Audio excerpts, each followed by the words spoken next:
Ancient Mystic Rites. Charles W. Leadbeater. Originally published under the title, Glimpses of Masonic History. 1. Schools of Masonic Thought. A history of Freemasonry would be a colossal undertaking, needing encyclopedic knowledge and many years of research. I have no pretension to the possession of the qualities and the erudition required for the production of such a work.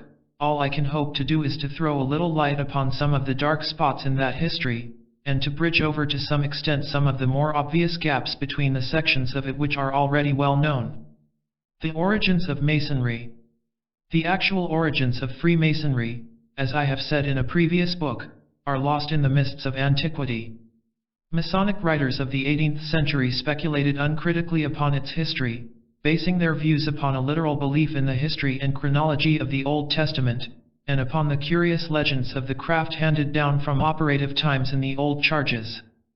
Thus it was put forward in all seriousness by Dr. Anderson in his first book of Constitutions that Adam, our first parent, created after the image of God, the great architect of the universe, must have had the liberal sciences, particularly geometry, written on his heart, while others, less fanciful, have attributed its origin to Abraham, Moses, or Solomon. Dr. Oliver, writing as late as the first part of the 19th century, held that Masonry, as we have it today, is the only true relic of the faith of the patriarchs before the flood, while the ancient mysteries of Egypt and other countries, which so closely resembled it, were but human corruptions of the one primitive and pure tradition.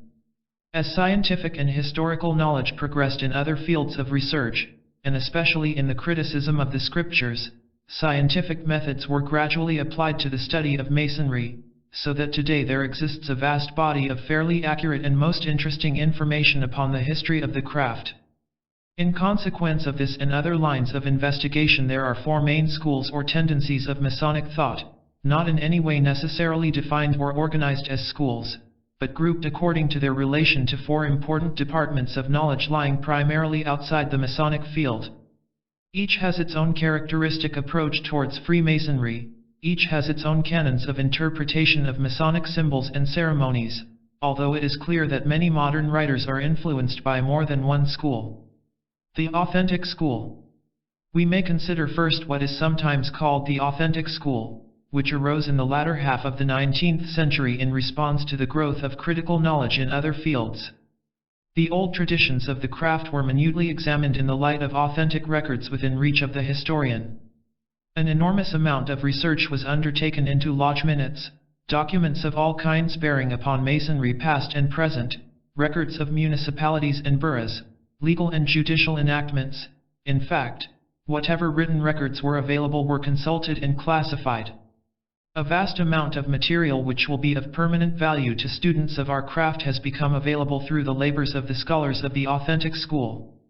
This school, however, has limitations which are the outcome of its very method of approach. In a society as secret as Masonry there must be much that has never been written down, but only transmitted orally in the lodges, so that documents and records are but of partial value.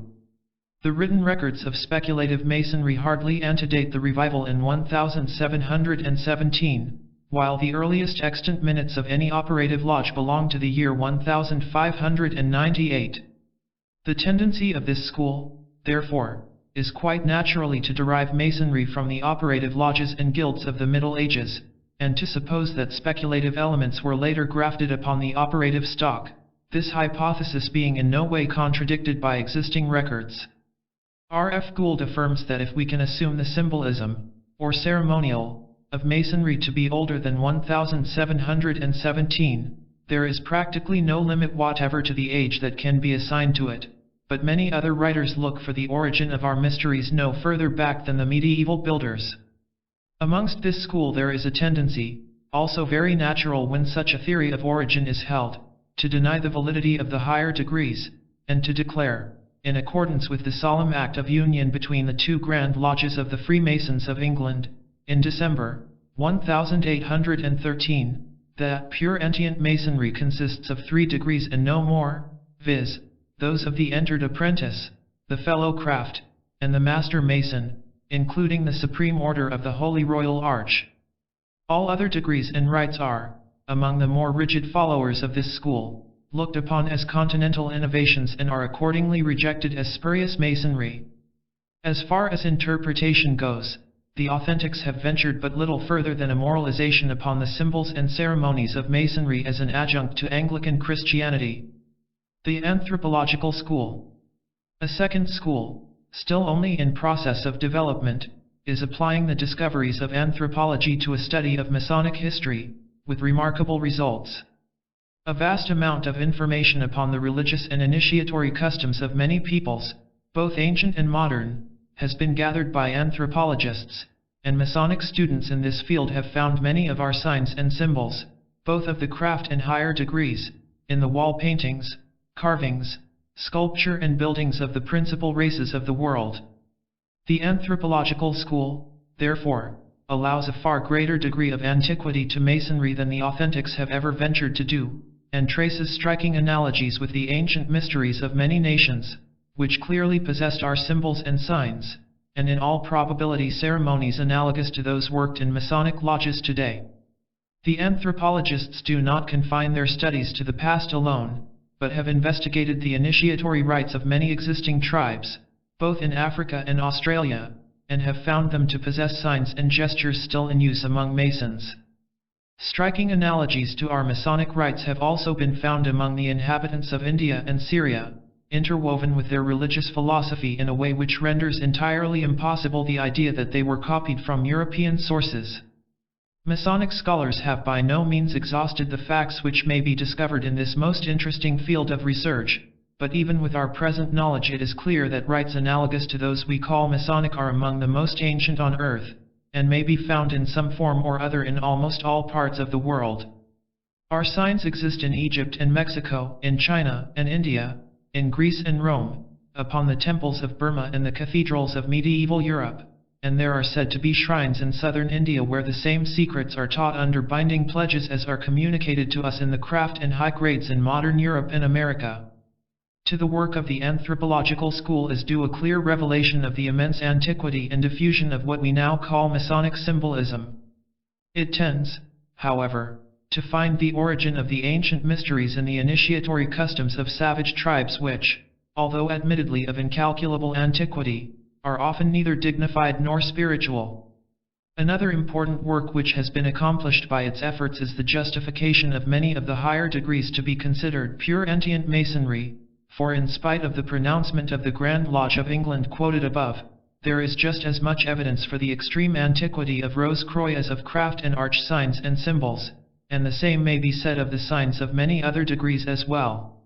It is quite clear from the researches of anthropologists that, whatever may be the precise links in the chain of descent, we in Masonry are the inheritors of a very ancient tradition, which has for countless ages been associated with the most sacred mysteries of religious worship. The Mystical School. A third school of Masonic thought, which we may call the mystical, approaches the mysteries of the craft from another standpoint altogether, seeing in them a plan of man's spiritual awakening and inner development. Thinkers of this school, on the record of their own spiritual experiences, declare that the degrees of the order are symbolical of certain states of consciousness which must be awakened in the individual initiate if he aspires to win the treasures of the spirit. They give testimony of another and far higher nature upon the validity of our Masonic rites, a testimony that belongs to religion rather than to science. The goal of the mystic is conscious union with God, and to a Mason of this school the craft is intended to portray the path to that goal, to offer a map, as it were, to guide the feet of the seeker after God. Such students are often more interested in interpretation than in historical research. They are not primarily concerned in tracing an exact line of descent from the past, but rather in so living the life indicated by the symbols of the order that they may attain to the spiritual reality of which those symbols are the shadows. They hold, however, that Masonry is at least akin to the ancient mysteries, which were intended for precisely the same purpose, that of offering to man a path by which he might find God, and they deplore the fact that the majority of our modern brethren have so far forgotten the glory of their Masonic heritage that they have allowed the ancient rites to become little more than empty forms. This school is doing much to spiritualize masculine Masonry, and the deeper reverence for our mysteries that is becoming more and more apparent is without doubt one of the marks of its influence. The occult school. The fourth school of thought is represented by an ever-growing body of students in the CO Masonic order, and is gradually attracting adherents in masculine Masonry also. Since one of its chief and distinctive tenets is the sacramental efficacy of Masonic ceremonial when duly and lawfully performed, we may perhaps not improperly term it the sacramental or occult school. The term occultism has been much misunderstood.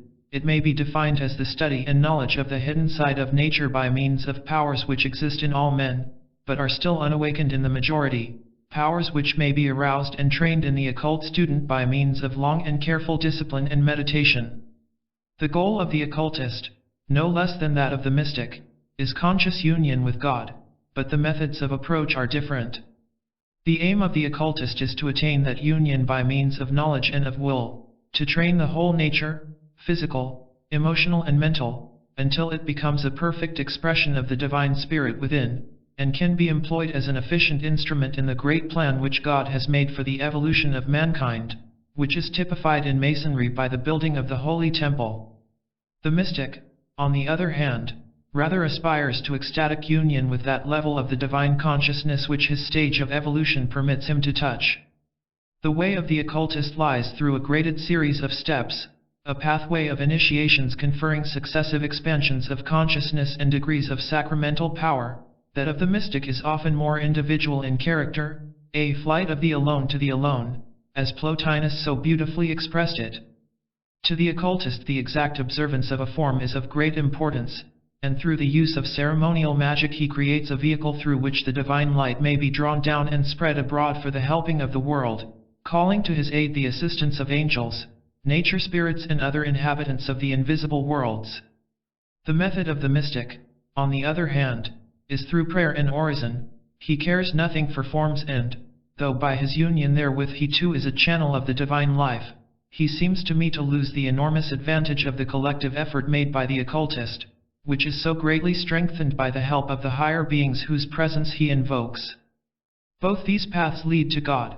To some of us the first will appeal irresistibly, to others the second. It is largely a matter of the ray to which we belong. The one is more outward turned in service and sacrifice, the other more inward turned in contemplation and love. The knowledge of the occultist. The student of occultism, therefore, learns to awaken and train for scientific use the powers latent within him, and by their means he is able to see far more of the real meaning of life than the man whose vision is limited by the physical senses. He learns that each man is in essence divine, a veritable spark of God's fire, gradually evolving towards a future of glory and splendor culminating in union with God, that the method of his progress is by successive descents into earthly bodies for the sake of experience, and withdrawals into worlds or planes which are invisible to physical eyes.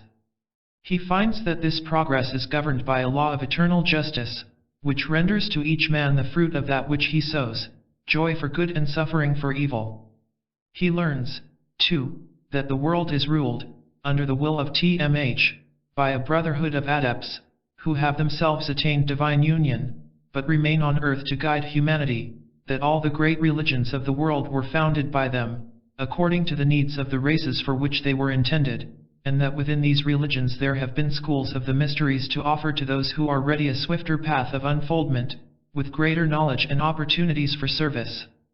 That this path is divided into steps and degrees, the probationary path, or the lower mysteries, wherein the candidates are prepared for discipleship, and the path proper, or the greater mysteries, in which are conferred within the Great White Lodge itself 5 great initiations, which lead the disciple from the life of earth to the life of adeptship in God, to become a living name, as it is said, for the lighting of the world.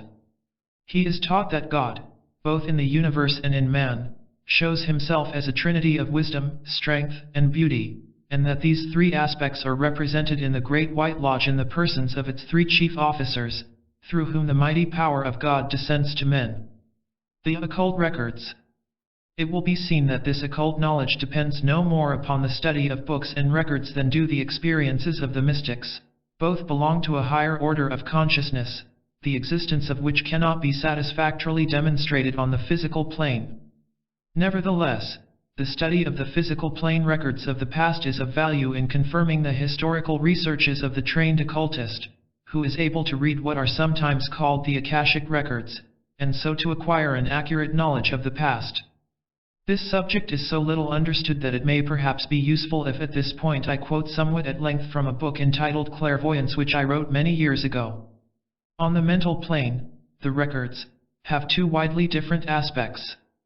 When the visitor to that plane is not thinking specially of them in any way, these records simply form a background to whatever is going on, just as the reflections in a pier glass at the end of a room might form a background to the life of the people in it. It must always be borne in mind that under these conditions they are really merely reflections from the ceaseless activity of a great consciousness upon a far higher plane. But if the trained investigator turns his attention specially to any one scene, or wishes to call it up before him, an extraordinary change at once takes place, for this is the plane of thought, and to think of anything is to bring it instantaneously before you. For example, if a man wills to see the record of the landing of Julius Caesar in England, he finds himself in a moment standing on the shore among the legionaries, with the whole scene being enacted around him, precisely in every respect as he would have seen it if he had stood there in the flesh on that autumn morning in the year 55 BC. Since what he sees is but a reflection, the actors are of course entirely unconscious of him, nor can any effort of his change the course of their action in the smallest degree, except only that he can control the rate at which the drama shall pass before him, can have the events of a whole year rehearsed before his eyes in a single hour, or can at any moment stop the movement altogether, and hold any particular scene in view as a picture as long as he chooses.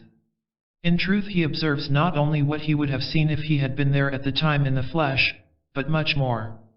He hears and understands all that the people say, and he is conscious of all their thoughts and motives, and one of the most interesting of the many possibilities which open up before one who has learned to read the records is the study of the thought of ages long past, the thought of the cavemen and the lake dwellers, as well as that which ruled the mighty civilizations of Atlantis, of Egypt, or Chaldea. What splendid possibilities open up before the man who is in full possession of this power may easily be imagined. He has before him a field of historical research of most entrancing interest. Not only can he review at his leisure all history with which we are acquainted, correcting as he examines it the many errors and misconceptions which have crept into the accounts handed down to us, he can also range at will over the whole story of the world from its very beginning, watching the slow development of intellect in man, the descent of the lords of the flame, and the growth of the mighty civilizations which they founded. Nor is his study confined to the progress of humanity alone. He has before him, as in a museum, all the strange animal and vegetable forms which occupied the stage in days when the world was young. He can follow all the wonderful geological changes which have taken place, and watch the course of the great cataclysms which have altered the whole face of the earth again and again. In one especial case an even closer sympathy with the past is possible to the reader of the records. If in the course of his inquiries he has to look upon some scene in which he himself has in a former birth taken part, he may deal with it in two ways. He can either regard it in the usual manner as a spectator, though always, be it remembered, as a spectator whose insight and sympathy are perfect, or he may once more identify himself with that long-dead personality of his, may throw himself back for the time into that life of long ago, and absolutely experience over again the thoughts and the emotions, the pleasures and the pains of a prehistoric past. In the light of this occult knowledge, which is within the reach of the inner sight, Masonry is seen to be far greater and holier than its initiates appear generally to realize. As tradition has always indicated, it is found to be a direct descendant of the mysteries of Egypt, once the heart of that splendid faith whose wisdom and power were the glory of the ancient world, those mysteries which were the parent and prototype of the secret schools of other neighboring lands, and its purpose is still to serve as a gateway to the true mysteries of the Great White Lodge. It offers to its initiates far more than a mere moralization upon building tools, and yet it is founded upon the purest principles of piety and virtue, for without the practice of morality and the living of the ethical life no true spiritual progress is possible. The ceremonies of Freemasonry, those at least of its higher degrees, are dramatizations, as it were, of sections of the invisible worlds, through which the candidate must pass after death in the ordinary course of nature, which also he must enter in full consciousness during the rites of initiation into those true mysteries of which Masonry is a reflection. Each degree relates to a different plane of nature, or to an aspect of a plane, and possesses layer after layer of meaning applicable to the consciousness of Gaotu, the constitution of the universe, and the principles in man, according to the occult law formulated by Hermes Trismegistus and adopted by Rosicrucians, alchemists, and students of the Kabbalah in later ages, as above, so below. The Masonic rites are thus rites of the probationary path, intended to be a preparation for true initiation, to be a school for training the brethren for the far greater knowledge of the path proper. The sacramental power. To the occult student, Masonry has also another aspect, of the greatest importance, concerning which I have written in The Hidden Life in Freemasonry. It is not only a wonderful and intricate system of occult symbols enshrining the secrets of the invisible worlds, it has also a sacramental aspect which is of the utmost beauty and value not only to its initiates but to the world at large. The performance of the ritual of each degree is intended to call down spiritual power, first to assist the brother upon whom the degree is conferred to awaken within himself that aspect of consciousness which corresponds to the symbolism of the degree, as far as it can be awakened, secondly to aid in the evolution of the members present, and thirdly and most important of all, to pour out a flood of spiritual power intended to uplift, strengthen, and encourage all members of the craft. Some years ago I undertook an investigation into the hidden side of the sacraments of the Catholic Church, and published the results of that investigation in a book called The Science of the Sacraments.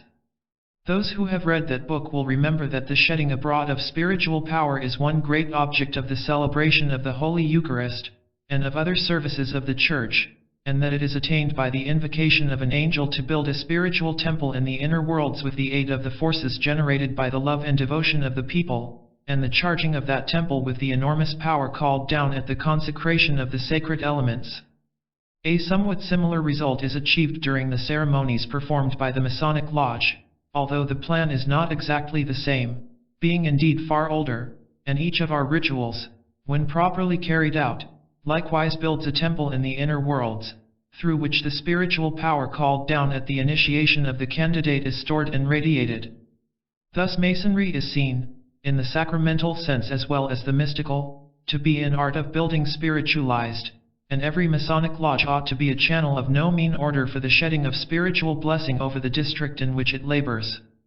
Sometimes orders and rites which were once channels of great force have admitted, as the years passed by, brethren less worthy than their predecessors, brethren who thought more of their own gain than of service to the world.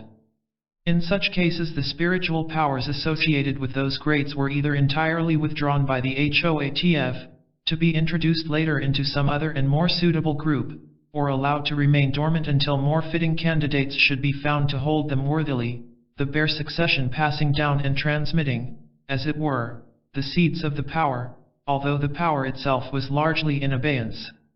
On the other hand, there have been cases in which a rite or grade has been manufactured by a student who wished to throw some great truth into ceremonial form, but knew little of all this inner side of Masonry. If such a degree or rite were doing useful work and attracting suitable candidates, sacramental powers fitted for that rite or grade were sometimes introduced into it, either by some brother on the physical plane who possessed one of the lines of succession mentioned above, which was then adapted by the HOATF for the work, or by a direct and non-physical interference from behind. Furthermore, the inner effect of a given degree, even in a rite that may be fully valid, may vary greatly with the degree of advancement and general attitude of the brother upon whom it is conferred, so that in one case, let us say, the 33 degrees would confer stupendous spiritual power, and in another, less worthy, the powers given would be much smaller, because of the candidate's incapacity to respond fully to them. In such cases a fuller degree of power will manifest itself as greater advancement is made in the development of character. It also appears to be possible for power to be temporarily withdrawn in cases of evil doing by one of the brethren, and to be restored later when the evil doing has ceased. All this may seem a little bewildering to the student of the form side of Masonry, and indeed it is a fact that there is but little means on the physical plane of judging the inner effect of a given degree without reference to those who may be working it. It may however be generally stated that the chief lines of Masonic tradition, those which are of the greatest inner or spiritual value, are the craft degrees, upon which all other grades are superimposed, the mark and the arch degrees, and the chief degrees of the ancient and accepted Scottish Rite, the 18 degrees, 30 degrees, and 33 degrees.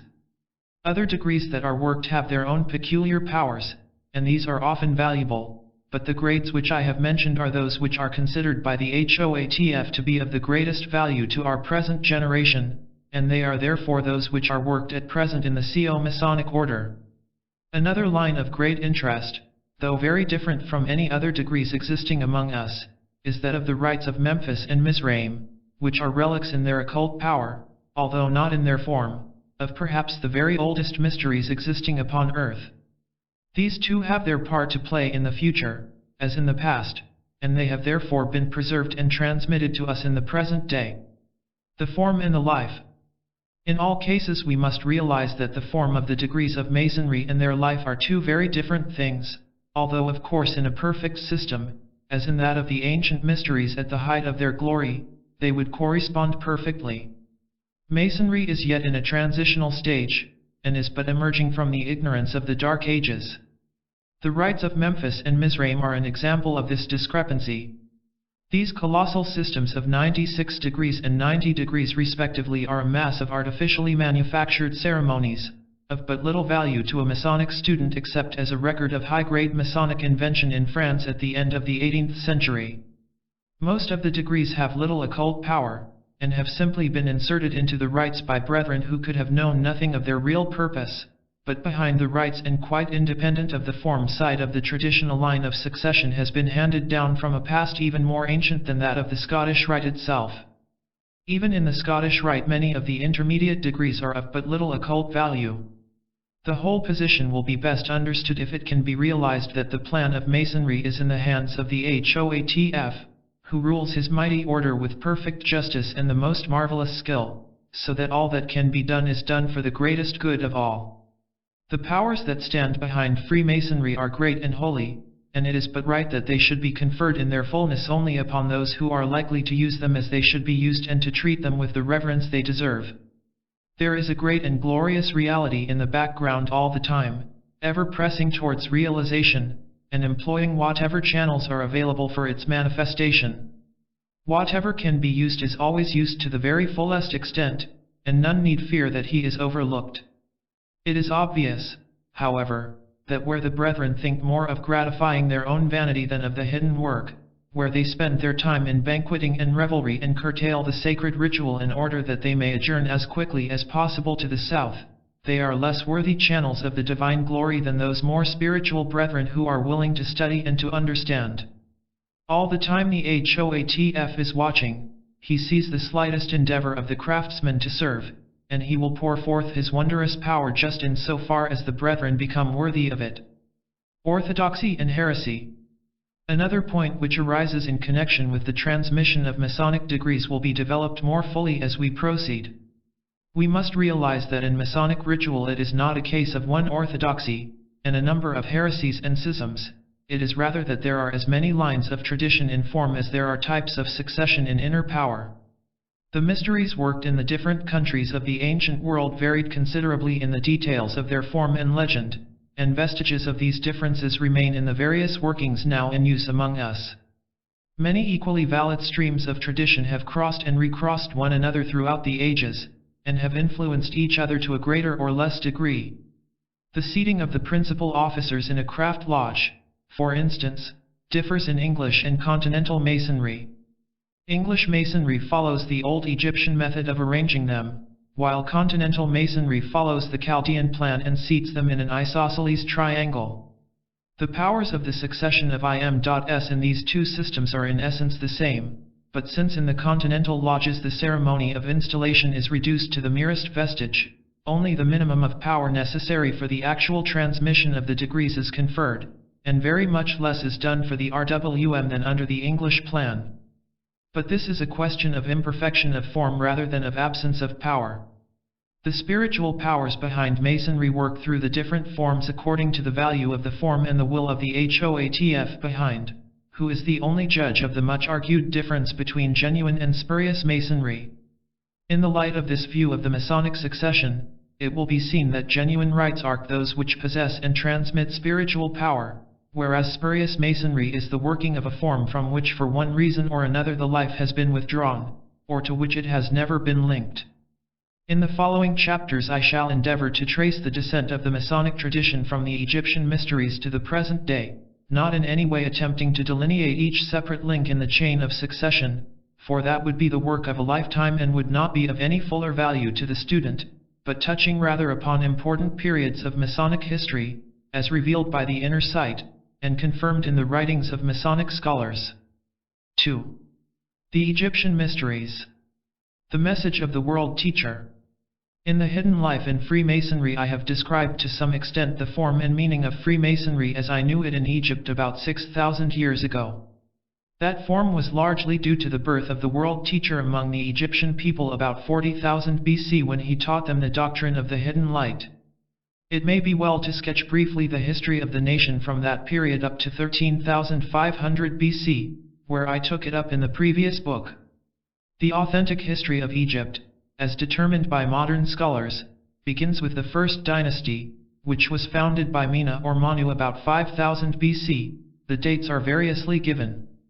It is considered that the pyramids of Gizeh, which played so great a part in the hidden side of Egyptian worship, were built by the kings of the 4th dynasty, Khufu, Cheops, Khafra, Chephren, and Menkaure, Mycerinus, during the 4th millennium BC. But the inner history of Egypt and its pyramids extends back further than this, into ages upon which even tradition is almost silent, although some echoes of the reigns of the divine kings of the Atlantean dynasties, who ruled Egypt for many thousands of years, appear in the Egyptian and Greek myths of the gods and demigods who are said to have reigned before the coming of Manu. According to Manetho, the Egyptian historian of the Ptolemaic period, whose works are now lost, except for certain fragments preserved in quotations, the gods and demigods reigned for 12,843 years. After these came the Nikais or Manes, who are said to have reigned for 5,813 years, and some of these may perhaps be identified with the Shemsu-Hiru, or followers of Horus, who are frequently mentioned in Egyptian texts. Diodorus Siculus, who visited Egypt about 57 BC, tells us that it was traditionally believed that the gods and heroes had reigned over Egypt for a little less than 18,000 years before the time of Mena.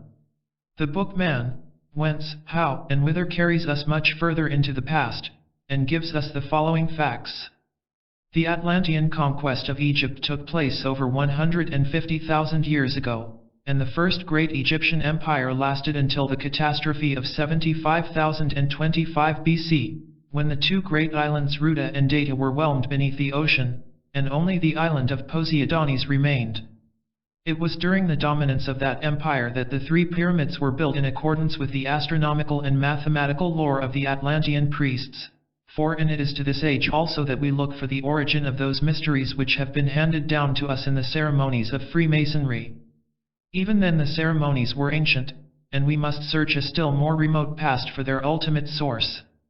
In the great catastrophe of 75,025 BC the whole land of Egypt was flooded, and nothing remained of all its glory save the 3 pyramids rising above the waters. After this, when the swamps had become habitable, there came a Negroid domination, and then the land was again colonized by the Atlanteans, who restored the splendor of the Egyptian temples and established once more the hidden mysteries which had been celebrated in the Great Pyramid. This empire lasted up to the time of the Aryanization of Egypt in 13,500 BC. It was ruled by a great dynasty of divine kings, among whom were many of the heroes whom Greece later regarded as demigods, such as Heracles of the 12 Labors, whose tradition was handed on to classical times. It was to this people about 40,000 BC that the world teacher came forth from the White Lodge, bearing the name of Tehuti or Thoth, called later by the Greeks Hermes. He founded the outer cult of the Egyptian gods and restored the mysteries to the splendor of bygone days. He came to teach the great doctrine of the inner light to the priests of the temples, to the powerful sacerdotal hierarchy of Egypt, headed by its pharaoh. In the inner court of the chief temple he taught them of the light that lighteth every man that cometh into the world, a phrase of his that was handed down through the ages, and was echoed in the fourth gospel in its early Egyptian-colored words.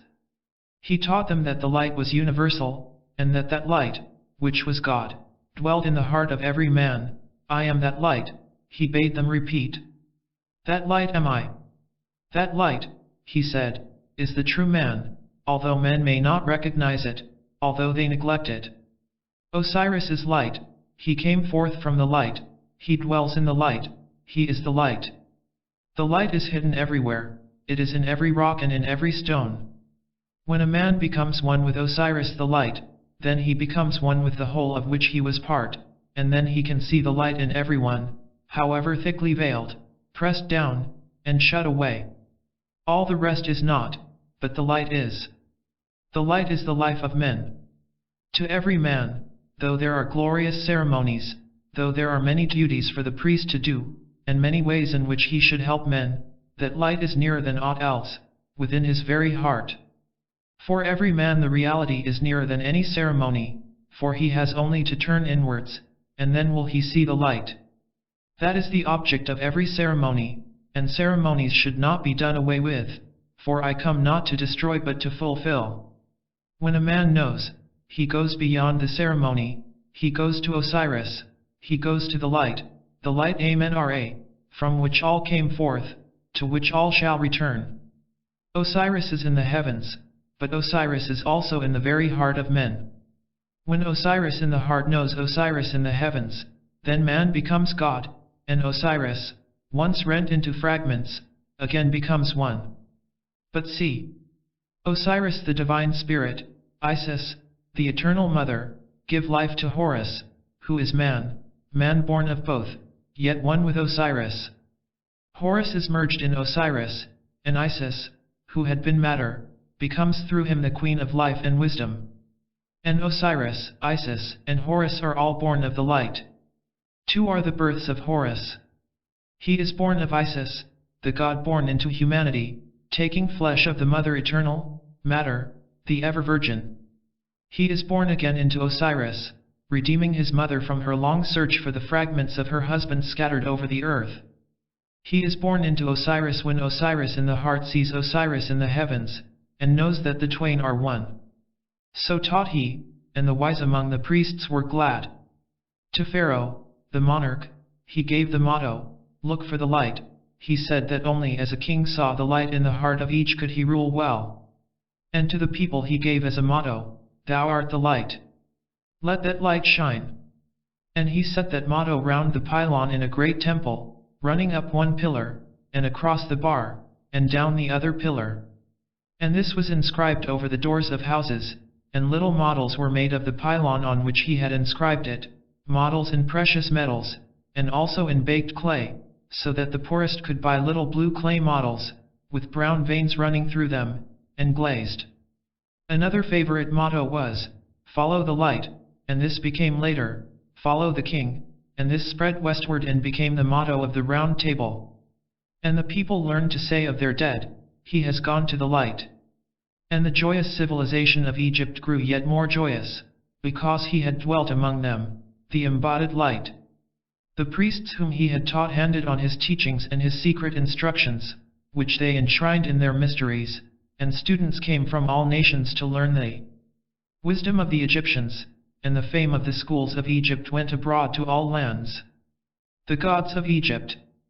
It will be seen from the above that the deities, or rather forms of deity, Osiris, Isis, and Horus were already familiar to the people, and the world teacher made it part of his work to draw their attention to the true meaning of the three persons.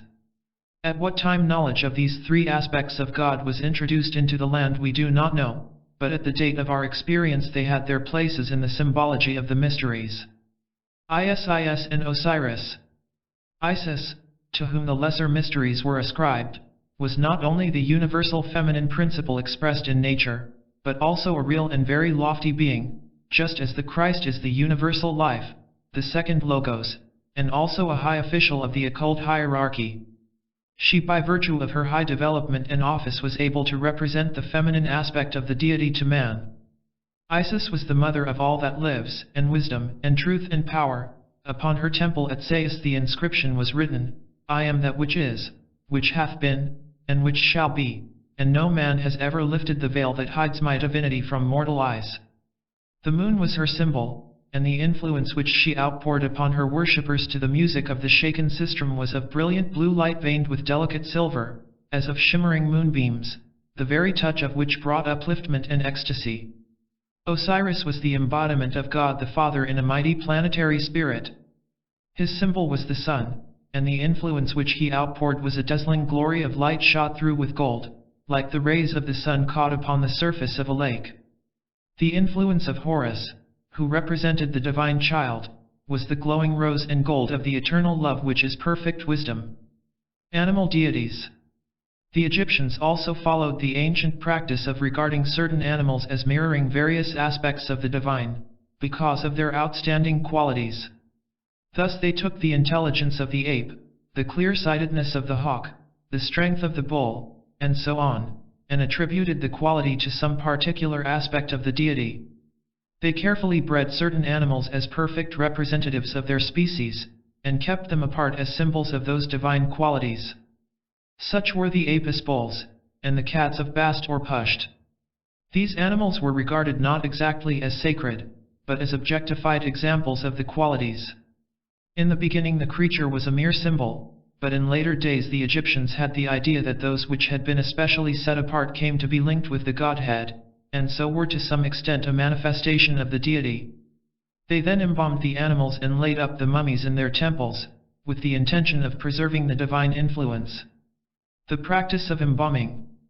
In the same way the pharaoh was embalmed with the idea that his power, his connection with the deity, which was a very close one as pharaoh, would be preserved and would continue to radiate so long as the body remained.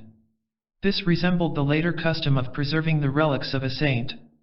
The strong love of the Egyptians for their country provided another reason for embalming their dead. They hoped to preserve a definite link on the physical plane which would operate to draw them back to rebirth among their own people. That it did so operate in many cases seems to have been a fact, although the will of the reincarnating ego would doubtless have been sufficient to achieve the same result. The custom was not altogether a good one, because if the body of a man of evil life is embalmed, a good deal of additional power is thereby left to him after death. He may more easily materialize and operate on the physical plane in undesirable ways. It is on the whole fortunate that the practice has not persisted. Other deities. Many other deities were reverenced in ancient Egypt, in much the same way as numerous gods are adored today in India, and in every case the devotion addressed to the Supreme obtained its response through the particular channel chosen by the worshipper. Great angels of different orders and rays were appointed to represent these various qualities of the deity, and these were worshipped as gods in the older faiths. But so close is the union in these cases that devotion rendered to one of these was at the same time given to God himself. Sri Krishna, speaking as the Supreme in the Bhagavad Gita says, even those who worship other gods with devotion, full of faith, they also worship me. Wherever devotion is offered through a particular form, we may be sure that there is an intelligence behind that form who acts as a mediator or channel between the suppliant and the deity behind. Hathor, for instance, was the goddess of love and beauty, while as we have seen, Isis was the queen of truth and the mother of all things, yet both were representatives of the feminine aspect of the deity, as also was Nephthys. Ptah was the master architect of the universe, the Holy Spirit who is the creative fire of God. He was the celestial worker in metals, and the chief smelter, caster, and sculptor of the gods, the skillful craftsman by whom the design for every part of the framework of the world was made. The brothers of Horus. Among the other deities who were especially connected with the mysteries, who still play a most important part in the inner working of our Masonic ceremonies today, are to be found the four children or brothers of Horus, who are depicted in the well-known judgment scene as standing on a lotus before the throne of Osiris. These represent the gods of the four quarters, or of the cardinal points, who support the canopy of heaven at its four corners.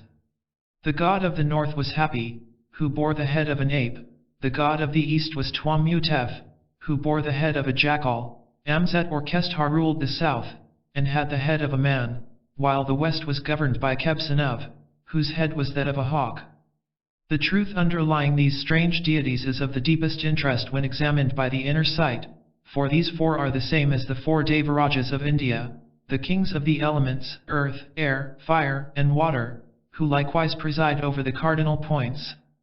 They correspond also with the cherubim described by Ezekiel, and with the four beasts of the Revelation. As John says of them, "And in the midst of the throne, and round about the throne, were four beasts full of eyes before and behind.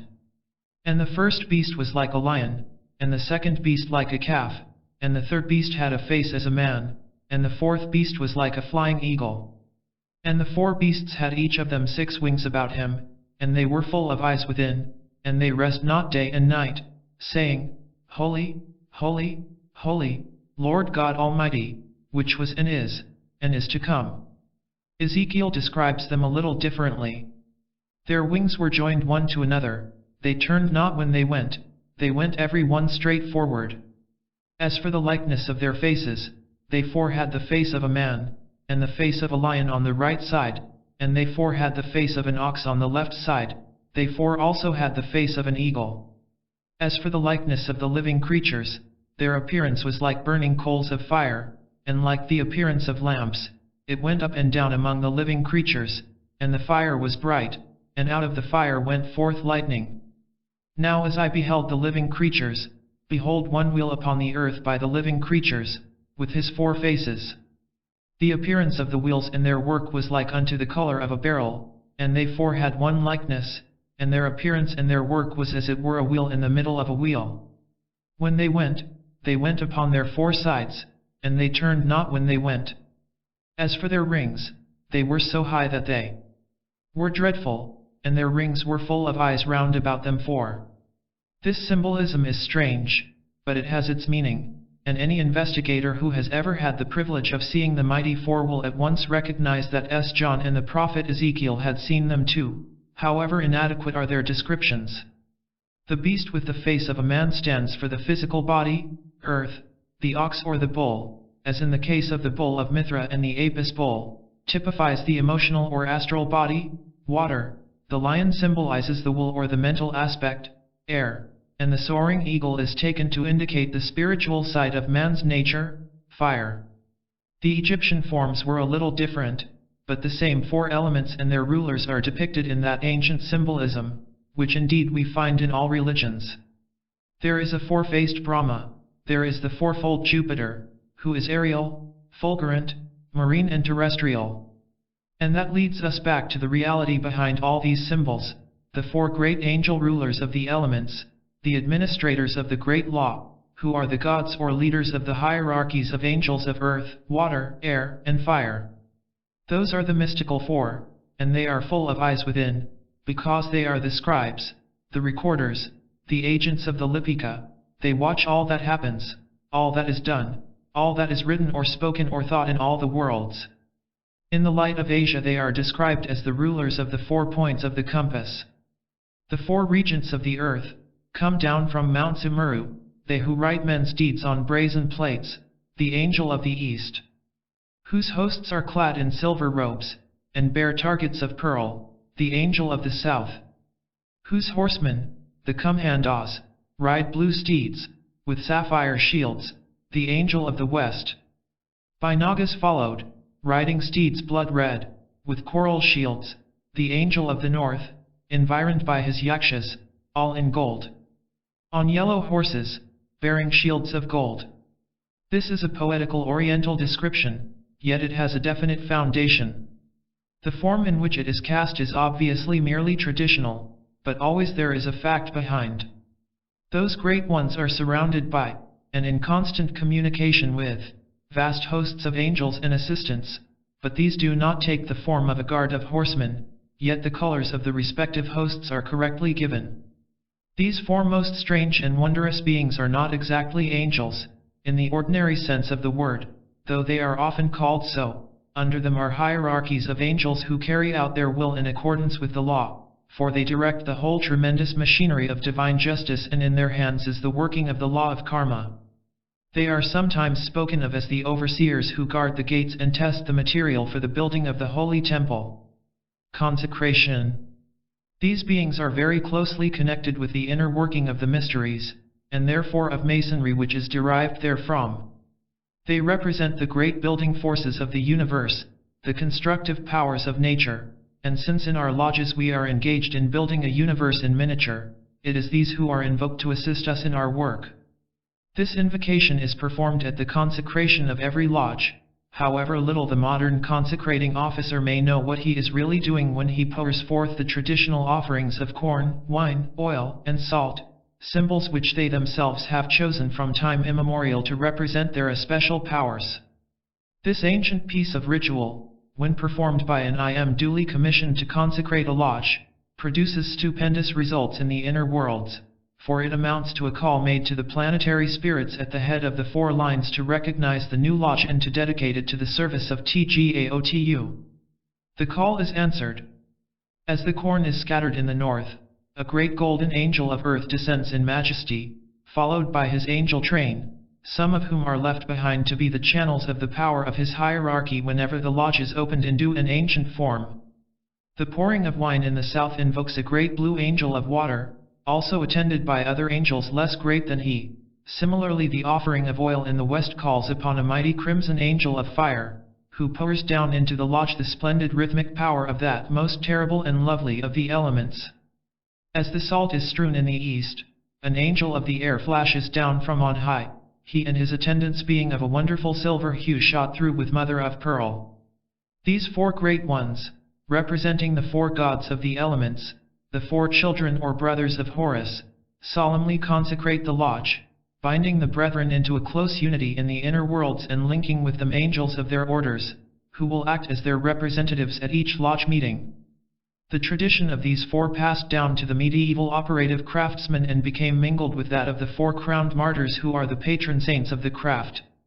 Let me warn my brethren who may be called upon to act as consecrating officers to see that it is corn which is supplied to them for the ceremony, wheat, and not maize. Once, through an oversight, maize, which in America is called Indian corn, was given to me on such an occasion, and as there was no time to send for wheat I used what was offered. The result was unanticipated, for there came a cloud of nature spirits of a totally different type, who knew nothing whatever of the work expected of them, and were entirely unsuited for it. I had to repeat that part of the consecration afterwards with the proper material. The purpose of the mysteries. In the Hidden Life in Freemasonry I have already written briefly of the purpose of the mysteries. I said there, the mysteries were great public institutions, supported by the state, centers of national and religious life to which people of the better classes flocked in thousands, and they did their work exceedingly well, for one who had passed through their degrees, a process of many years, thereby became what we should now call a highly educated and cultured man or woman, with, in addition to his knowledge of this world, a vivid realization of the future after death, of man's place in the scheme of things, and therefore of what was really worth doing and living for. It should not be thought therefore that the mysteries were secret societies, with all their affairs deliberately concealed from the ordinary public. It will be seen presently that thousands of people entered the ordinary degrees of Isis. The teaching and the training of the inner and higher degrees, as we may call them, certainly were concealed from those whom they did not concern, that is to say from those who were not sufficiently evolved to be fit to take part in them, but only as in a modern university the classes in which, let us say, conic sections are taught are closed to children who are as yet learning simple arithmetic. Everyone in Egypt knew that there were mysteries, and practically everyone knew that they were largely concerned with the life after death and the preparation for it. This teaching was, however, given to the initiates of the mysteries under solemn and binding pledges of secrecy, and the results of certain lines of action in the world after death were shown in elaborate detail. The essential outline of this secret instruction was embodied in the rituals of initiation, passing, and raising, and it is these rituals which have in part descended to us in the ceremonies of Freemasonry, which are still protected by oaths of secrecy as in the old days. Every great nation has had its mysteries, through which the great teachers of mankind sought to instruct the people in matters of importance, inspired by the Great White Lodge which stands behind all religions alike. Among these, the Egyptian mysteries were preeminent among the Western peoples of the ancient world, not only because of their immemorial age, but because of the fact that Egypt was one of the auxiliary centers of the White Lodge.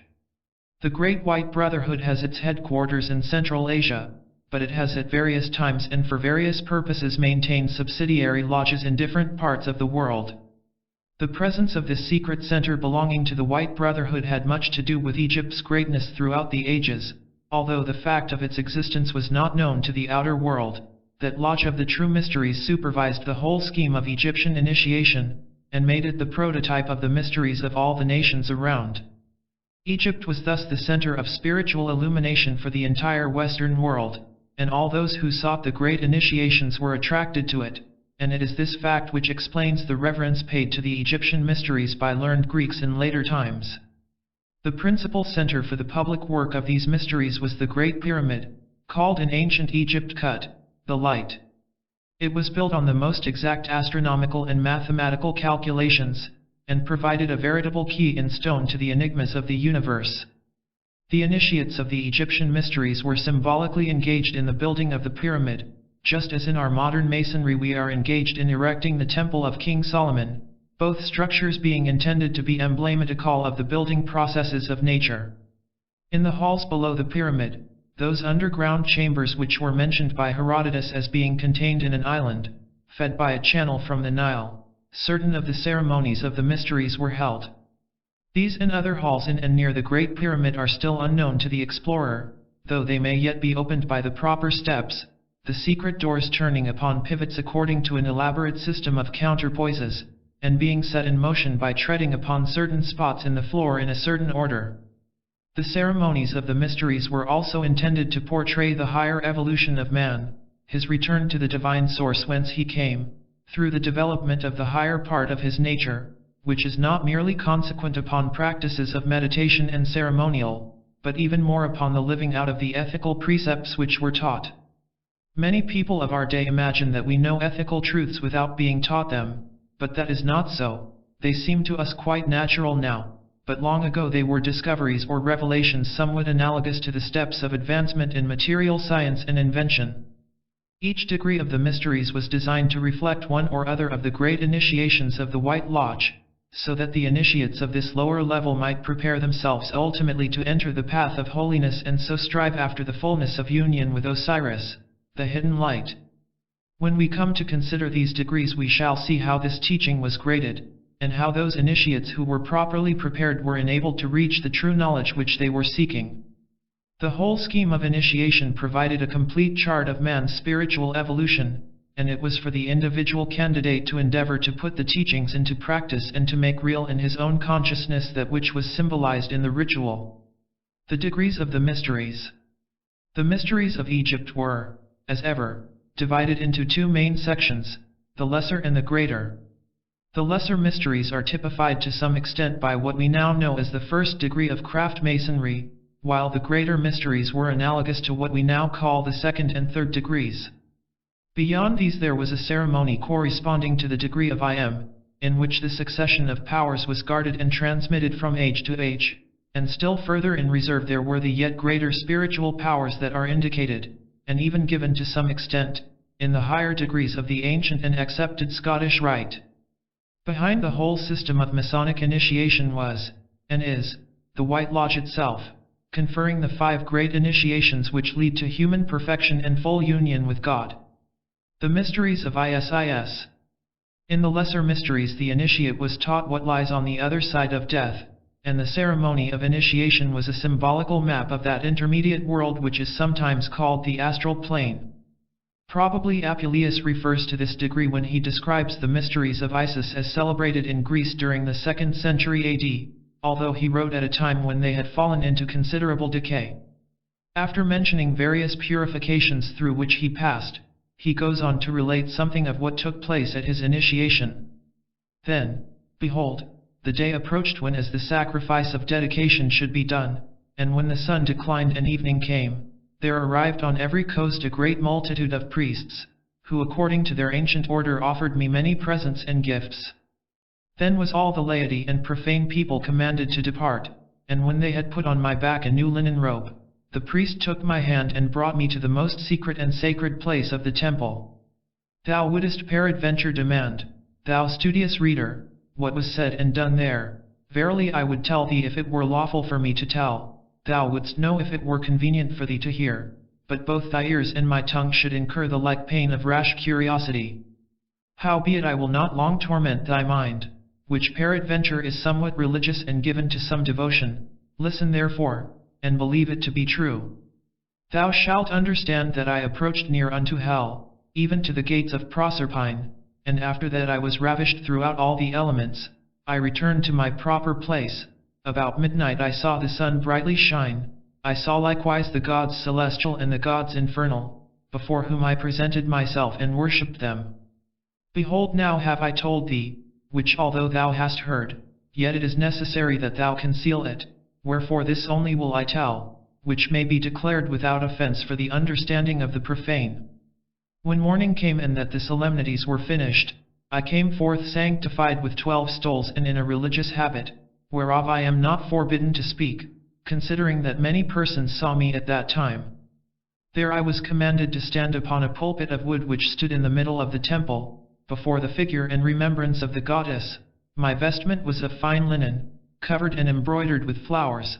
I had a precious cope upon my shoulders, hanging down behind me to the ground, whereon were beasts wrought of divers colors, as Indian dragons, and Hyperborean griffins, whom in form of birds the other part of the world doth engender. The priests commonly call such a habit an Olympian stole. In my right hand I carried a lighted torch, and a garland of flowers was upon my head, with white palm leaves sprouting out on every side like rays. Thus I was adorned like unto the sun, and made in fashion of an image, when the curtains were drawn aside and all the people compassed about to behold me. Then they began to solemnize the feast, the nativity of my holy order, with sumptuous banquets and pleasant meats. The third day was likewise celebrate with like ceremonies, with a religious dinner, and with all the consummation of the adept order. It is also reported that during the ceremony Isis said, I am nature, the parent of all things, the sovereign of the elements, the primary progeny of time. The preliminary trials. The secrets communicated in the mysteries have been well and loyally kept, and no details about them are available, though we occasionally find guarded hints which give us a slight idea of their character. There is a picturesque account of the preparation for them given in Mackey's Lexicon of Freemasonry which, although it does not appear to be substantiated by the records preserved in Greek and Latin authors, nevertheless contains some fragments of truth. I take the liberty to epitomize it as follows. For some days before his initiation the candidate was expected to preserve perfect chastity, to confine himself to a light diet from which all animal food was excluded, and to purify himself by repeated ceremonial ablutions.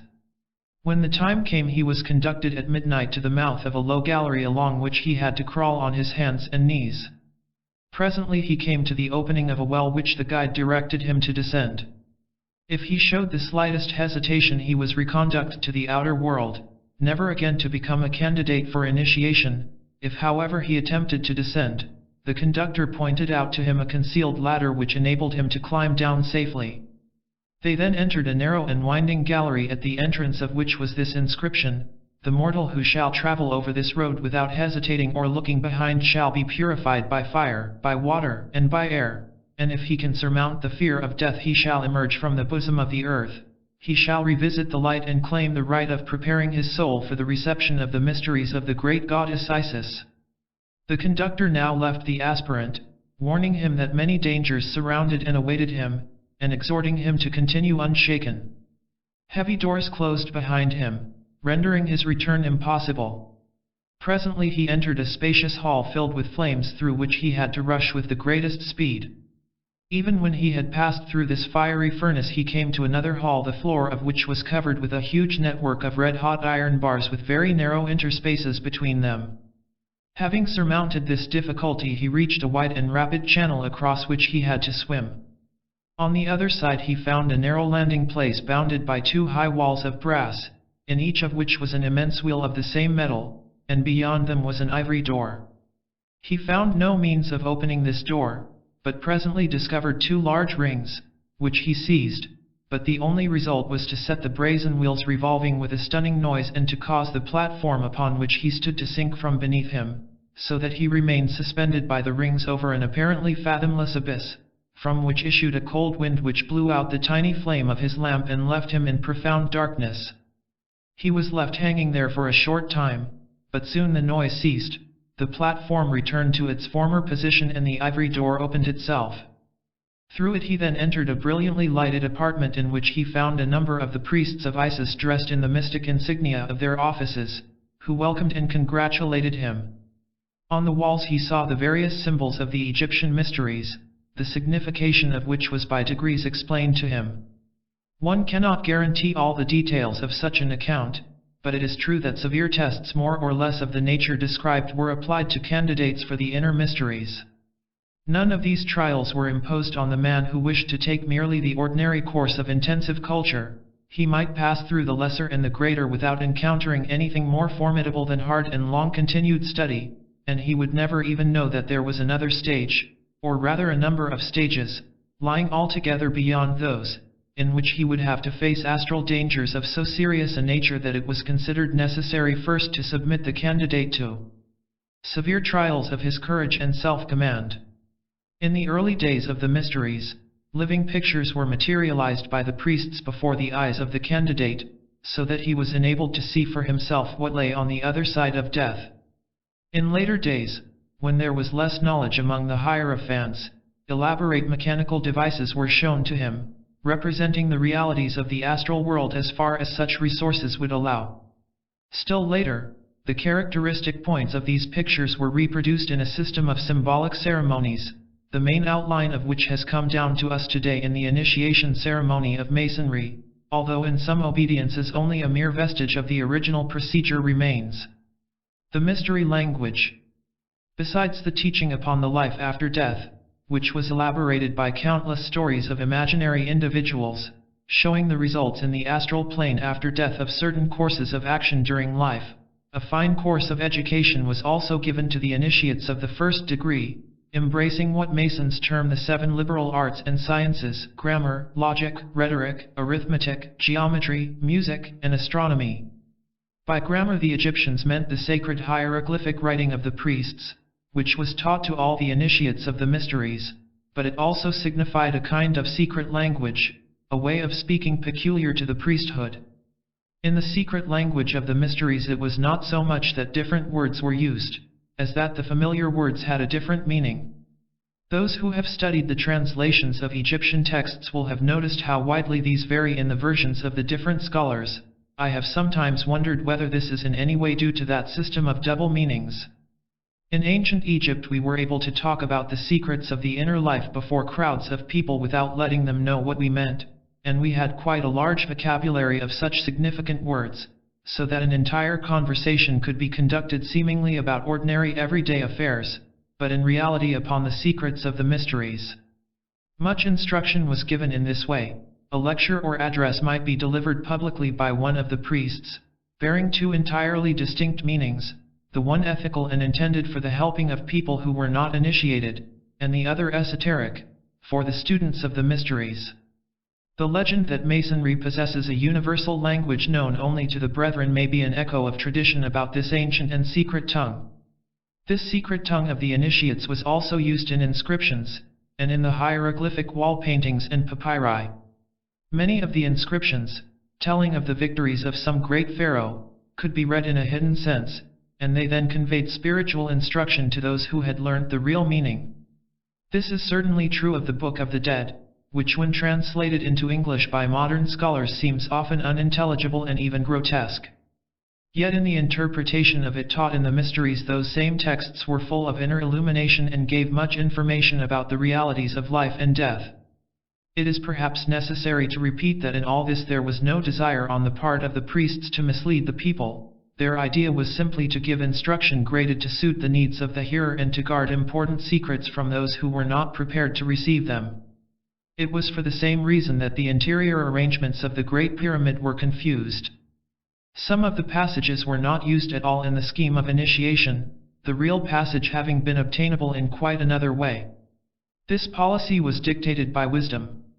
Would it not be well if in these present days we could devise some means by which new discoveries in science, which are now used for injury and destruction, could be preserved solely for the use of people who would be certain to employ them for the public good?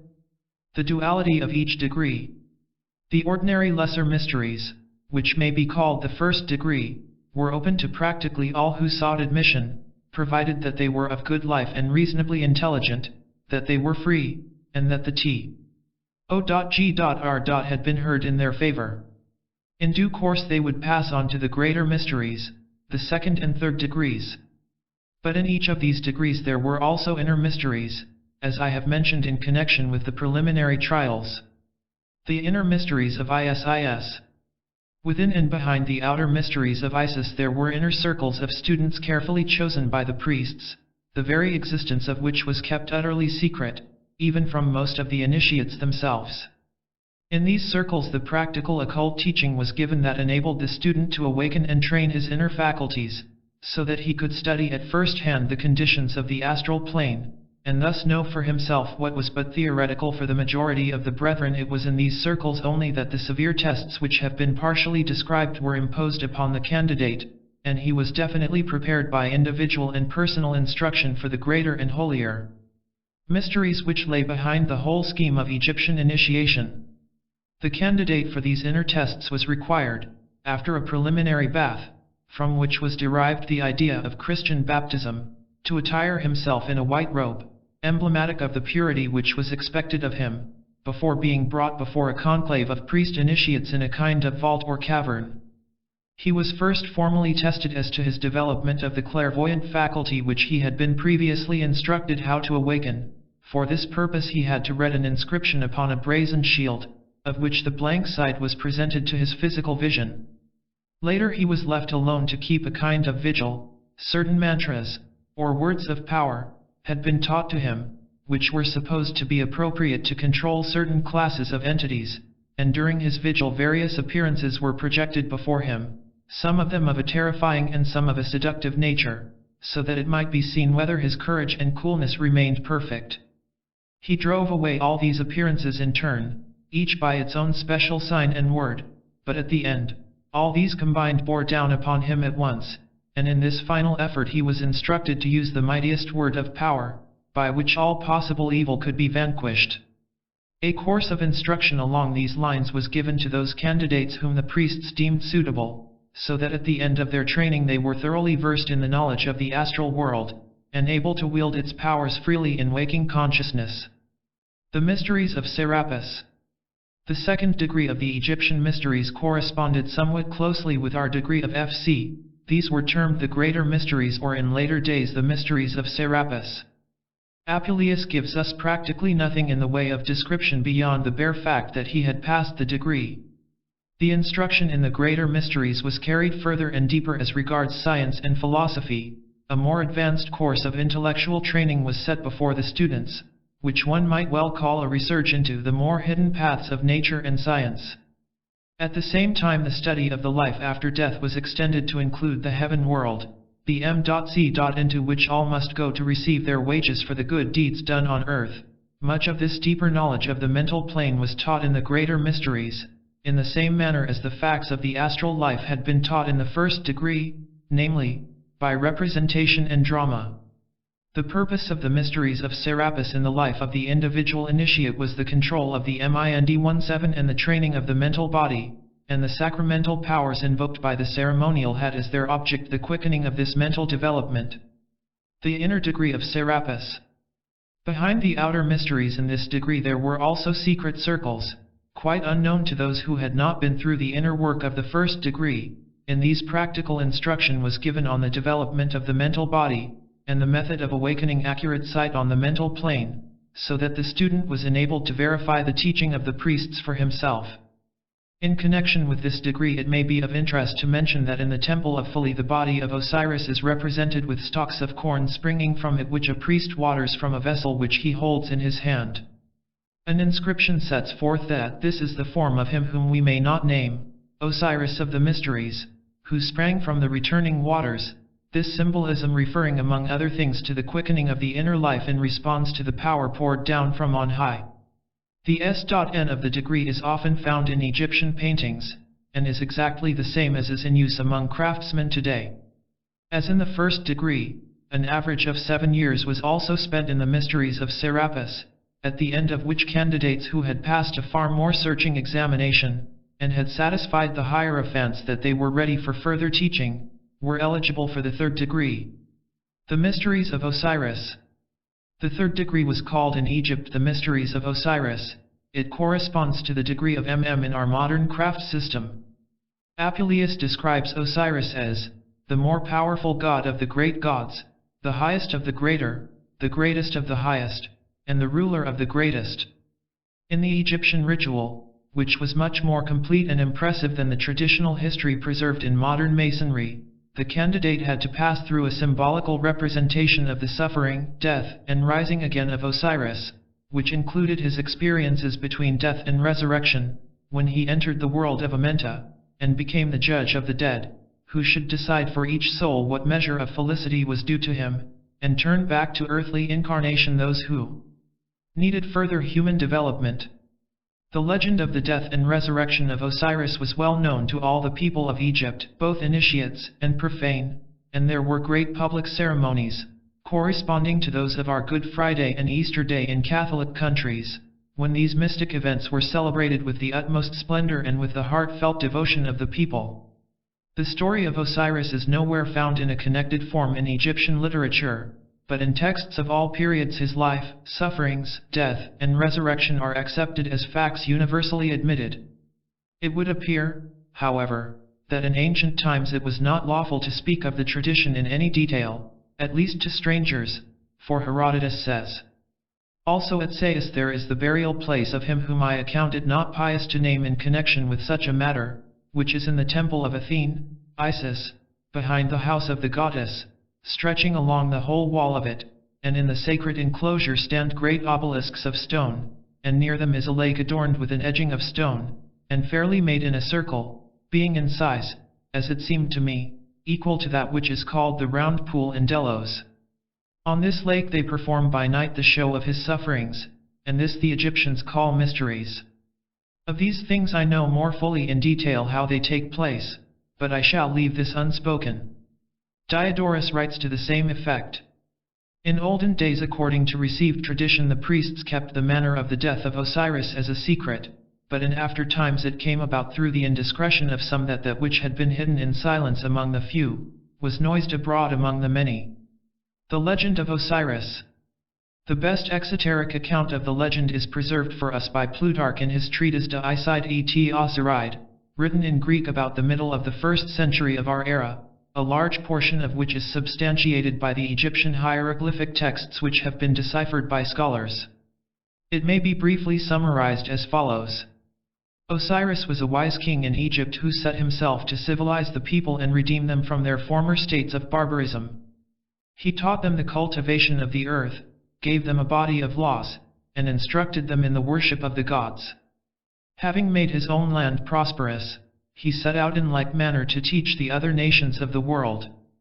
During his absence the land of Egypt was so well ruled by his wife, Isis, that his jealous brother Typhon, Set, the personification of evil, as Osiris was the personification of good, could do no harm to his kingdom, but on the return of Osiris to Egypt Typhon made a conspiracy against him, persuading 72 other persons to join him, together with a certain queen of Ethiopia named Aso, who chanced to be in Egypt at that time.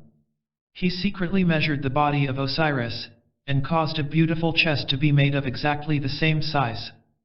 This he brought into his banqueting hall when Osiris was present as a guest, and promised, as it were in pleasantry, to give it to anyone whose body it might be found to fit.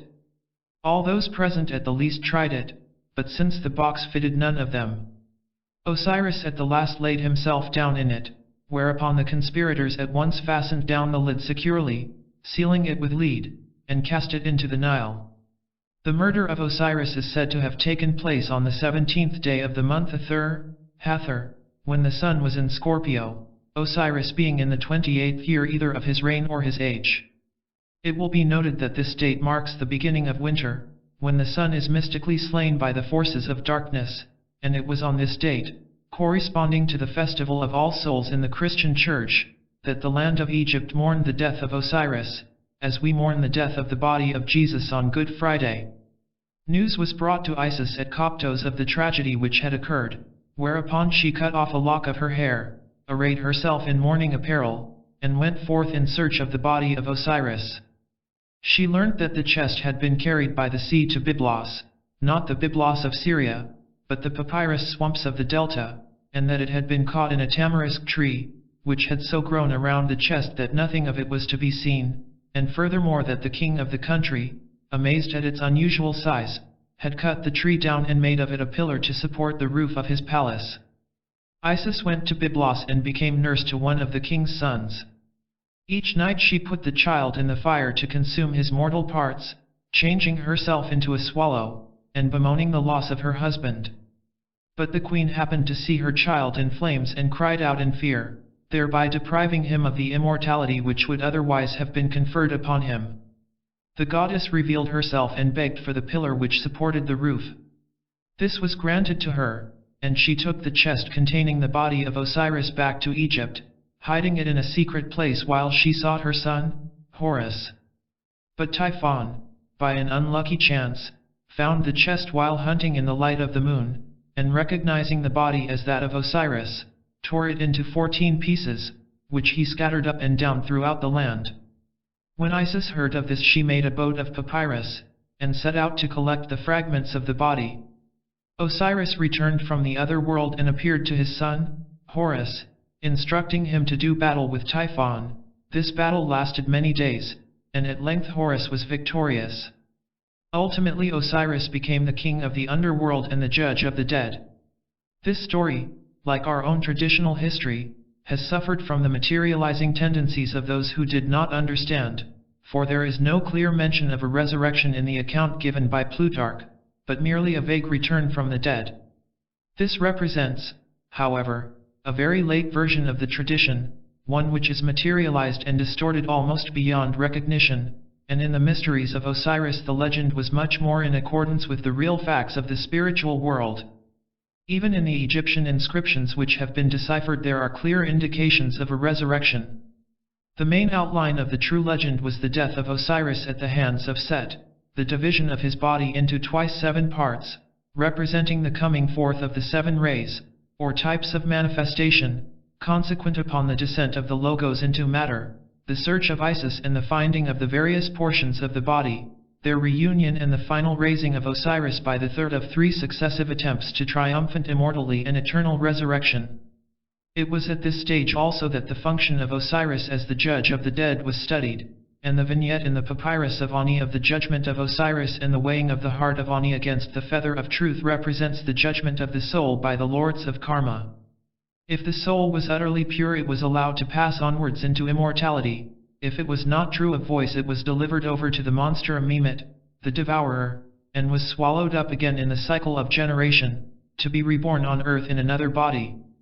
Although these symbols and legends were known in the outer world, their true inner meaning was explained only to initiates of the 3rd degree.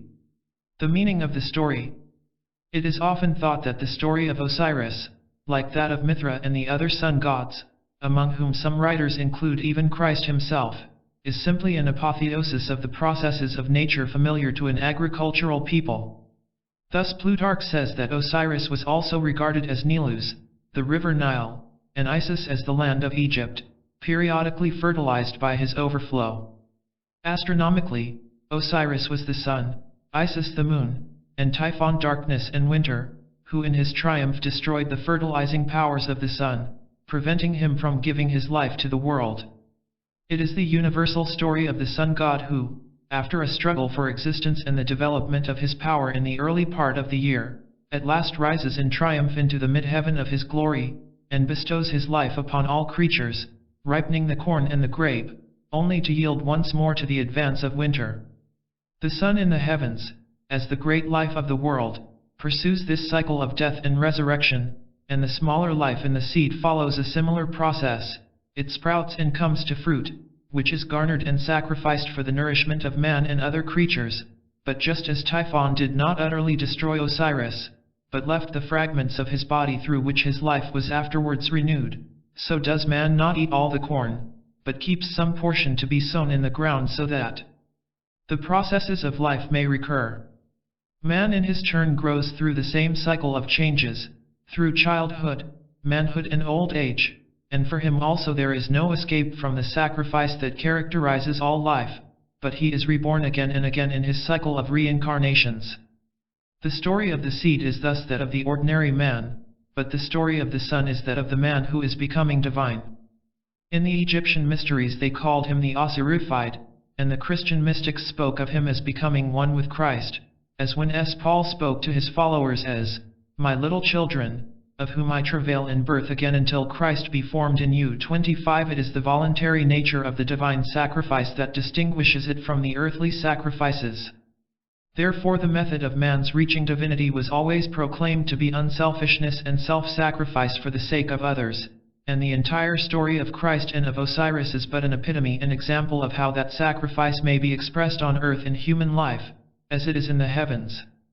The researches of the initiate in the mysteries of Osiris were still further extended to include man's true home, that higher section of the mental or heaven world in which the ego functions in his causal body, and at the same time the great ceremony of raising was explained in many layers of interpretation as the descent of the Logos into matter, his mystic death and burial, and his rising again to a kingdom without end, and also as the personal descent of the soul into bodies, his resurrection from the death in life of the lower worlds of form, and his reincarnation upon earth once more. The S.S. of the mysteries of Osiris were much the same as we have today, though the S. of G. and D. was that used in Scottish and American workings, but the words were different, being much more positive in character. The F.P.O.F. were identical with those we use now, and the G. or T. is likewise unchanged. The inner mysteries of Osiris. Within this degree there was also an inner circle. The practical instruction was therein carried into the higher part of the mental plane, so that the fully trained initiate in the mysteries of Osiris acquired full consciousness as an ego beyond the limitations of the one personal life, which is all that most people know. The office of master. Beyond the third degree there opened out several lines of progress in the mysteries. There was the work of holding office in the lodges, that extended over many years, and gave splendid training to those who undertook it. Each officer in a lodge has his own special work to do, his own aspect of the deity to manifest, his own sacramental power to transmit to the lodge of which he is a part. The course of training through successive offices was and is therefore of inestimable value in acquiring an all-round development of character. At the apex of the ancient craft system, the degree of I Am existed, which gave a far fuller power than had been conferred even in the mysteries of Osiris, and enabled the master to become a hierophant of the mysteries in his turn, able to instruct and advance his brethren in the secret wisdom of Egypt. In ordinary cases this splendid position was gained only late in life, and by the time the master had ruled his lodge he had had a most valuable training, that well might advance the course of his evolution more than several ordinary lives. The same succession has been transmitted to us in Masonry today, and every I Am is in possession of the power of the Egyptian priests of old, though it is certainly true that if he possessed also the knowledge of the Egyptian priests he could make far better use of the power. The higher grades of the mysteries. Beyond the teaching and training which were given in the mysteries, classified in the 3 degrees which we have considered, the hierophants also made it their work to instruct and guide aspirants who had proved themselves fit for still further progress. We cannot say that there were in Egypt any organized degrees beyond the 3rd, that of Osiris, but there was individual teaching, which led to the acquisition of still greater powers, and to the formation of links with beings at still higher levels. The higher degrees of the ancient and accepted Scottish rite of our modern days, which were established perhaps as late as the 18th century, when the rite of perfection or of heredom was formed, reflect to some extent these more advanced lines of progress which existed in Egypt. We may therefore in the following brief account of them classify them as they are expressed in our red, black, and white Freemasonry. Red Masonry in the Mysteries. For such MMS as were thought promising by the priests in charge, who were for the most part members of the three Grand Lodges. What we now call Red Masonry existed, as well as the teaching which is now included in our Royal Arch and kindred degrees, culminating in the splendid quest of the Knights of the Rose Croix for the lost word, man's true divinity. In the symbolic teaching corresponding to our degree of the Holy Royal Arch, the aspirant was taught to clear away from the various levels of his consciousness all the veils which yet obstructed his vision of reality, and then in the power of that vision to recognize for himself the hidden light in every form, however deeply it might be buried and concealed from the eyes of the flesh. This was typified as a journey upwards, during which 4 veils were passed, and then by a search downwards for a hidden vault, deeply buried in the earth, in which the name of God was concealed. The central purpose of this stage was an actual realization in consciousness that the many are one.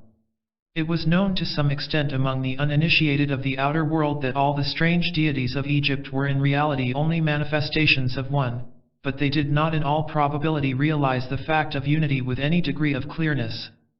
In what corresponded to the Royal Arch in Egypt, we found for ourselves that God was immanent in all things and had descended into the very lowest that the lowest might come into being. The powers conferred at this stage enabled the candidate to realize this great truth to some extent, and a certain expansion of consciousness was given to him which quickened the growth of the intuitional principle within him, and so helped him to recognize the divinity in others. There was a considerable interval between this stage and the next, during which the candidate was receiving instruction from the priests, and practicing meditation upon what he had learnt. Gradually he came to realize that, although he had indeed found the divine name, and had contacted for himself the hidden light of God, there was a further search still before him, in which he would penetrate deeper into the consciousness and being of the deity. It was then that he began his second great quest, which led up through a number of stages, during which different attributes of the deity were studied and to some extent realized, until it culminated in the magnificent illumination given in what we now call the 18th degree, that of the sovereign prince of the Rose Croix of Heredom. The candidate then found the divine love reigning in his own heart and in those of his brethren. He also learnt that God had descended and shared our lower nature with us in order that we might ascend to share his true nature with him. That link is still made for the brethren of the Rose Croix, and each should become a radiant center of that love wherever he goes, forgetting himself utterly in the service of others. The splendid crimson angels of the Rosy Cross, who now attend our sovereign chapters and pour out through them the fullness of their love for the helping of the world, were also known in ancient Egypt, and these were linked with the sovereign princes in their higher principles, so that their seraphic love also was at hand to be outpoured in blessing. To their guardianship the candidate was entrusted, and he had to realize his unity with the angels as well as with his brethren. At this stage the intuition or buddhi in the candidate, that hidden wisdom which is Horus or the Christ dwelling in man, was enormously quickened and aroused, so that the candidate became to some extent a manifestation of that eternal love who in later ages was called the Christ, and he was thereby enabled to work upon the emotional nature, which is a partial reflection of it in the matter of the astral world, so as to raise his power to love to greater heights than he could reach before. He now became a veritable priest, able to call down and pour forth the divine love for the helping of the world. A higher degree of this same most wonderful power enabled the brother to confer this expansion of consciousness and transmit these splendid links to others, and it is this power which is reserved in our modem sovereign chapters to the MWS and those who have passed the chair in the Rose Croix degree. Black Masonry in the Mysteries. Few indeed of our Egyptian brethren appear to have passed beyond the Rose Croix, for only the few needed anything further than the splendid revelation of the indwelling love of God which they received in what we call the 18th degree. But for those few who felt that there was yet more to learn of the nature of God, and who eagerly wished to understand the meaning of evil and suffering and its relation to the divine plan, the prototype of our Black Masonry existed, the teaching and progress comprised in our degrees from the 19th to the 30th. This section of the mysteries was especially concerned with the working out of karma in its different aspects, studied as a law of retribution, from one point of view dark and terrible. This is the inner kernel of truth lying behind the vengeance elements in the degree of Night KH. The darker aspects of karma are largely connected with man's ignorance of the nature of God and confusion with regard to the many forms in which he reveals himself, and thus the S.S of the 30 degrees contain the heart of its philosophy. That degree would not be fully and validly conferred unless these S.S were duly communicated, since they express its inner meaning and purpose. In the ancient instruction corresponding to this group of degrees it was taught that whatsoever a man sowed, that also must he reap, and that if he sowed evil the result would be suffering to himself. The karma of nations and races was also studied, and the inner working of the law upon the different planes was investigated by the inner sight, and shown to the student. The whole of what we now call Black Masonry led up to an explanation of karma as divine justice, this having been preserved for us in shadow in what is now the 31 degrees, that of the Grand Inspector Inquisitor Commander, whose symbol is a pair of scales. In Egypt this pair of scales was taken as an emblem of the perfect balance of divine justice. The aspirant learnt that all the evil and horror associated with the working out of karma was indeed based on perfect justice, although it had appeared as evil to the lesser vision of the profane. Thus the first stage of the higher instruction, that of the Rose-Croix or Red Masonry, was devoted to the knowledge of good, while the second stage, that of KH or Black Masonry, was devoted to the knowledge of evil. Next, in the first steps of what we call While Masonry, the crown of the whole glorious structure, the candidate learned to see the underlying justice of that eternal God, Amen-Ra, who stands behind good and evil alike. In older days, before the Kali Yuga, in which evil predominates over good, the Knights KH wore regalia of yellow instead of black. Our 30 degrees links the Knight KH to the ruling rather than the teaching branch of the great hierarchy. He should become a radiant center of perennial energy, which is intended to give him strength to overcome evil and to make him a real power on the side of good. The prevailing color of the influence is an electric blue, that of the first ray, quite different from the blue of the symbolic or blue lodges, edged with gold, including, and yet not drowning the rose of the 18 degrees. Associated with the degree there are also great blue angels of the first ray who lend their strength to the Knight, somewhat as the crimson angels assist the excellent and perfect brethren of the Rose-Croix. A higher level of the same energy is transmitted in what today we should call the chair of the Sovereign Commander, who has the ability to pass on the sacramental grace of the degree to others. Might Masonry in the Mysteries. The highest and last of the great sacramental powers of the mysteries which have been transmitted to us is that which is now conferred in the 33 degrees, that of the Sovereign Grand Inspector General. In ancient Egypt, at the time when I knew it, there were only 3 who held the equivalent of that supreme degree, the Pharaoh, and 2 others, who formed with him an inner triangle which was the heart of the whole system of the mysteries, and the channel to them of the hidden light from the White Lodge behind. These 3 were all high initiates of the Great White Brotherhood, and the Pharaoh possessed an even higher level of power than is usually given in the 33 degrees, it being that of a crowned and anointed sovereign. The brethren of this high order may be said to have passed on from a conception of the divine justice to the certainty of knowledge and the fullness of the divine glory in the hidden light. The 33 degrees links the Sovereign Grand Inspector General with the spiritual king of the world himself, that mighty adept who stands at the head of the Great White Lodge, and in whose strong hands lie the destinies of earth, and awakens the powers of the triple spirit as far as these can as yet be awakened.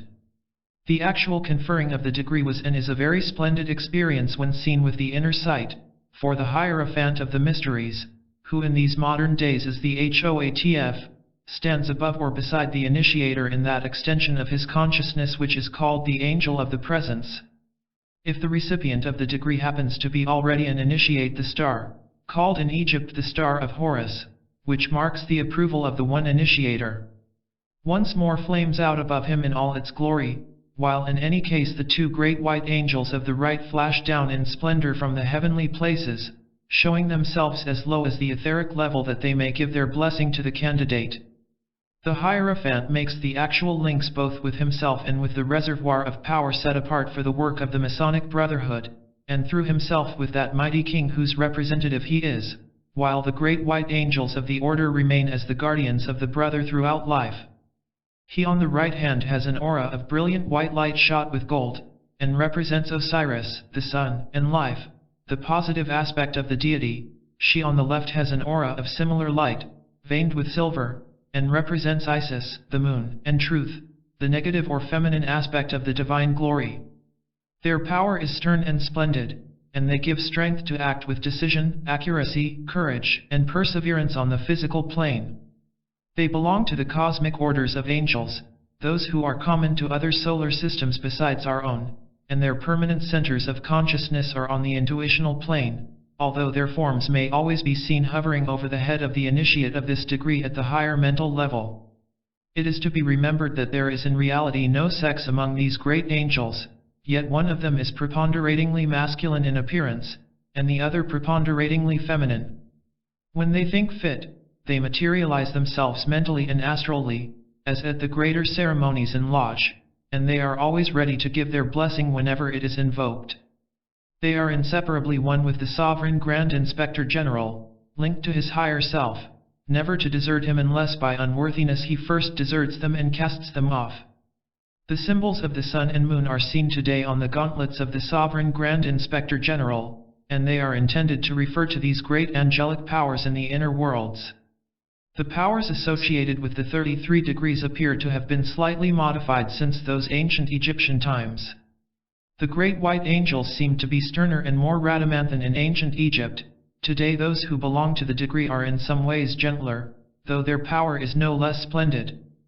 This stage combined the wonderful love of Horus the sun with the ineffable life and strength of Osiris the Divine Father, and Isis, the eternal mother of the world, and this union of love with strength is still its most prominent characteristic. It confers upon those who open themselves to its influence power similar to and only a little way below that of the first great initiation, and those who enter the 33 degrees should assuredly qualify themselves for that step before very long. Indeed, in the great days of the mysteries this stage was accessible only to initiates, and one feels that it ought only to be given to such now, just as it would seem appropriate that the marvelous gift of the episcopate should be conferred only upon members of the Great White Brotherhood. The power of the degree when in operation shows itself in an aura of dazzling white and gold, enfolding within it the rose and blue of Rose Croix and KH, and in it also is manifested that peculiar shade of electric blue which is the especial sign of the presence of the king. The Sovereign Grand Inspector General is the Bishop of Masonry, and if the life of the degree is really lived he should be an ever-radiating center of power, a veritable sun of light and life and glory wherever he goes. Such was the highest and holiest of the sacramental powers conferred in the mysteries of ancient Egypt, such the highest degree known to us in Masonry today, bestowed in its fullness upon but very few.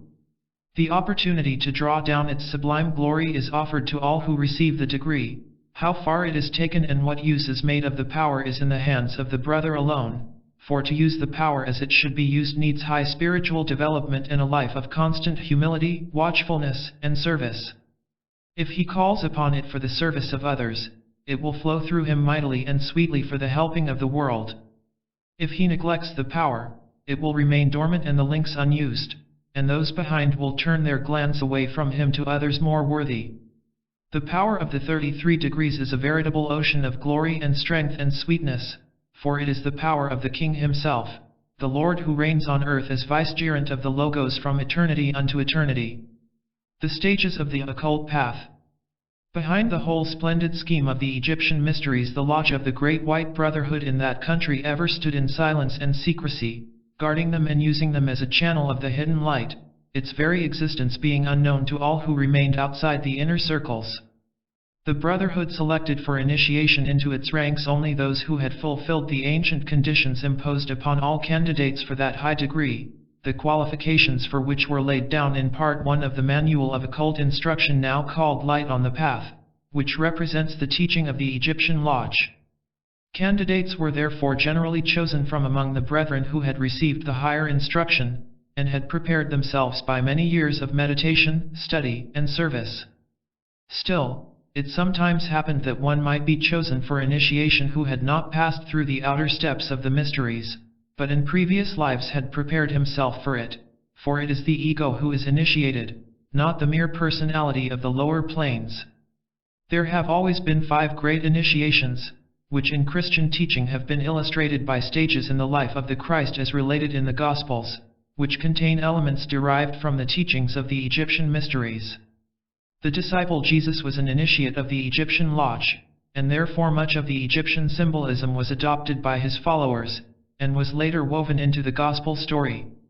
In the Masters and the Path I have given an account of certain of the ceremonies of initiation used in the Great White Brotherhood at the present day.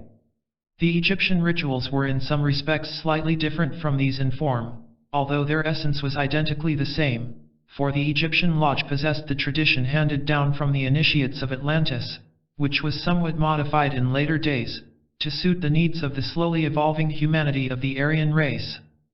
The first three initiations. The first of the true inner initiations was called the birth of Horus, and corresponded in that great religion to the birth of Christ in Bethlehem in the Christian presentation. Horus was born of Isis, the Virgin Mother. At his birth the star shone forth, and the angelic hosts sang their song of triumph. He was adored by shepherds and wise men, and saved from danger which threatened him from without. In the Book of the Dead it is said, "I know the power of the East, Horus of the solar mount, the star of dawn." The story of the initiate is the story of the Sun God, the universal Christ who is born into the heart of man, and his mystic birth is the purpose of the first great initiation.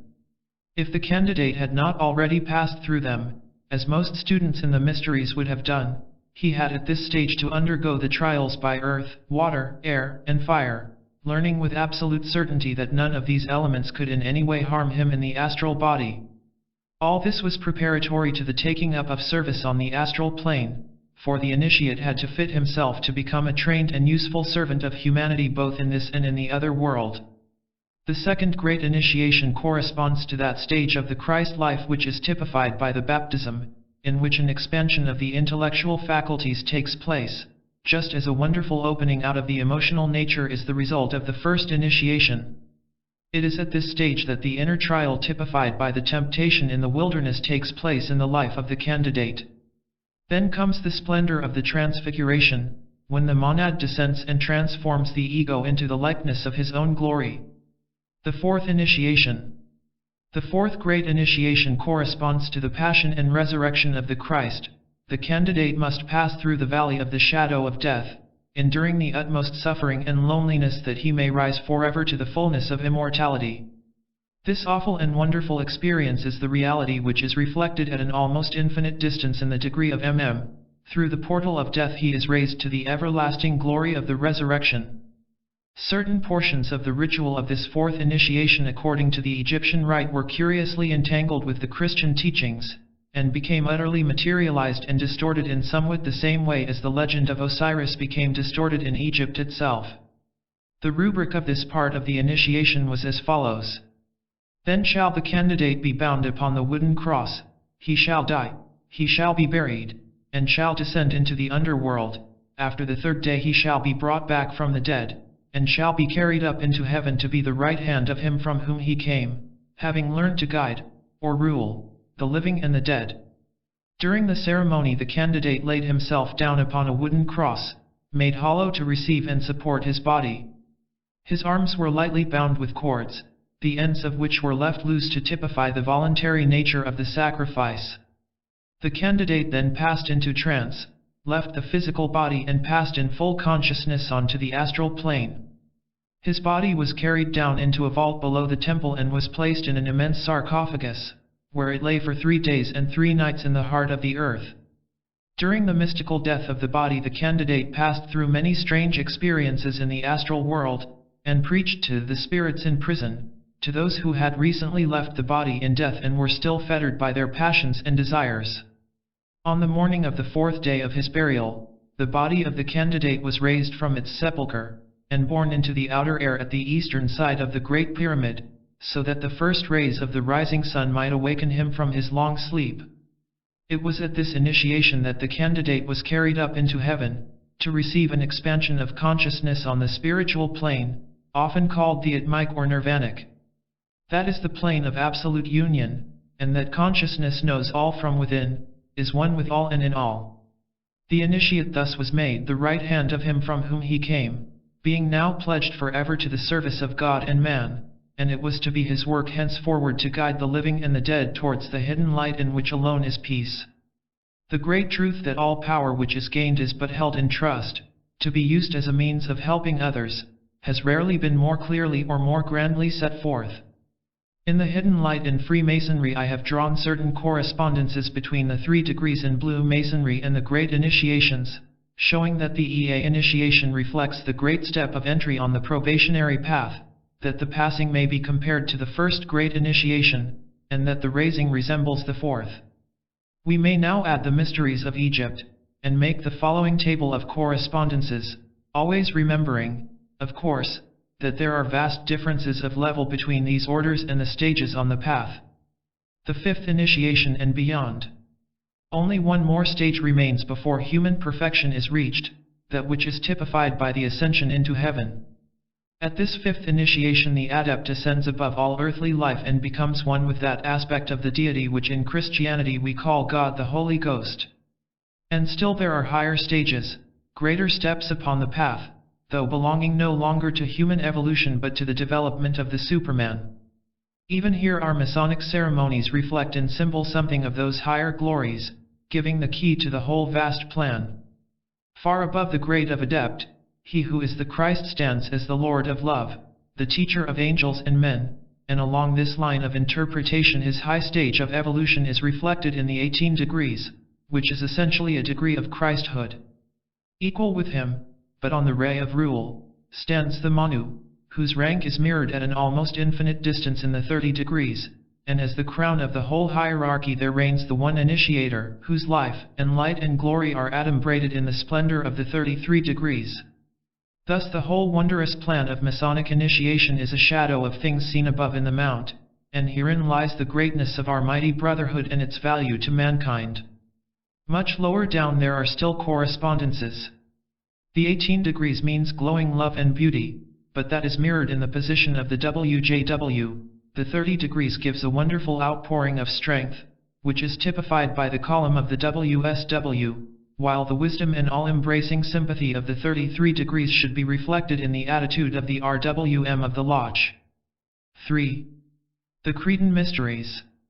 The unity of the mysteries. The group of beliefs and practices to which we give the name of the mysteries has existed in many countries and in different forms, most of which have influenced Freemasonry to a greater or a lesser extent. Widely spread as they were, their unity of origin is to be seen in the fact that they had a certain framework which was always the same, although they showed divergences in minor matters. In those days, just as at the present time, a brother from a foreign jurisdiction who wished to visit had to prove himself at the door of the lodge, for whatever differences there may have been in the outer forms of the ritual, the S.S. were always the same, for these are the keys to the sacramental powers lying behind all the systems of the mysteries alike. Life in ancient Crete. One of the most striking instances of this unity is to be found in Crete, where the comparatively recent discoveries of Sir Arthur Evans have disclosed many Masonic symbols and forms, resembling very closely those of Egypt. Like Gaul in the days of Caesar, ancient Crete was divided into 3 parts or states, Knossos, Goulas, and Polarhini. The king of Knossos was overlord of the whole island, for the rulers of the other states acknowledged him as their leader, although they were perfectly free to manage their own internal affairs. There was also, in the south of the island, an independent city with a few miles of territory attached to it. All these kings were also ex officio high priests, as in Egypt, and the king's palace was always the principal temple of his state. The people worshipped a dual deity, Father-Mother, and these two were regarded as one, though some men offered their devotion more to the father aspect, and some to the mother. The father, when spoken of separately, was called Brito, and the mother Dictina.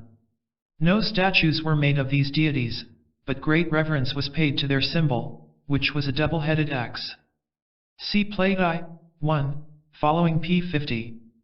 This was carved in stone and made in metal, and set up in the temples where one would naturally expect a statue, and a conventional drawing of it represented the deity in the writing of the period. This double axe was called Labris, and it was for it originally that the celebrated labyrinth was built, to symbolize to the people the difficulty of finding the path to God. Much of their religious service and worship was carried on out of doors. Various remarkable isolated peaks of rock were regarded as sacred to the Great Mother, and the king and his people went out to one or other of these on certain days in each month, and chanted prayers and praises. A fire was lit, and each person wove a sort of crown of leaves for himself, wore it for a while, and then threw it into the fire as an offering to the Mother God. Each of these peaks had also a special yearly festival, much like a pardon in Brittany, a kind of semi-religious village fair, to which people came from all parts of the island to picnic in the open air for 2 or 3 days, and enjoyed themselves hugely. In one case, a great old tree of enormous size and unusually perfect shape was regarded as sacred to Dictynna, and offerings were made under its branches. A vast amount of incense was burnt under it, and it was supposed that the leaves somehow absorbed and retained the scent, so when they fell in autumn they were carefully collected and distributed to the people, who regarded them as talismans which protected them from evil. That these dried leaves had a strong fragrance is undeniable, but how far it was due to the incense seems problematical. The people were a fine-looking race, obviously Greek in type. Their dress was simple, for the men in ordinary life usually wore nothing but a loincloth, except when they put on gorgeous official costumes for religious or other festivals. The women wore a cloth which covered the whole body, but was arranged something like an Indian dhoti in the lower part, giving rather the effect of a divided skirt. The interior of the island was mountainous, not unlike Sicily, and there was much beautiful scenery. The architecture was massive, but the houses were curiously arranged. On entering, one came directly into a large hall like a church, in which the entire family and the servants lived all day, the cooking being done in one corner. At the back was a covered passage, as in the houses in Java at the present day, leading to what was in effect a separate building, in which were the sleeping rooms. These were quite small and dark, mere cubicles, but open all round for about 2 feet under the roof, so that there was ample ventilation. Round the wall of this hall under the roof usually ran a frieze of painted bas-relief, generally a procession, executed in the most spirited style. The buildings were of granite, and there were many statues of granite, though also some made of a softer stone, and some of copper and wood. Iron was used by this race, but not much. The principal metal was copper. The pottery was distinctly peculiar. All the commonest articles were made of bright yellow earthenware, painted with all sorts of figures. These figures were generally on a broad white band round the middle of the pot, and the colors used were nearly always red, brown, or yellow, very rarely blue or green.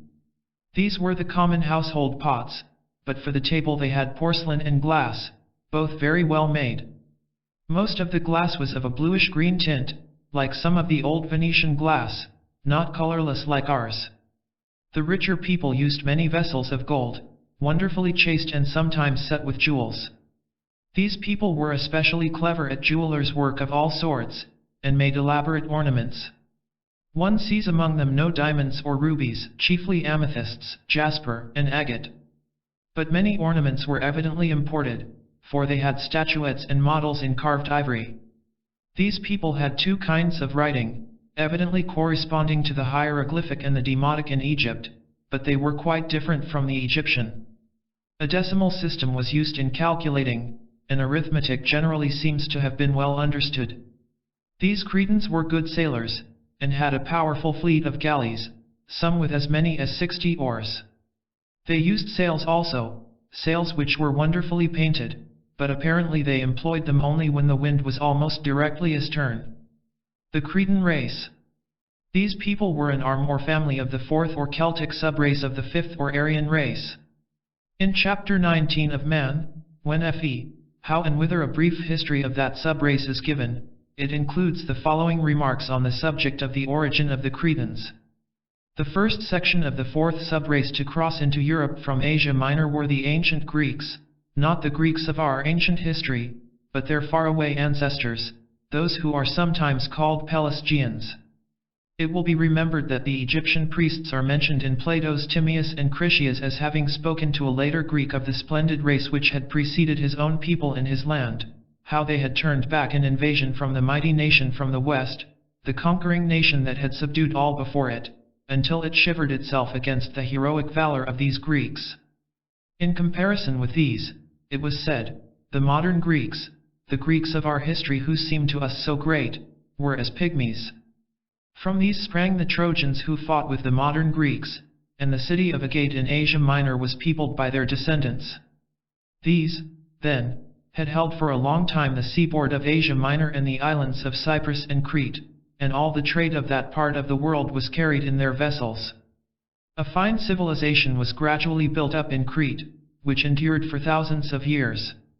The name of Minos will ever be remembered as its founder or chief builder, and he was of these elder Greeks, even before 10,000 BC. Recent discoveries in Crete. It is only since the year 1900 that, largely owing to the work of Sir Arthur Evans, the modern world has come to know something about the Cretan civilization, and to realize that in age and splendor it compared even with the grandeur of ancient Egypt. But even now, though there is abundant appreciation of the archaeological value of the Cretan discoveries, not much attention has yet been given by Freemasons to the highly interesting fact that the Minoan civilization shows us the existence, 5,000 years ago at least, of a mystery religion which in its symbols and general arrangements closely resembles our modern ritual. One feature of those Cretan mysteries especially attractive to CO-Masons is that in them women were admitted as well as men. The admission of women was the practice of almost all the mysteries of the ancient world, but clearer traces of the fact remain today in Crete than in any other country. These mysteries do not lie in the direct line of Masonic descent, but the archaeological remains of initiatory rites are so plentiful and so strikingly similar to our present system as to be exceptionally interesting. For those who are not conversant with the results of the excavations in Crete, it may be well to give a brief survey of the historical knowledge gained by their aid. Until recently, most textbooks of history taught that the Greek civilization began in the 8th century BC.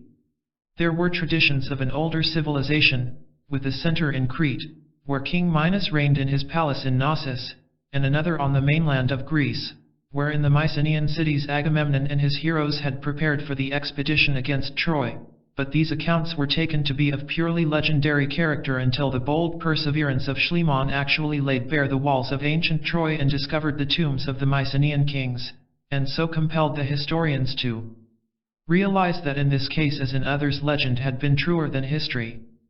The discoveries in Crete were even more striking.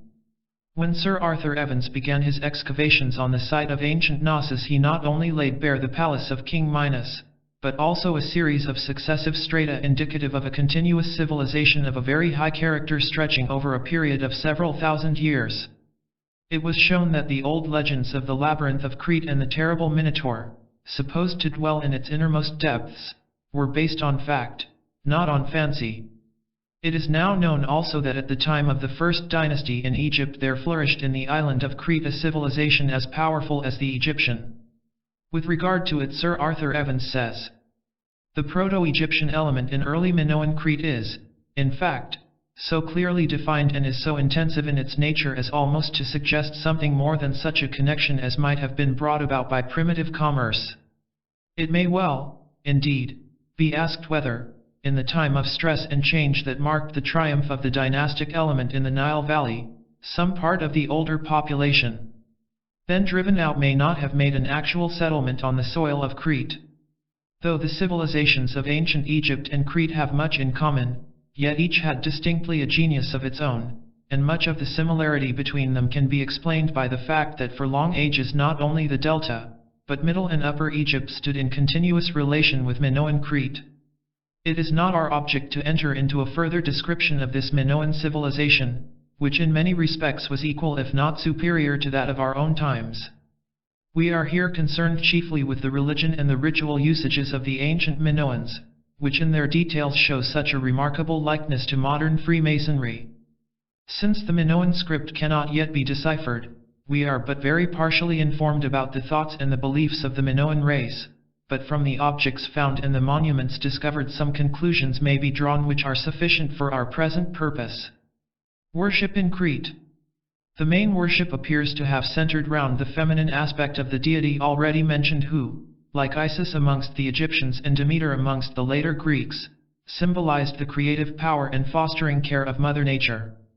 Connected with her worship was the sacred tree, depicted in so many presentations of Minoan shrines, while the deity herself was associated with the dove, the lion, the fish, and the snake, typifying her dominion over air, earth, water, and the fire within the earth. As I have written above, the most sacred symbol in Minoan worship was the double axe or labrys. This, mounted on a stone column, is found in the shrines of ancient Crete, and when depicted on any object or building invariably denotes its sacred character. It was always an emblem of the Most High God, and is in reality the ancestor of the Master's gavel, which he bears because in his humble way he represents the All-Commander, ruling his lodge in the name of the spiritual king. In Crete we often find it associated with what is called the sacral knot. When thus combined it closely resembles the Egyptian ankh, the token of immortality. The mother goddess Dictana denoted the productivity and creative power of nature. This double axe, especially when surmounted by the sacral knot, signified the eternal truth of death and resurrection, which was the central mystery of the religion of Crete as it was of that of Egypt, and so it was often laid before her to typify the ever-recurring miracle of the rebirth of tree and grain from the death of winter. The very form of the labyrinth in the recesses of which this sacred emblem was concealed was in itself symbolical and full of meaning. It was based upon the cross, and the representations of it on seals and coins sometimes take the shape of the swastika.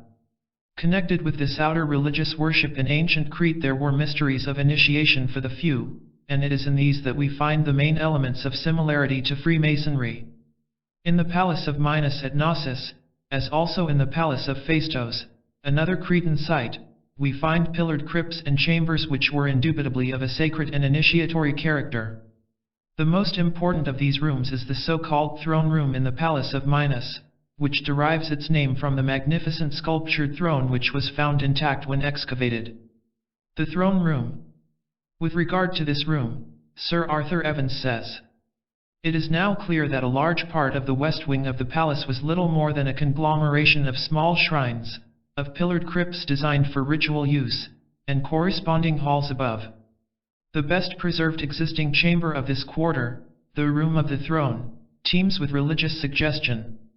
With its elaborately carved cathedral seat in the center and stone benches round, the sacral griffins guarding on one side the entrance to an inner shrine, on the other the throne itself, and, opposite, approached by steps, its mysterious basin, it might well evoke the idea of a kind of consistory or chapter house.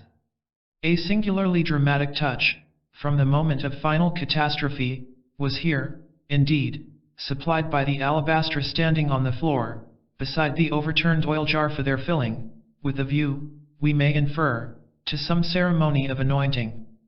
It is impossible to withhold the conclusion that the Room of the Throne at Knossos was designed for religious functions.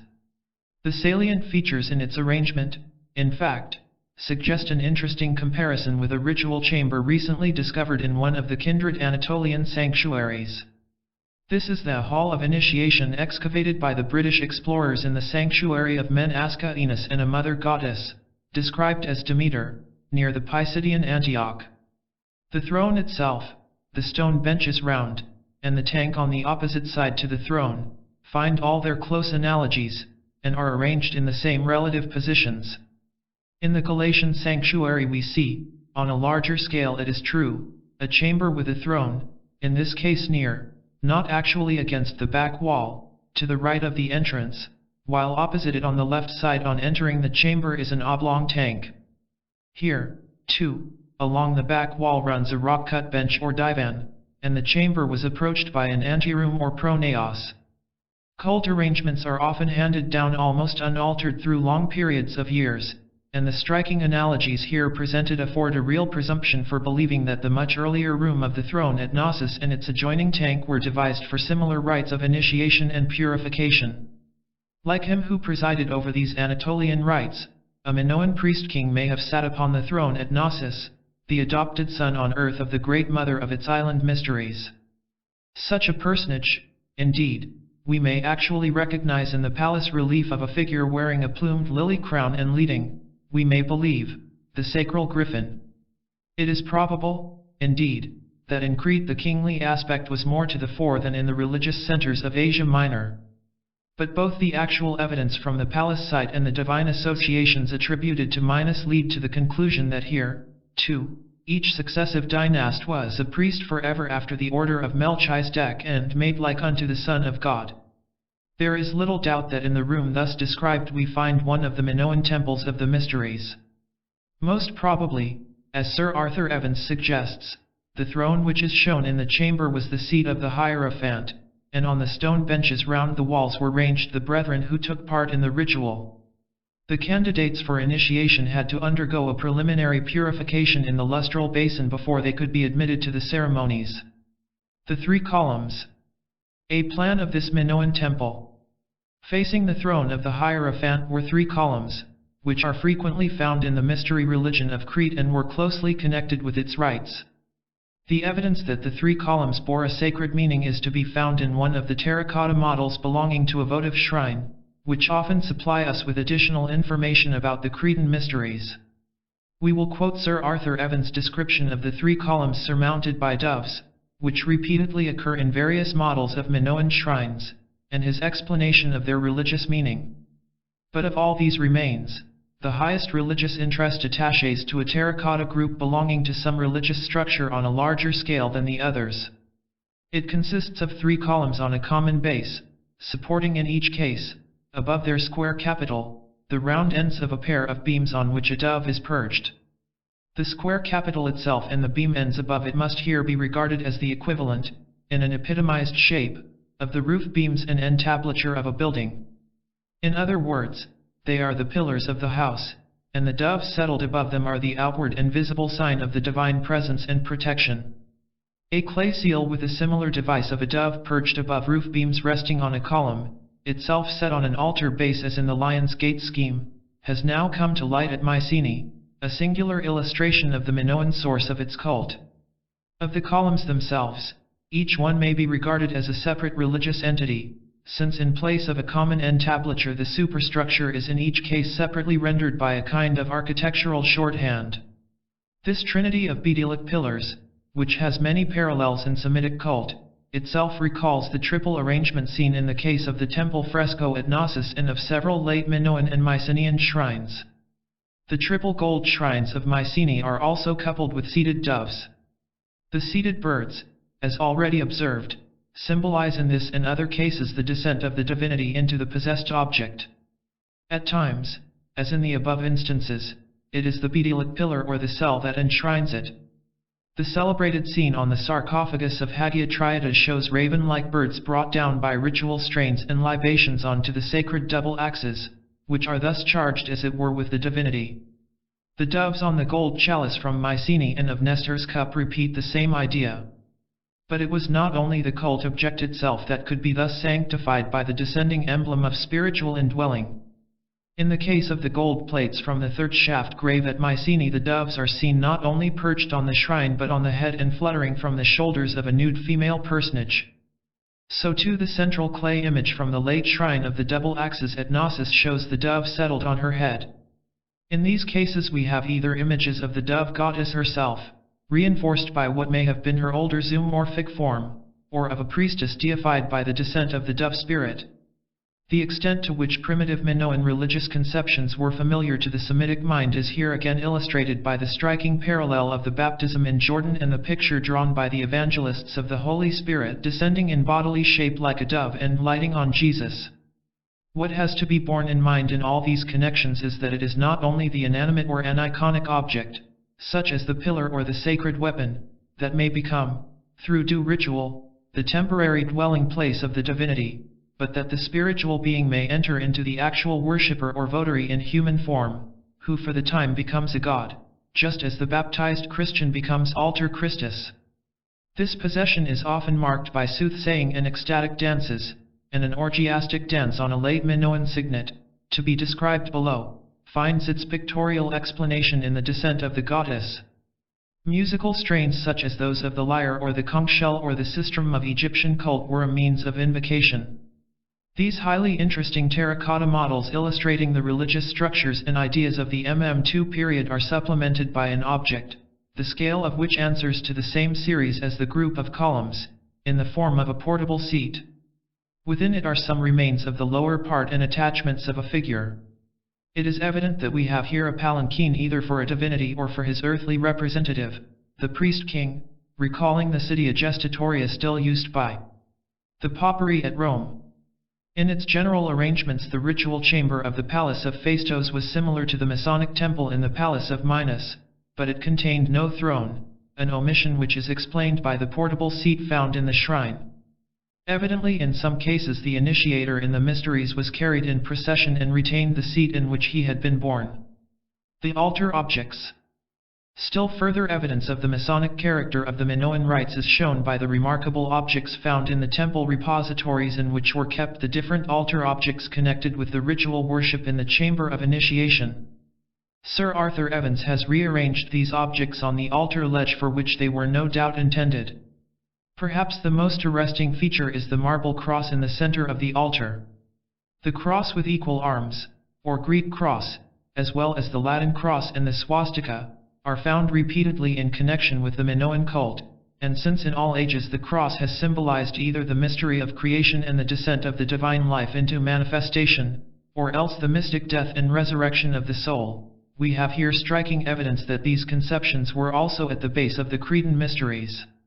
On either side of the cross on the altar ledge the figures wear aprons, which were clearly of a ritual character, for they are not to be met with in ordinary Cretan dress. The apron was evidently double, extending both in front and at the back, and differed in details in the case of the goddess and her priestess. It is possible, and in some respects even probable, that both female figures found on the altar are worshippers of the cross and the triple snake, in which case the different character of the two aprons may well denote a difference in the rank or degree of the wearers. Evans expresses his opinion that the double aprons are of a ritual character. Various symbols. There were also some lesser religious symbols and objects which are of such decidedly Masonic character that they are worth mentioning. We see a relic of bone found in the temple repository which, as Evans says, is in the shape alternately of flowers and buds, suggested by those of a pomegranate. Further symbols familiar to Freemasons are the frequently recurring sun and moon, on a bronze votive tablet from the Sycro cave, and a gold ring from Mycenae. With regard to the former, Evans says, the tree, dove, and fish, which here appear as the vehicles of divine possession, aptly symbolize her dominion of earth, air, and sea. The triple group of sacral horns further emphasize the threefold aspect of the cult, which also explains the triple basin of the libation table. So, too, we see the pillar shrines of the goddess, like that of the Notion wall painting, regularly divided into three compartments. Both the votive tablet and the ring are full of religious meaning and Masonic symbolism, and well repay close study. They incidentally show how far the Minoan worship spread from Crete to the mainland. Similarly, the introduction of the Masonic square as a decorative pattern on a vase found in Aphidna on the mainland of Greece is of interest, as showing that with the spread of Minoan culture to the Mycenaean settlements, the symbols of the Minoan mystery religion too were carried abroad. The statuettes. But these evidences of Masonic symbolism, decisive as they are surpassed by the testimony presented by a number of statuettes and votive figures found in Crete or in the outposts of Minoan civilization, which are represented in such indubitably Masonic attitudes, some of which now belong to the higher degrees, that even the most skeptical student must acknowledge that no chance can explain this similarity. It would not be in accordance with Masonic secrecy to mention the degrees to which the different attitudes belong, but all Masons will readily recognize them.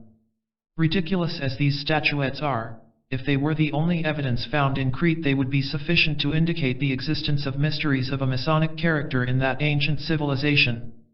But where that evidence is supported by the various proofs discussed above, no doubt can remain that 4,000 years ago and more there existed in Crete mysteries in which Masonic signs and symbols were used, which admitted both men and women, and performed their rites in temples very similar to those of modern Freemasonry. 4. The Jewish mysteries. The Jewish line of descent. Although our modern Freemasonic rites and symbols are derived from Egypt, as has been shown in the Hidden Life in Freemasonry, they have reached us for the most part through the Jews. The tradition which has most influenced our modern Masonry is that of the Jewish mysteries, so the greater part of our ceremonies and s.s. are now cast in a Jewish form. In the Hidden Life in Freemasonry it has been explained that many of the traditions preserved in the Old Testament have a basis in fact, although the actual events of Jewish history were magnified and distorted through the lens of an almost fanatical patriotism by the later compilers of the records. The Jewish scriptures as we have them today were almost entirely rewritten after the return from the captivity, and the priestly writers who did this work transfigured in a glow of enthusiastic romance the poetic traditions of their nation. The Jewish migrations. The Jewish race is an offshoot of that Semitic people who formed the fifth subrace of the Atlantean root race. Some 4,000 years before the Great Cataclysm of 75,025 BC, which overwhelmed the first Atlantean empire of Egypt, the Manu had led his especial followers into the uplands of Arabia in order that they might be separated from the bulk of the Atlanteans, and that a new type might be evolved from them which would later be developed into the Aryan root race. Strict injunctions were given by the Manu that there was to be no intermarriage with neighboring races, so that the purity of the new stock might be maintained, and the idea of these men that they were a chosen people was fostered to that end. Shortly before the cataclysm, some 700 of the best and most promising of these people were led into Central Asia by the Manu, and they grew there after many thousands of years into a great nation, the nucleus of the Aryan race that was later to rule the world. About 40,000 BC the Manu led out the second subrace of the new root race to colonize Arabia once more, since the Semites who had been left behind were the closest of the Atlantean peoples to the new stock. Arabia became a great Aryan kingdom, excepting only a certain section of those inhabiting the southern part of the peninsula, who declined to recognize the Manu or to intermarry with his people, quoting his own regulation against him in defense of their refusal. Later this tract of country was conquered by the Aryans, and a fanatical section of its inhabitants forsook their homes, and settled on the opposite coast of the Red Sea in what we now call Somaliland. Here they lived for several centuries, but in consequence of an attempt on the part of the majority to intermarry with the Negroes of the interior, a fairly large minority of them withdrew from the community, and, after many wanderings, found themselves in Egyptian territory. The pharaoh of the period, interested in their story, offered them an outlying district of his kingdom if they chose to settle there. Eventually some pharaoh made a demand upon them for additional taxation and forced work which they considered an infringement of their privileges, and they once more undertook a wholesale migration under the leadership of him whom we now call Moses, and after further wanderings settled in Palestine, where they were known as the Jews, still strongly maintaining that they were a chosen people. During their sojourn in Egypt certain of them had been initiated into some of the degrees of the Egyptian mysteries. Moses, as was said much later, was learned in all the wisdom of the Egyptians, and he seems to have been the real founder of the Jewish mysteries, much as tradition suggests, introducing into them the succession of I.M.S. which he had received from the Egyptian priests. Our investigations have not confirmed the events related in the early chapters of the book of Exodus with regard to the 10 plagues and the smiting of the Egyptians. The Jews departed without much opposition, and after many years of wandering in the wilderness conquered various tribes and took possession of Palestine. Indeed, their migration seems to have been inspired to some extent by the Manu. During their wanderings they used a tent for the celebration of their mysteries, preserved in Hebrew tradition as the tabernacle. In this they worked in essence the Egyptian rituals, though the whole celebration was under such conditions on a much smaller and less splendid scale. These are the facts lying behind the Masonic tradition of the First or Holy Lodge. The Prophets. It appears that Moses was also acquainted with the great ritual of Amen as worked in the mysteries of Egypt, and some portion at least of this tradition was transmitted to his successors.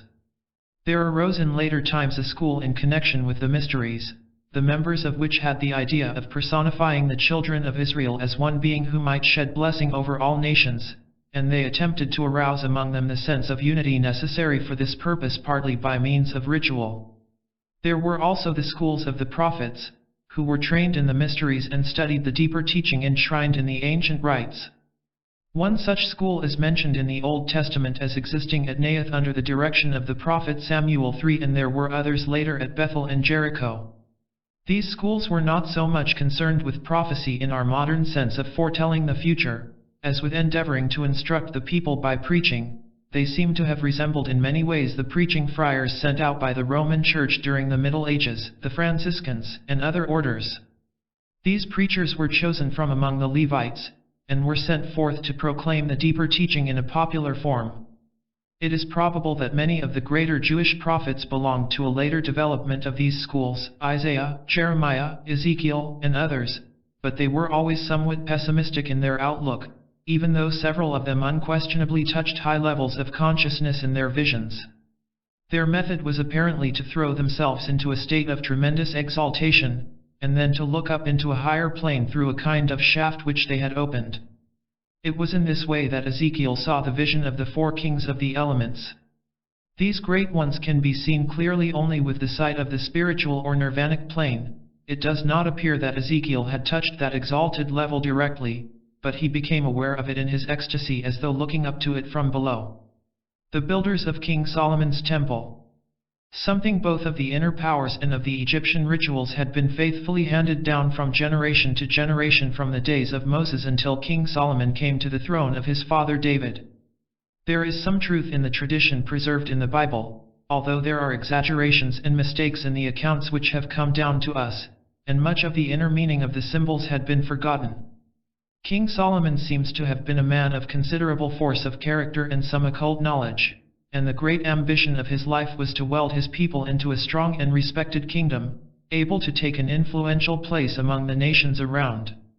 To that end he built the temple in Jerusalem to be the center of the religious worship of his people and a symbol of their national unity. It was perhaps not quite so magnificent as tradition relates, but the king was nevertheless extremely proud of it and considered it to be one of the great achievements of the age.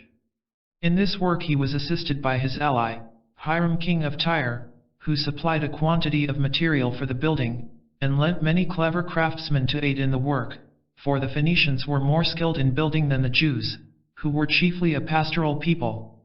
Also about 50 years before, some of the wandering bands of Masons who called themselves the Dionysian artificers had settled in Phoenicia, so King Hiram was able to supply many expert workmen. This alliance is a matter of secular history, for Josephus tells us that even in his day copies of the letters which passed between the two kings existed in the Tyrian archives and might be consulted by students. Hiram Abiff was also a real personage, though he did not meet his death in the manner recorded in Masonic tradition. He was a decorator rather than the actual architect of the temple, as the biblical records clearly tell us. He was filled with wisdom and understanding, and cunning to work all works in brass. He was skillful to work in gold, and in silver, in brass, in iron, in stone, and in timber, in purple, in blue, and in fine linen, and in crimson, also to grave any manner of graving, and to find out every device which shall be put to him. Josephus confirms the tradition that he was an artist and a craftsman rather than an architect. This man was skillful in all sorts of work, but his chief skill lay in working in gold and silver and brass, and he did all the curious work about the temple as the king wished. He was the son of a widow of Naphtali, and his father was a man of Tyre, a worker in brass before him. Since so much responsibility rested in his hands, and he was so skillful an artist, he appears to have been in the close confidence of King Solomon, and a member of his council. He was evidently treated as an equal by the two kings, and that is one of the reasons which influenced Brother Ward to translate Hiram Abiff as Hiram his father, and to represent the king of Tyre as sending his abdicated father to superintend the decoration of the temple. The recasting of the rituals. But King Solomon's plans for the consolidation of his people were not yet complete. By the building of his temple he had formed an outer center of national worship, and he now desired that the mysteries, the heart of his people's religion and the center of their spiritual consciousness, should also be purely Jewish in their form. The ceremonial handed down from the days of Moses was still Egyptian, and the initiates of the mysteries were yet symbolically engaged in building the Great Pyramid, the House of Light, and in celebrating the death and resurrection of Osiris. Even though it had no corresponding halls of initiation, King Solomon desired that for the future his temple should take the place of the House of Light, and become the spiritual center of the Jewish mysteries. King Hiram of Tyre warmly supported this idea.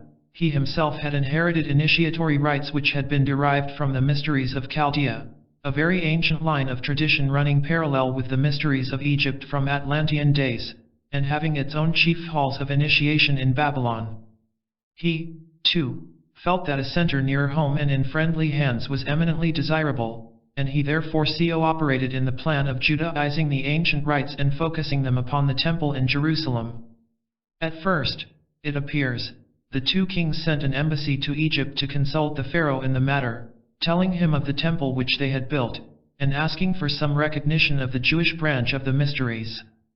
The pharaoh did not accept their proposals with any degree of enthusiasm, but rather implied that no foreigner could possibly understand the mysteries of Egypt. The Egyptians of the period seem to have regarded their Jewish brethren with something of the same feeling that the Grand Lodge of England might have towards the Grand Orient of Haiti if it should propose alterations in the ritual, and their interest in the new venture was decidedly cold. We find no confirmation of the story of the marriage of King Solomon to Pharaoh's daughter, as is related in the Bible. Indeed, this union is now generally rejected by the critics as impossible, for according to the Tel El Amarna tablets, an Egyptian princess might not marry a foreigner. The mingling of traditions. On the return of their embassy from Egypt, King Solomon and King Hiram called together the council at Jerusalem, and it was decided that they should proceed immediately with the work of recasting the rituals into the Jewish form. It is an interesting fact that three distinct lines of tradition were represented in the persons of the three chief members of the council, and of each of these we can find traces in our modern workings. King Solomon himself had inherited the Egyptian line of succession derived from Moses. King Hiram of Tyre preserved the Chaldean descent, while Hiram Abiph brought with him another line of tradition, not derived from either of these sources. This last line was strange and terrible, a line probably perpetuated through savage and primitive tribes who had bloodthirsty customs of mutilation and human sacrifice. I think it must be to this line that Brother Ward refers in his remarkable work Who Was Hiram Abiph?, in which he adduces a vast amount of evidence to show that our traditional history is based upon the myth of the death and resurrection of Tammuz, and is in reality an account of the ritual murder of one of the priest kings of that religion. He points out that most primitive races enact a drama in which someone, usually a priest or king, represents a god who is slain and comes to life again, that in earlier times at any rate such a representative was really killed and offered up as a sacrifice to ensure fertility, that we first hear of this myth of Tammuz in connection with Babylon, and that the tribes in the neighborhood of Judea were all addicted to the worship of that deity. In fact, among the Jews themselves we find the prophets blaming the Hebrew ladies for taking part in the ritual mourning for him. Solomon himself was by no means definitely monotheistic, and his people betrayed a distinct tendency to run after strange gods. There seems much evidence to prove that the love song attributed to him in the Bible is really a ritual hymn to Astarte, for whom he built a temple quite near to that of Jehovah. There is considerable uncertainty as to whether Bacchus, Queen of Sheba, was a real person, or only a personification of Astarte. Brother Ward explains that the festivals of the two patron saints of Freemasonry, St. John the Baptist in summer and St. John the Evangelist in winter, are only a perpetuation of the feasts of the old fertility cult at the summer and winter solstices, that similar cultural rites are found in other lands, Teutonic, Celtic and Greek, that they also survived among the Essenes, and that the Knights Templars brought back from Syria a story very similar to that of the 3 degrees. The tale of Jonah, he remarks, has always been understood as a myth of death and resurrection, and he also was sacrificed to appease a deity, and obtain salvation for others, just as was the priest-king of old.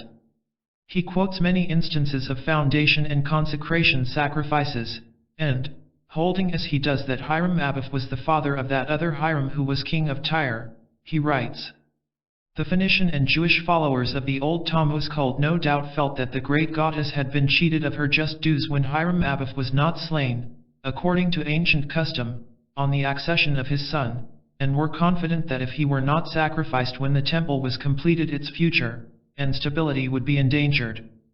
So I consider that the Phoenician workmen, with or without the consent of Solomon, killed the old king of Tyre, Avival, or Hiram Abiph, as a consecration sacrifice.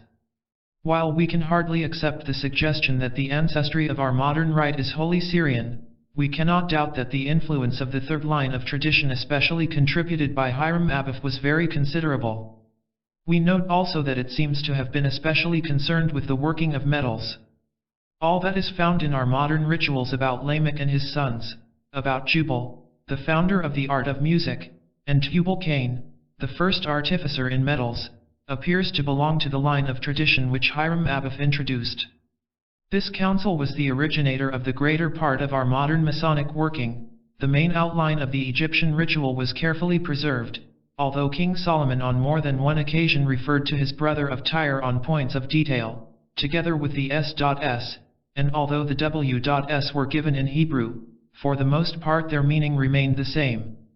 King Solomon himself seems to have been largely responsible for our ceremony of raising. He it was who, at the instance of Hiram Abiff, changed the legend of Osiris into that of the master builder who attempted to escape by the S.N. and E.G.S. and was S.N. because he would not divulge the S.S of a MM. The name of the original master builder was not of course given as now, for he himself assisted in the construction of the legend, neither was there any fatality connected with the actual building of the Holy Temple. The insertion of the present name was the work of Rehoboam, when he succeeded to the throne of Solomon his father, as I have said in the Hidden Life in Freemasonry, so the story came to be applied to the person of Hiram, the widow's son. A very curious tradition still exists in the 3 degrees of the Rite of Mizraim. In that rite the central figure of the legend is not Ha, who is said to have returned to his family after the completion of the temple, but the story is carried back to the days of Lamech, whose son Jubal, under the name of Hario Jubilabii, is reported to have been slain by 3 traitors, Hagava, Hakina, and Haramda. Mackey's Encyclopedia, Art. Mizraim. The Rite of Mizraim, as we shall see later, is extremely old, and may well have incorporated another tradition than that handed down in Europe, for it appears to have been introduced from the East towards the end of the 18th century. It may be that we have here another echo of that line of tradition which Hiram Abiff represented on the council of King Solomon. Such was the important work undertaken by the Second or Sacred Lodge. The succession of I.M.S was handed down into the new dispensation, and thenceforward masters of lodges deriving their succession from the mysteries of the Hebrews have always sat in the chair of King Solomon, while the 2 wardens occupy those of Hiram king of Tyre and Hiram Abiff. Thus there is a very real truth behind our Masonic tradition. The original traditional history as adapted by King Solomon contained much more of the legend of Osiris, and was altogether more coherent and reasonable than it is today, for there was a resurrection of the master builder as well as a death, and the search of Isis for the body of Osiris was reflected in the search of certain craftsmen for the body of the master. But this was rather in the nature of a verbal charge than a piece of ritual working, and it was therefore more likely to become distorted in the course of ages. This is exactly what took place. The ceremonies were handed down from age to age with very few changes, but they were at several epochs clothed in a new set of words, which reflected the spirit of the times, while the legend associated with the ritual of the 3 degrees became sadly marred in its passage throughout the centuries, until in its present form it is a mere shadow of the glorious teaching of the mysteries of Egypt from which it was derived. The transmission of the NEM rites. The mysteries were transmitted from generation to generation for the next 350 years, during the survival of the Kingdom of Judah. In 586 BC the city of Jerusalem was destroyed by Nebuchadnezzar, and the people were led captive into Babylon. During the captivity the mysteries were interrupted, and it does not seem probable that they were seriously worked during the 50 years of exile. Nevertheless, the succession of I.M.S remained unbroken, and when the people returned from Babylon to rebuild the temple, they also tried to reconstruct their rites of initiation. Herein we find the facts underlying the tradition of the Third or Grand and Royal Lodge, for Zerubbabel, the Prince of Judah, and Jeshua, the High Priest, were largely instrumental in this work of restoration and renewal.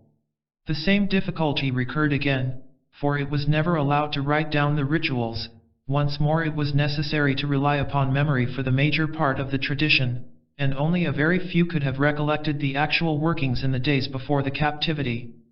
Nevertheless they succeeded in reconstructing the rites with tolerable accuracy, although once more the traditional history suffered distortion through being imperfectly remembered. Such is the story of that line of succession which eventually found its way into the Roman Collegia, in the first place by direct descent from the teaching of King Numa, then by the migration of the rites of Attis and Cybele to Rome about 200 BC, and again through the medium of the returning soldiers of the armies of Vespasian and Titus. From these collegia it has been handed down with singularly little change in essentials to our modern lodges. Besides the 3 craft degrees which formed the main structure of the Jewish mysteries, there were also other Masonic traditions handed down from Egypt. That which is now the Holy Royal Arch had its place in the working, while the ideas contained in what we now call the Mark degree were associated with the 2 degrees as the arch was with the 3 degrees.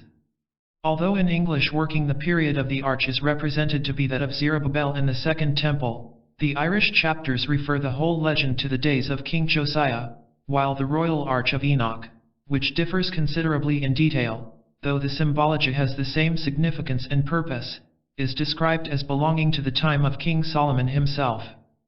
The absence of a fixed period is noteworthy as indicating that the historical setting is only of secondary importance, and that the main purpose of the degree is to convey symbolical instruction.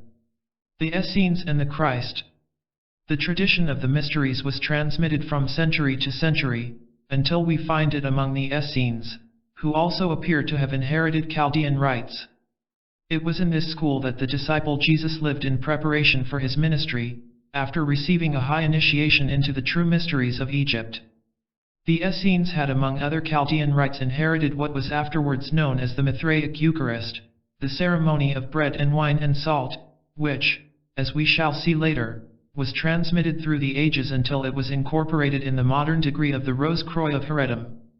The consecration of those elements was and is wonderful, though there is not so full a descent of the divine presence as in the corresponding ritual of Amen used in ancient Egypt.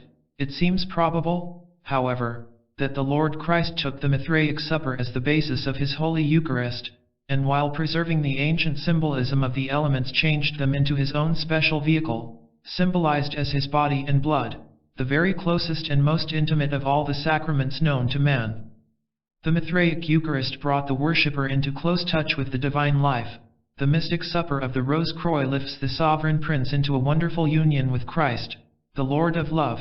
In the ritual of Amen the brethren bowed to each who had partaken of the sacrament saying, "Thou art Osiris." The Holy Eucharist of the Christian Church is the last and most wonderful of all, for in it we receive him, the Lord of love, and the sacred host is just as fully and perfectly his vehicle as was the body of Jesus in Palestine 2,000 years ago. It seems probable that he took the existing sacrament which was regularly celebrated in the Essene community, and transfigured it into another and holier Eucharist, which has become the glory of his church from generation to generation. Kabbalism. With the tremendous impetus given by the coming of the Lord, the mysteries received a greater inspiration than had been theirs since the days of Moses. Part of the mystic teaching belonging to them later passed into writing, and in the Kabbalah we find fragments of the symbolic knowledge which was once the exclusive property of the initiates. So close are the analogies between certain of the doctrines of the Kabbalah and those of the earlier degrees of Masonry that it has been supposed that Kabbalistic students were responsible for the introduction of speculative Masonry into our modern craft. The student of occultism does not hold this view, for he knows that our speculative rituals belong in substance to a far older past than the 18th century, and that they perpetuate the tradition of the Jews, who derived it from the mysteries of Egypt. He sees in the literature of the Kabbalah a written and exoteric portion of certain teachings belonging to the Jews, though handed down along an independent line, which may nevertheless have crossed that of our own craft and influenced it to some extent in later days. There is much in the Kabbalah which throws light upon our ceremonies and symbols, and a study of Kabbalistic theosophy may be of both profit and interest to the Mason. The briefest summary is all that we can attempt here. The literature of the Kabbalah represents a growth of many centuries under the influence of many types of thought, Jewish, Gnostic, Neoplatonic, Greek, Arabic and even Persian, and it has never been fully translated into any European language. It consists of certain great texts written in Hebrew and Aramaic, and a mass of commentaries upon them compiled by Jews of many lands and many ages. The most important texts are the Sefer Yetzirah, which explains the mystic meanings underlying the Hebrew alphabet, and erects a vast system of mystical and occult speculation upon the combinations and permutations of the various letters, and the Sefer HaZohar, or Book of Splendor, which is a medley of history and legend, of fable and of fact, of mysticism and fantastic speculation which, like all such literature, contains priceless gems of occult wisdom hidden in a mass of rubbish. Both these texts claim to date from the 2nd century AD, but in reality they were not written down until a later period, the former being completed about the 10th century, and the latter before the 13th. They became known to the educated people of Europe about the time when speculative Masonry was beginning to emerge into the light of day, that is during the 17th century, through various Latin works, the chief of which are Baron Nor von Rosenrith's Kabbalah Denudata, the Oedipus Aegyptiacus of Athanasius Kircher, the De Arte Kabbalistica of Reuchlin, and a Latin translation of the Yetzirah. As Brother A. E. Waite, our chief authority in this field, has pointed out, the written Jewish tradition presupposes throughout a tradition which did not pass into writing. The Zohar, for example, which is its chief memorial, refers everywhere to a great body of doctrine as something perfectly well known by the circle of initiation for which the work was alone intended.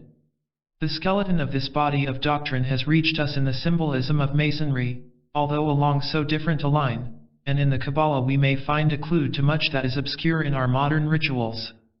The spiritualization of the temple.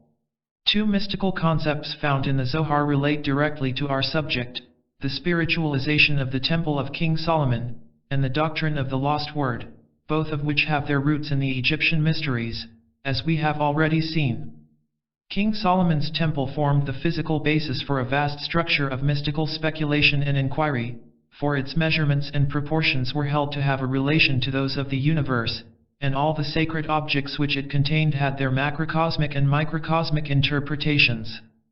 The Shekinah or divine glory which irradiated the innermost sanctuary, the Holy of Holies, was interpreted not only as the divine presence which hallowed the visible temple, but as God immanent in his universe and indwelling in the heart of man. Furthermore, the idea of the Jews that someday the temple should be rebuilt is itself spiritualized and transformed, and it was taken as an allegory of the attainment of divine perfection both in man and the universe. The Jews, whose rich Oriental minds delighted in exuberant and complex allegory, conceived a veritable city of temples, of which King Solomon's was but the symbol, temples and palaces each relating to a different aspect or plane of nature and forming an intricate system of reflections and correspondences. The prototype of all this wealth of symbolism is found in the mysteries of Egypt, wherein the measurements of the Great Pyramid were studied as emblematical of the proportions of the universe, and contained vast stores of occult and astronomical lore. The Jews applied what they knew of the Egyptian system to the temple of King Solomon, reflecting the wisdom of Egypt through the lens of their own fiery and poetical temperament, whence some portion of it gradually passed on the one hand into written and exoteric literature, and on the other was handed down in the secret lodges of Masonry. The loss of the divine name. The second great doctrine of Kabbalism which concerns us here is the loss of the divine name, or rather of the correct method of pronouncing that name. The Jews thought of this name as a word of 4 letters, JHVH, which we generally read as Jehovah.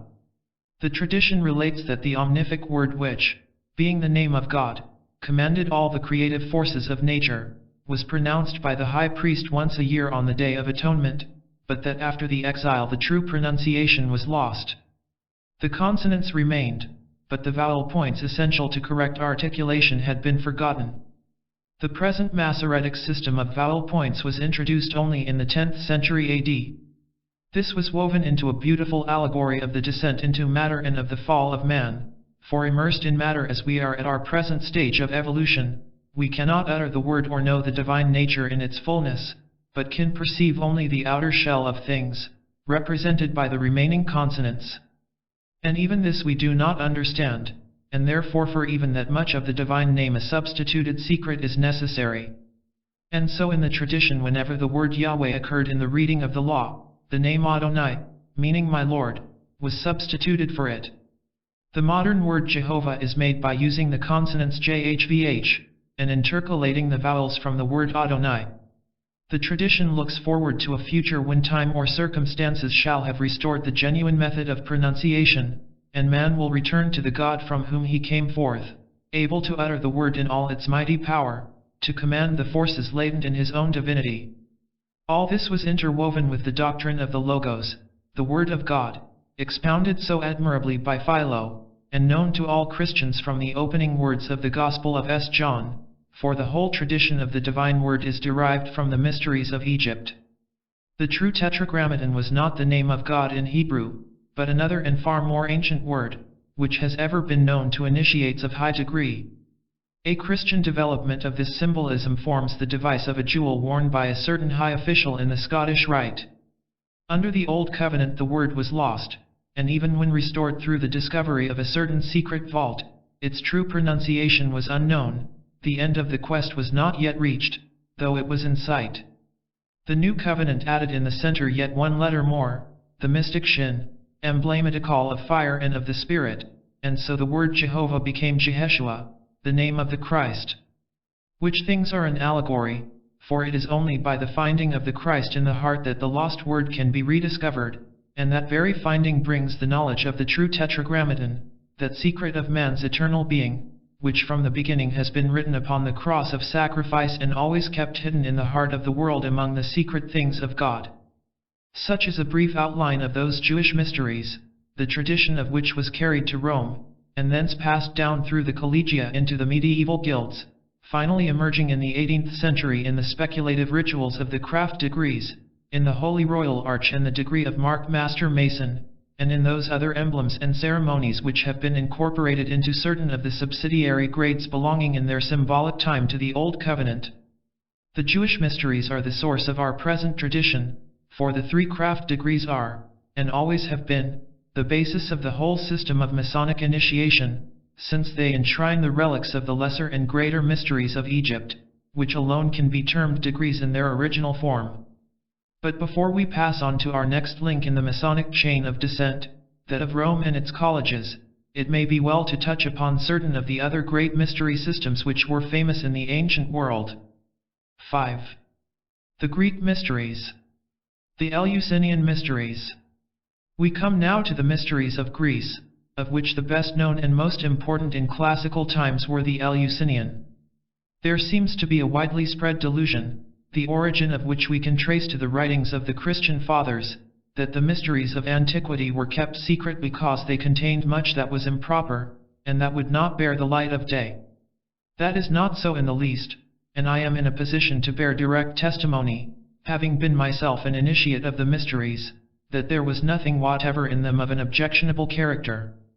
The teachings were all of the highest and purest nature, and they could not but benefit very greatly all who had the privilege of being initiated into them. In classical and post-classical times many of the greatest men have borne witness to their worth. A few quotations, samples of many, will be sufficient to show this.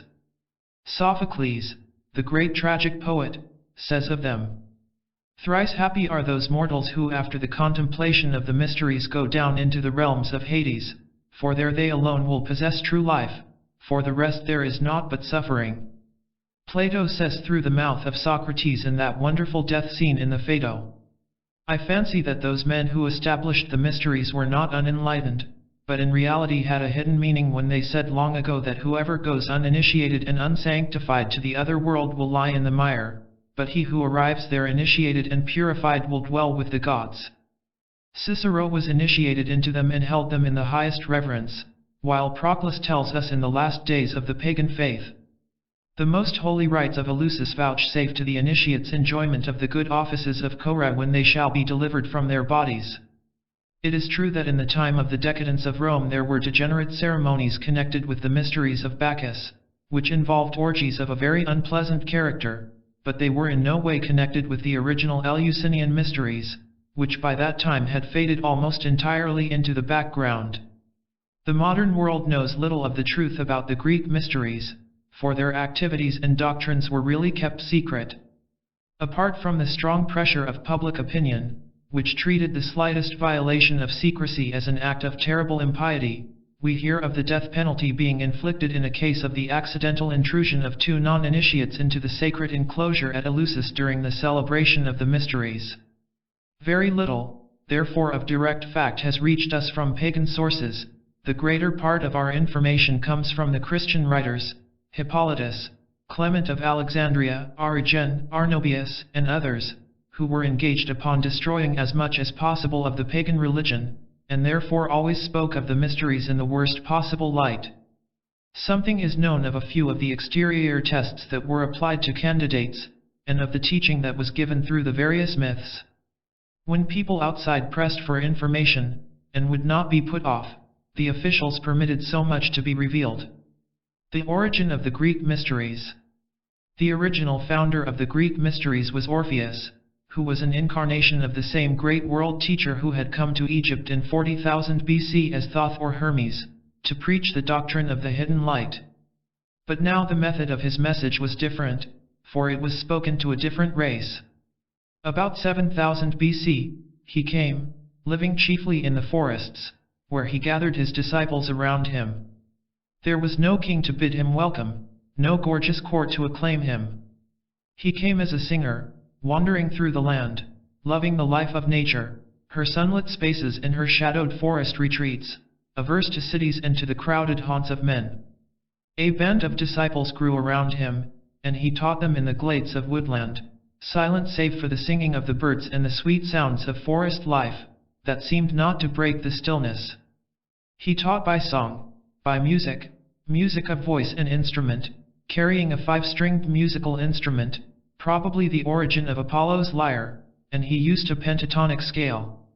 To this he sang, and wondrous was his music, the angels drawing nigh to listen to the subtle tones. By sound he worked upon the astral and mental bodies of his disciples, purifying and expanding them. By sound he drew the subtle bodies away from the physical, and set them free in the higher worlds. His music was quite different from the sequences, repeated over and over again, by which the same result was brought about in the rootstock of the race, which it carried with it into India. Here he worked by melody, not by repetition of similar sounds, and the rousing of each etheric center had its own melody, stirring it into activity. He showed his disciples living pictures, created by music, and in the Greek mysteries this was wrought in the same way, the tradition coming down from him. And he taught that sound was in all things, and that if man would harmonize himself, then would the divine harmony manifest through him, and make all nature glad. Thus he went through Hellas singing, and choosing here and there one who would follow him, and singing also for the people in other ways, weaving over Greece a network of music, which should make her children beautiful and feed the artistic genius of her land. This wonderful tradition of the mysteries of Orpheus was handed down for thousands of years until in classical times we find, on the one hand the Orphic schools, of which that of Pythagoras was a splendid offshoot, and on the other the greatest of all the Greek mysteries, those of Eleusis, which preserved much of the ancient teaching in a ceremonial form. A relic of the tradition of Orpheus is found in the fact that the Hierophant of the Eleusinian mysteries was always chosen from the sacred family of the Eumolpidae, the descendants of the fabled Eumolpus, whose name meant the sweet singer, and one of the most important qualifications for the office was the possession of a beautiful and resonant voice, with which the sacred chants might be correctly intoned. The gods of Greece. The Greek idea of worship was very different from our modern conceptions. It must not be supposed that any of the educated Greeks believed in the mythology of their religion as literal fact. Men sometimes wonder how it was possible for great nations like Rome or Greece to remain satisfied with what we commonly call their religion, a chaos of unseemly myths, many of them not even decent, describing gods and goddesses who were distinctly human in their actions and passions, and were constantly quarreling amongst themselves. The truth is that nobody was satisfied with it, and it never was at all what we mean by a religion, though it was no doubt taken literally by some ignorant people. All cultured and thinking men took up the study of one or other of the systems of philosophy, and in many cases they were also initiates of the school of the mysteries. It was this higher teaching that really molded their lives, and took for them the place of what we call religion, unless, indeed, they were frankly agnostic, as are so many cultured men now. Some of these weird myths, however, were explained in the mysteries and were seen to enshrine a hidden teaching relating to the life of the soul. Nevertheless, many of the gods of Greece were real personages, who played their parts in the lives of the people, and were channels to them of the divine blessing. The chief aspect of the outer religion of Greece was the cult of the beautiful. It was known in Greece that every true work of art radiated an atmosphere of joy and beauty, therefore the Greeks surrounded themselves and their worship with every kind of lovely thing. They knew that the gods manifested themselves through beauty, were aspects of and channels for the one beauty, and thus they gathered streams of the divine influence around them and so outpoured blessing upon the world. The gods of Greece were not the same as those reverenced in Egypt. They represented somewhat different aspects of the one eternal God in forms suited to the development of the Celtic subrace, which was essentially an artistic, as the Egyptians had been a scientific, people. As students of the occult side of religion are aware, each subrace has its own especial presentation of truth, its own divine forms through whom worship is offered to the Supreme, and the type of religion is formulated by the world teacher himself in accordance with the development and culture which are to be the distinguishing characteristic of that race and its contribution to the world plan of evolution. In Greece, as in Egypt, there was a multiplicity of these divine forms, some of them represented and ensouled by great angels, who may be compared to some extent to those adored in Christian lands, S. Michael, S. Gabriel, S. Raphael and others. The gods of Greece were no less real than these great ones, although they belonged to an entirely different type, resembling rather the presiding angels of the various countries than the rulers of the 9 orders of the angelic hosts. Pallas Athene, the grey-eyed goddess of wisdom, was a magnificent and splendid being, who practically governed Athens in the old days through her devotees. Her influence was enormously stimulating, but she was not so much an embodiment of compassion or of love, as is the Blessed Virgin Mary, but rather of efficiency and of that perfect accuracy of form that is the essence of all true art. Much of the wonderful art of Greece was inspired directly by her, and to satisfy her it had to be the very highest and truest and most accurate. She could not tolerate a single line misplaced, even in the smallest thing. There was something of polished steel about Athene. She was cold and keen like a rapier, tremendously powerful, keeping the people up to the highest, the noblest, the purest, the most beautiful, and yet less for the sake of an abstract love of beauty than because it would have been a disgrace to be otherwise than beautiful. There was practically no emotion connected with Pallas Athene.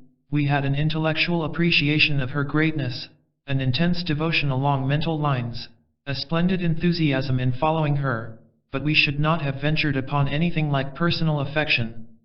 She kept Athens in perfect order, directing it, governing it, brooding over its people with her wonderful inspiration, and she watched the development of her city with the closest interest, determined that it should be ahead of Sparta and Corinth and the other cities of Greece.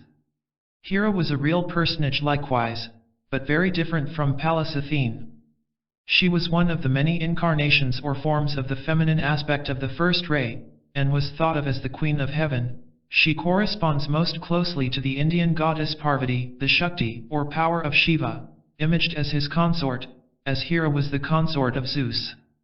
Dionysus was the Logos himself, just as Osiris had been in Egypt, though in a somewhat different aspect, and the legend of his death and resurrection corresponded closely with that of Osiris, and was taught with the same signification in the mysteries of Greece. Phoebus Apollo, the god of the sun and of music, whose symbol was the lyre, seems originally to have been Orpheus, so that in venerating him the Greeks in reality offered their love to the great world teacher. Demeter and her daughter Persephone or Cora were especially reverenced at Eleusis. These 2 deities were personifications of the great forces of nature, the first of the brooding motherhood of the earth, and the second of that creative life which makes the earth to flourish and blossom with corn and flowers and fruit, and then withdraws once more at the onset of winter into a kind of hibernation, a hidden life within, only to burst out again as though in a new incarnation under the influence of spring. Demeter appears to correspond with Uma, the Great Mother, still venerated in India. Aphrodite, the goddess of love, immortal Aphrodite of the broidered throne, as Sappho calls her, represented the feminine aspect of the deity as the divine compassion. She was called the foam-born because she was mystically supposed to have risen from the waters of the ocean. Swinburne describes her in magnificent lines. Her deep hair heavily laden with the odor and color of flowers, white rose of the rose-white water, a silver splendor, a flame. Who, at her mystic birth came flushed from the full-flushed wave, an imperial, her foot on the sea, And the wonderful waters knew her, the wines and the viewless ways, and the roses grew rosier, and bluer the sea-blue stream of the bays. This beautiful symbolism of her name refers to the form side of the deity, the root of matter, called the deep sea, or the virgin sea, which is impregnated with the divine life and beauty, and so gives birth to the loveliest of forms. The title foamborn is particularly appropriate when we consider that all forms are built up of aggregations of bubbles blown in the deep sea, the ether of space. All this was explained to the initiates of the mysteries. The same mystical idea lies in the title of Our Lady Mary, Star of the Sea, although she embodies in herself a fuller manifestation of the divine love in the perfection of eternal motherhood, and indeed unites in her person many aspects of the deity that were divided in Greece. There were, however, two sides of the cult of Aphrodite. The higher side was embodied in Aphrodite Auranios, the heavenly Aphrodite, who was indeed the mother of fair love, but there was a lower aspect of her worship as Aphrodite Pandemos, the earthly, common love, which leads to much evil and base desire, unworthy of the name love, and this aspect was the most prominent in the days when the old religion had become outworn and corrupt. Aphrodite corresponds to some extent with Lakshmi in India. The gods were connected with the mysteries, and worked with and through their faithful followers, but even in the mysteries there was less of devotion and more of intellectual appreciation than in our religion today. In studying different branches of the mysteries as worked in different lands we can but give certain analogies. We cannot hope to make exact comparisons, and the difficulty is still greater when we try to compare the ancient with the modern faiths. Their whole outlook was so different from ours. The officials. The control of the Eleusinian mysteries in classical times lay in the hands of two families, the Eumolpidi and the Caryophes or heralds, who were also connected with the worship of the Pythian Apollo at Delphi. Most of the officers were chosen from these two families, although there were also important civil representatives of the Athenian state who were responsible for the public ceremonial of the mysteries as well as for the control of finance. The chief officer was the Hierophant, chosen for life by lot from the Eumolpidi. He alone had the guardianship of the Halos, Hiera, those sacred treasures which were so carefully preserved at Eleusis and played so great a part in the ceremonial magic of the mysteries. He was invariably a man of advanced age and distinguished position, and in his hands lay the supreme control over the secret ceremonial. Next to him in rank stood the Deities, the bearer of the double torch, chosen for life from the family of the Heresy. Both these officials had houses in the sacred enclosure at Eleusis, into which only initiates might enter, but while the Hierophant remained in almost entire seclusion, the Deities often took a prominent part in public affairs. A third official was the Hierosyrax, or Sacred Herald, who also was chosen for life from the family of Heresy. One of his duties was to make the solemn proclamation to the Mysti before their initiation into the greater mysteries, to preserve silence upon sacred matters. A fourth official was the priest of the altar, chosen also from the Heresy, who in later times was responsible for the sacrifices. In the great days of the mysteries animal sacrifices were never offered, but, as in all religious systems, a time came when the tradition had become formalized and much of the inner knowledge had been withdrawn. It was then that certain teachings upon the meaning of sacrifice and its place in the spiritual life were distorted and materialized into the cruel superstition that it was necessary to sacrifice animals to the deity. There were also two women hierophants, dedicated to the two goddesses who presided over the mysteries, Demeter and Koret, and in addition to them there was a priestess of Demeter, who appears to have been closely connected with certain other rites of the goddesses open only to women, Thesmophoria, Haloa, as well as with the mysteries of Eleusis. A number of minor officials also took part in the ceremonial. As in Egypt, women were admitted to the mysteries on equal terms with men, and no distinction was made between the sexes save in the matter of office.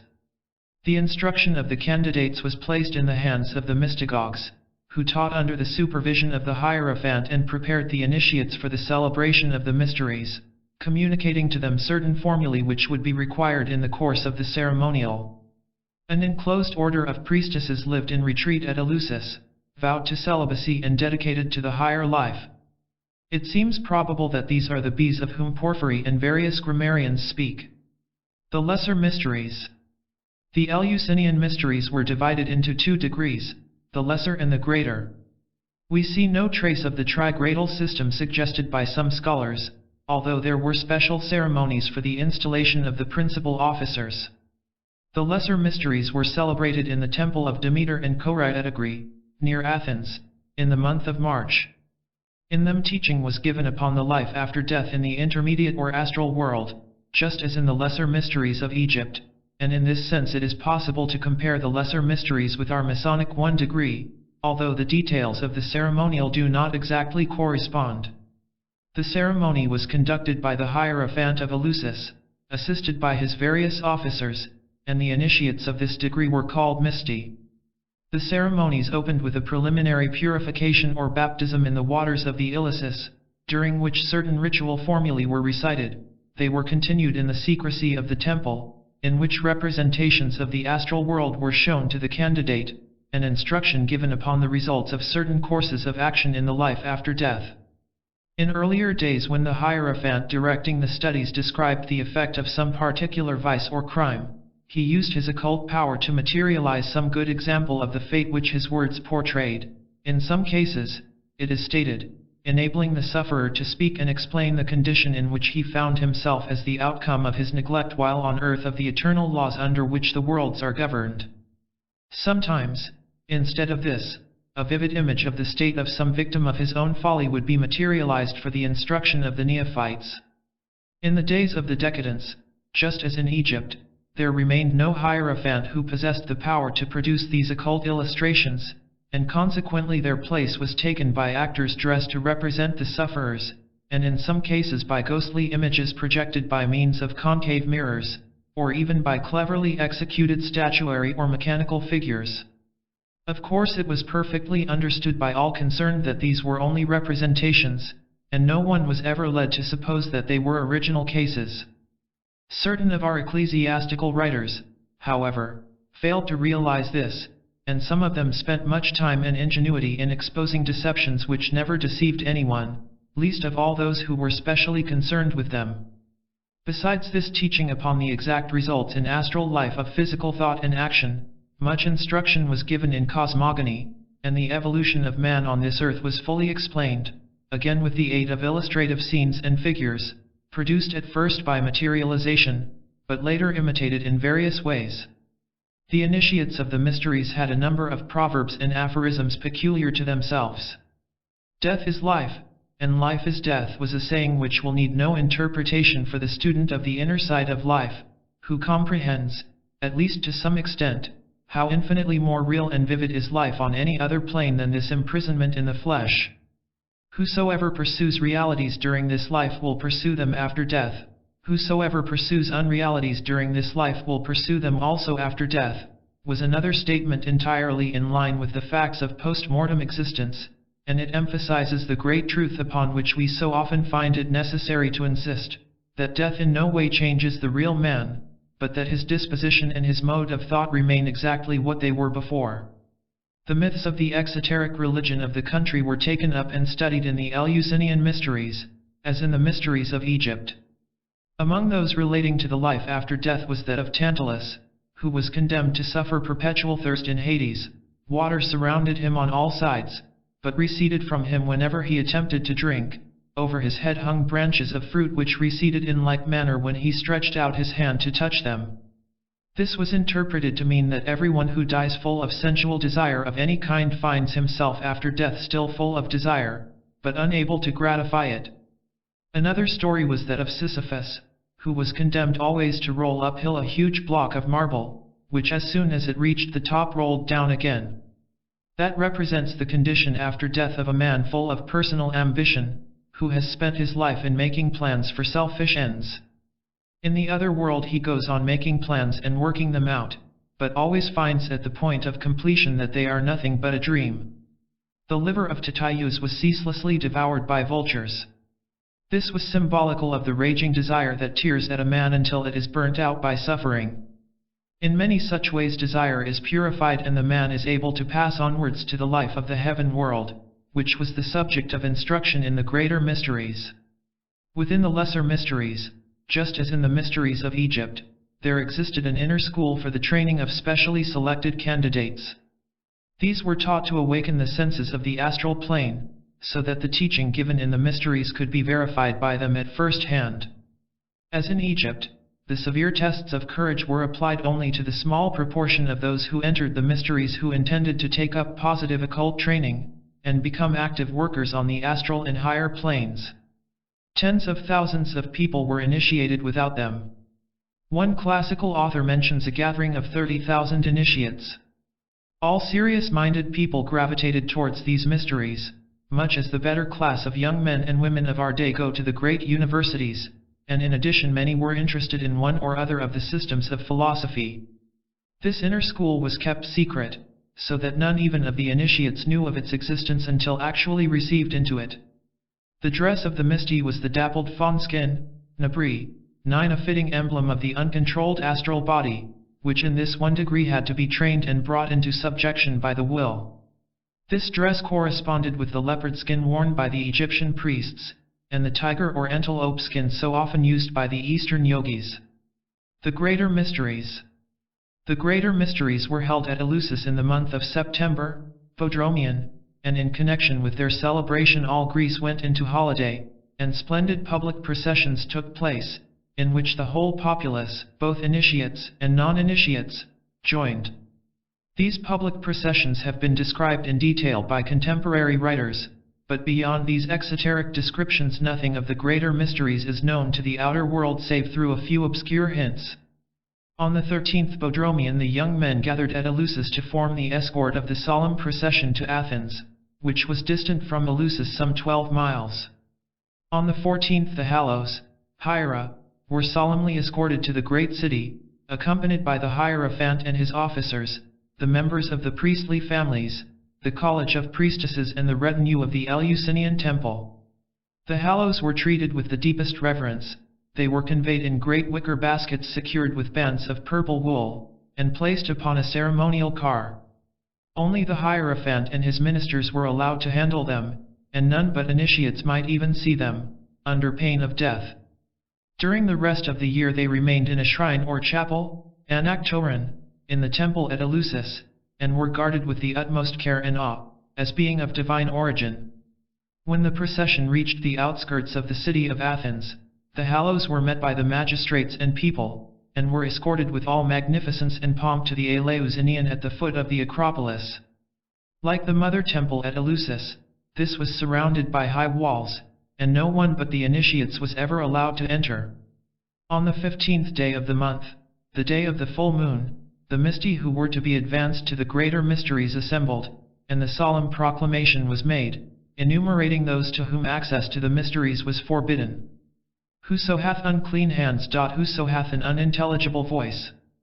This latter qualification has been taken to mean that only Greek-speaking people could be admitted to the mysteries, but M. Foucault suggests the more probable explanation that the voice must be free from impediment in order that the sacred formulae might be pronounced correctly, and he compares this qualification to the Egyptian title Mathiru, which meant not only true of voice but one who is able to wield the occult powers of sound without mistake. When we remember the tradition of Orpheus and realize how great a part sound played in the Greek mysteries, we may understand that this conjecture is not without foundation. On the 16th day of the month the mysti took a ceremonial bath of purification in the sea. On the 17th and 18th various public processions took place in Athens, while the mysti remained secluded in the temple, receiving instruction and preparing themselves by meditation for their initiation into the greater mysteries. On the 19th the great procession of the initiates to Eleusis was formed.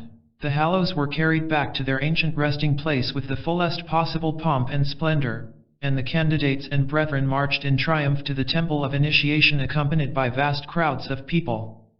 First came the car of Iacchos, bearing the statue of the fair young god, who was one of the forms of Dionysus, the blazing star of nocturnal initiation as Aristophanes calls him. Next marched the young men, myrtle-crowned, with shields and lances glittering in the sunlight, whose duty and privilege it was to escort the sacred Halos, borne aloft upon the ceremonial car in the great wicker baskets, still bound with purple wool. After them came the Hierophant and his officers, dressed in their purple robes and wearing myrtle crowns, followed by the Misty in charge of the mystagogues. After them marched the vast company of initiates and people, arranged according to their tribes and demes, and preceded by the civil magistrates and the council of the 500, and the whole splendid throng was followed by a train of baggage animals carrying bedding and provisions for the few days' sojourn at Eleusis. The procession arrived at the sacred village after nightfall, and glowed like a river of fire in the blazing light of the torches carried by all the people, and after a tremendous ovation the hallows were carried into the sacred enclosure by the Hierophant, who placed them once more in the secret shrine within the hall of initiation, Teleasterion.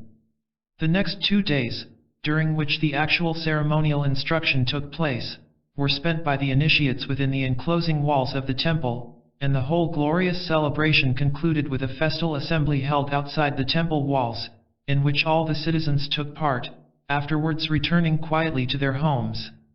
In the greater mysteries the teaching upon the life after death was extended to the heaven world. They thus corresponded to some extent to our 2 degrees. The initiates were named epopte, and their ceremonial garment was no longer a fawnskin, but a golden fleece, whence, naturally, the whole myth of Jason and his companions. This symbolized the mental body, and the power definitely to function in it. Those who have seen the splendid radiance of all which pertains to that mental plane, who have noticed the innumerable vortices produced by the ceaseless emission and impact of thought forms, who remember that a brilliant yellow is especially the color which manifests intellectual activity, will acknowledge that this was no inapt representation. In this class, as in the lower one, there were 2 types: those who could be taught to use the mental body, and to form round it the strong temporary vehicle of astral matter which has sometimes been called the Mahayavi Rupa, and the far greater majority who were not yet prepared for this development, but could nevertheless be instructed with regard to the mental plane and the powers and faculties appropriate to it. As in the lesser mysteries men learned the exact result in the intermediate world after death of certain actions and modes of life on the physical plane, so in the greater mysteries they learned how causes generated in this lower existence worked out in the heaven world. In the lesser the necessity and the method of the control of desires, passions, and emotions was made clear. In the greater the same teaching was given with regard to the control of mind. Further teaching upon cosmogenesis and anthropogenesis was also continued. In the greater mysteries, instead of being instructed only as to the broad outlines of evolution by reincarnation, which does not appear to have been clearly taught in the outer religion, and the previous races of mankind, the initiates now received a description of the whole scheme as we have it today, including the 7 great chains of worlds and their positions in the solar system as a whole. Their terms were different from ours, but the instruction was in essence the same. Where we speak of successive life waves and outpourings, they spoke of eons and emanations, but there is no doubt that they were fully in touch with the facts, and that they represented them to their pupils in wonderful visions of cosmic processes and their terrestrial analogies.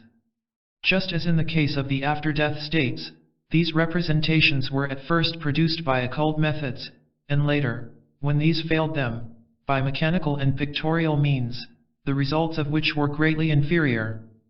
Illustrations of the development of the human embryo, shown by picture or model in the same way as we might show some of them by means of a microscope, were employed to teach by the law of correspondences the truth of cosmic evolution. We may remember how Madame Blavatsky adopted in the S.E. Fret Dufresne a similar method of illustrating the same evolutionary processes.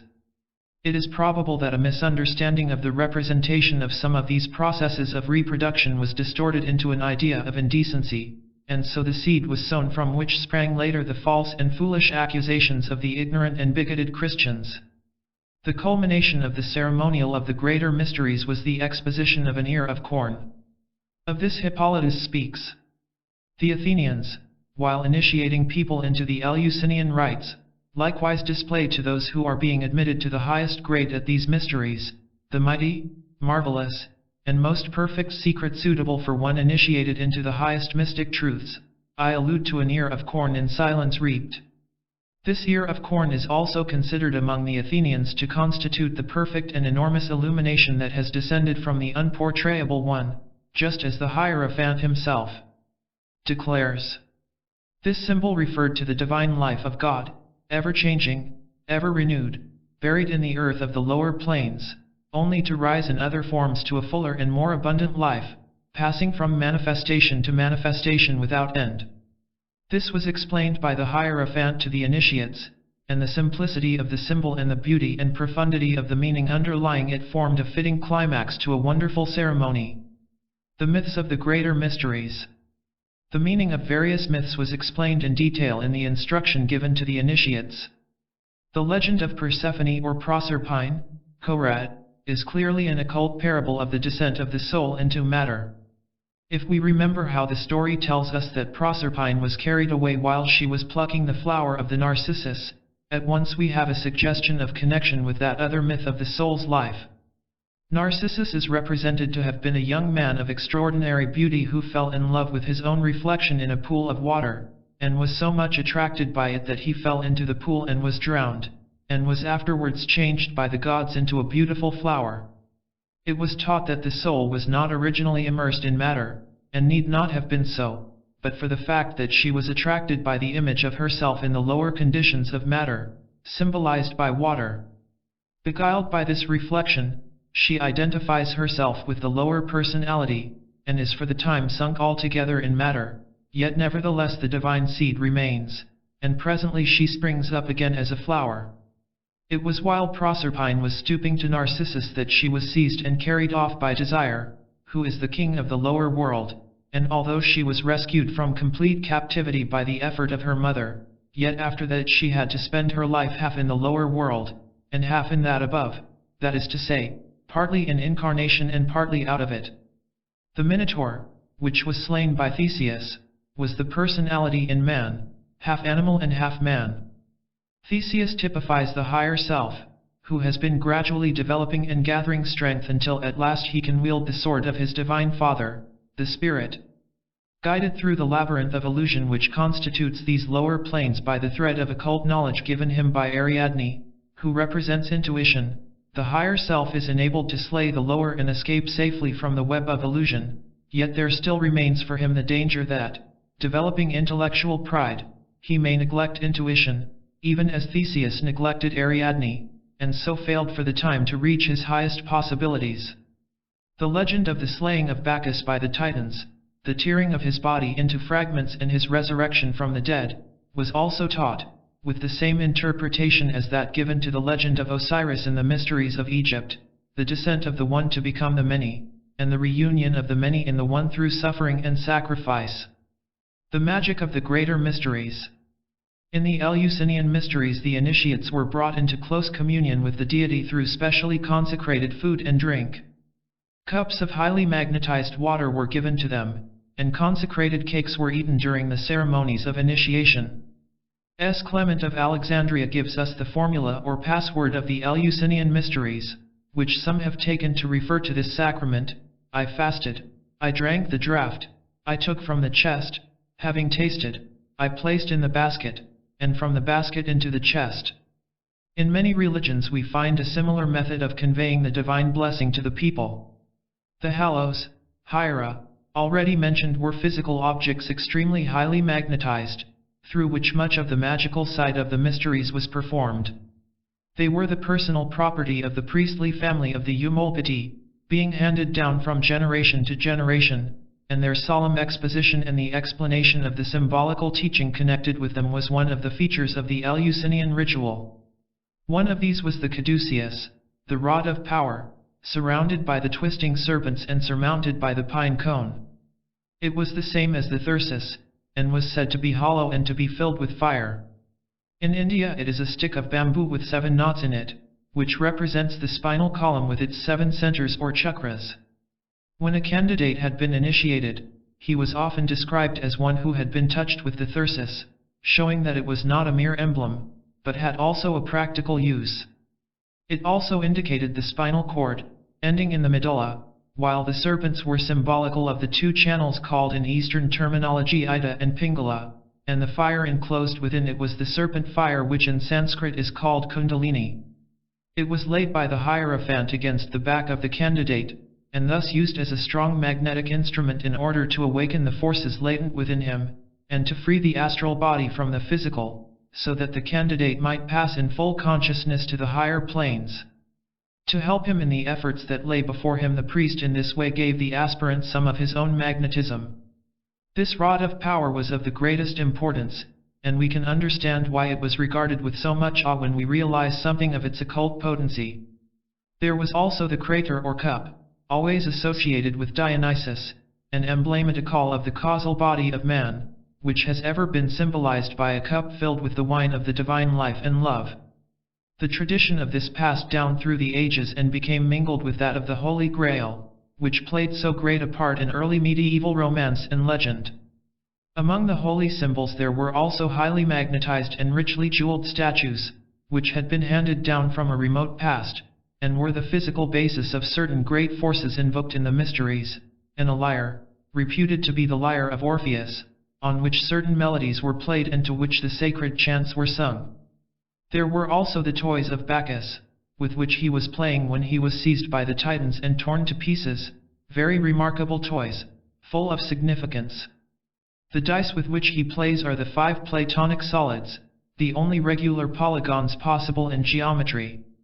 They are given in a fixed series, and this series agrees with the different planes of the solar system. Each of them indicates, not the form of the atoms of the different planes, but the lines along which the power works which surrounds those atoms. Those polygons are the tetrahedron, the cube, the octahedron, the dodecahedron, and the icosahedron. If we put the point at one end and the sphere at the other, we have a set of 7 figures, corresponding to the number of planes in our solar system.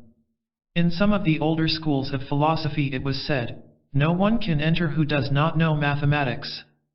That meant not what we now call mathematics, but that science which embraces the knowledge of the higher planes, of their mutual relations, and the way in which the whole is built by the will of God. When Plato said, "God geometrizes," he stated a profound truth which throws much light upon the methods and mysteries of evolution. Those forms are not conceptions of the human brain, they are truths of the higher planes. We have formed the habit of studying the books of Euclid, but we study them now for themselves, and not as a guide to something higher. The old philosophers pondered upon them because they led to the understanding of the true science of life. Another toy with which Bacchus played was a top, the symbol of the whirling atom pictured in O.F. chemistry. Yet another was a ball which represented the Earth, that particular part of the planetary chain to which the thought of the Logos is specially directed at the moment. Also he played with a mirror. The mirror has always been a symbol of the astral light, in which the archetypal ideas are reflected and then materialized. Thus each of those toys indicates an essential part in the evolution of a solar system. The hidden mysteries. The 2 divisions of the lesser and greater mysteries above mentioned were generally known, but it was not known that there was always, behind and above those, the greater mystery of the path of holiness, the steps of which are the 5 great initiations already mentioned.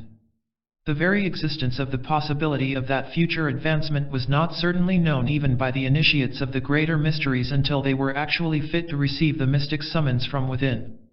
If one thinks of the conditions of that time, one can readily understand the reason for that secrecy.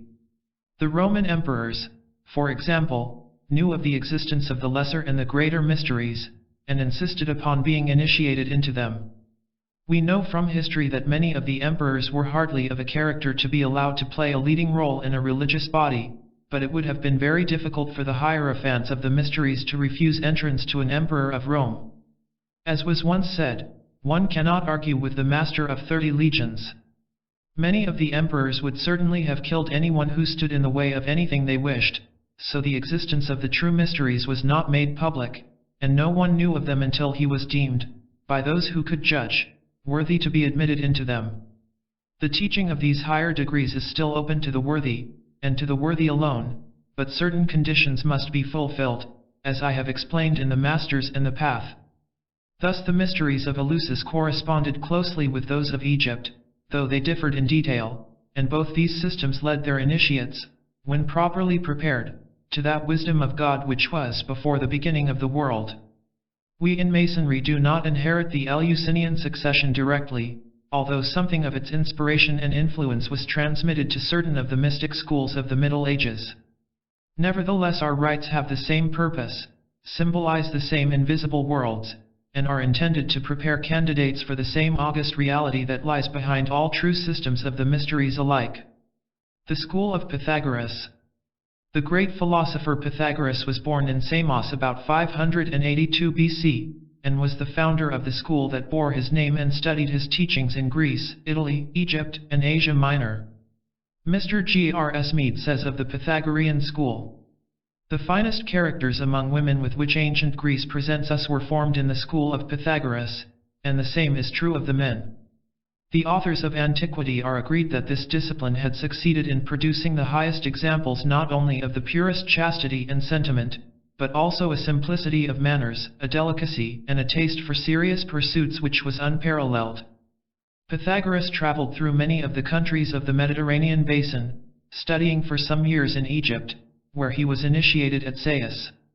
He was also initiated into the Eleusinian, Kybaric, and Chaldean mysteries, and thus was thoroughly versed in all the hidden knowledge of the ancient world. In addition to his travels round the shores of the Mediterranean, Pythagoras journeyed to India, where he met the Lord Buddha and became one of his disciples. He spent some years in India, and it is reported that he had the high honor of an interview with the next world teacher, the Holy Child Sri Krishna, who blessed him and sent him back to Europe to found his system of philosophy and of esoteric instruction. Thus in the Pythagorean school many lines of tradition met together, and were blended into a comprehensive teaching upon the hidden side of life. There is a curious old writing called the Leland Loch Mis, which was at one time in the Bodleian Library, but recent investigators have been unable to trace it. Its genuineness has been disputed by some authorities, but, says Brother Ward, in my opinion on quite inadequate grounds. Its reputed date is 1436, and it is written in the quaint Old English of the period, and in the form of question and answer. In the part referring to Freemasonry it asks where it began, and the answer is that it began with the first men of the East, who were before the first men of the West. Then it asks who brought it to the West, and the answer is, the Venetians, etc. This is said to have much puzzled John Locke until he realized that Peter Gower was Pythagore, the French pronunciation of Pythagoras, that Grodin was Crotona, and the Venetians the Phoenicians. No wonder that Mackey says it is not singular that the old Masons should have called Pythagoras their ancient friend and brother. About 529 BC Pythagoras settled in Crotona in the south of Italy, remaining there until he was forced by political troubles to remove to Metapontum. At Crotona he became the center of a widespread and influential organization, a religious brotherhood which extended over all the Greek-speaking world. Number is great and perfect and omnipotent, and the principle and guide of divine and human life, said Philolaus, and the sentence expresses the keynote of the Pythagorean system. Number is order and limitation, and alone makes a cosmos possible. By numbers nature moves, and to understand numbers is to be the master of nature. Hence the Pythagoreans sought to understand the nature of numbers, and to trace their working in the universe, whether in the vast ordered movements in the heavens, or in the arrangements of the earth. Hence also his devotion to mathematics, a science which, as far as Europe is concerned, may almost be said to have been created by Pythagoras. So much did he add to it and systematize it, he found it but a number of scattered and unrelated facts, and left it a science. Metempsychosis or reincarnation was an essential part of the Pythagorean teaching, the purification of the soul being thus accomplished by repeated descents into matter and withdrawals into the invisible worlds, in order to transmute experience into faculty. The 3 degrees. The Pythagorean schools worked in close association with the teaching of the mysteries, but without the ceremonies. They gave a philosophical exposition of the same great facts of the inner worlds. In those schools the pupils were divided into 3 degrees which corresponded almost exactly with those of the early Christians, who called them the stages of purification, illumination, and perfection respectively, the last one including what Clement of Alexandria calls the scientific knowledge of God. In the Pythagorean scheme the first degree was that of the acousticoi or hearers, who took no part in the discussions or addresses, but kept absolute silence in the meetings for 2 years, and devoted themselves to listening and learning.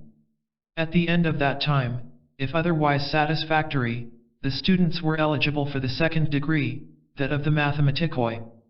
The mathematics which they learnt were not, however, confined to what we now mean by that term. We study this science as an end in itself, but for them it was only a preparation for something much wider, higher, and more practical. Geometry, as we now know it, was taught in the outer world in ordinary life as a preparation, but inside these great schools the subject was carried much farther, to the study and comprehension of the fourth dimension, and the laws and properties of higher space. It can be fully understood only if we take it thus as a whole, not in mere fragments, and as an introduction to higher development. It leads a man upwards towards the understanding of all the octaves of vibrations, as to vast areas of which science knows nothing as yet, towards the intricate occult relations of numbers, colors, and sounds, the various three-dimensional sections of the mighty cone of space, and the true shape of the universe. There is a vast amount to be gained from the study of mathematics by those who know how to take it up in the right way. It helps us to see how the worlds are made. The mathematikoi brought geometry, mathematics, and music into relation with one another, and worked out the correspondences between them, which are very remarkable. Everyone who knows anything about music is aware that there is a fixed proportion between the lengths of the strings which produce certain tones. A piano can be tuned according to a certain system of fifths, and the relation of the different tones to one another can be expressed by the number of vibrations of each tone, so a harmonious chord can be stated mathematically. This was first discovered simply by experiment. Later the mathematicians found out what the proportions should be, and again by experiment they were found to be exact. But the peculiarity is that the numbers which produce a harmonious chord have the same relation to one another as that which exists between certain parts of the Platonic solids. Our scale, so different from the old Greek scale, which consisted of 5 tones, can still be deduced from the proportions of those 5 Platonic figures, which were studied over 2,000 years ago in Greece. One might think that there cannot be much relation between mathematics and music, but we see by this that they are both parts of one great whole. The third degree of the Pythagoreans was that of the physicoi, not physicists in our modern sense of the word, but students of the true inner life, who learned how to distinguish the divine life under all its disguises, and so were able to comprehend the course of its evolution. The life exacted from all these pupils was of the most exalted purity. Mackey gives the following account of the school at Crotona. The disciples of this school wore the simplest kind of clothing, and, having on their entrance surrendered all their possessions to the common fund, they submitted for 3 years to voluntary poverty, during which time they were also compelled to a rigorous silence. The scholars were divided into exoterics and esoterics. This distinction was borrowed by Pythagoras from the Egyptian priests, who practiced a similar mode of instruction. The exoteric scholars were those who attended the public assemblies, where general ethical instructions were delivered by the sage. But only the esoterics constituted the true school, and these alone Pythagoras called, says Iamblichus, his companions and friends. Before admission to the privileges of the school, the previous life and character of the candidate were rigidly scrutinized, and in the preparatory initiation secrecy was enjoined by an oath, and the severest trials of his fortitude and self-command were imposed. The brethren, about 600 in number, with their wives and children, resided in one large building. Every morning the business and duties of the day were arranged, and at night an account was rendered of the day's transactions. They arose before day to pay their devotions to the sun, and recited verses from Homer, Hesiod, or some other poet.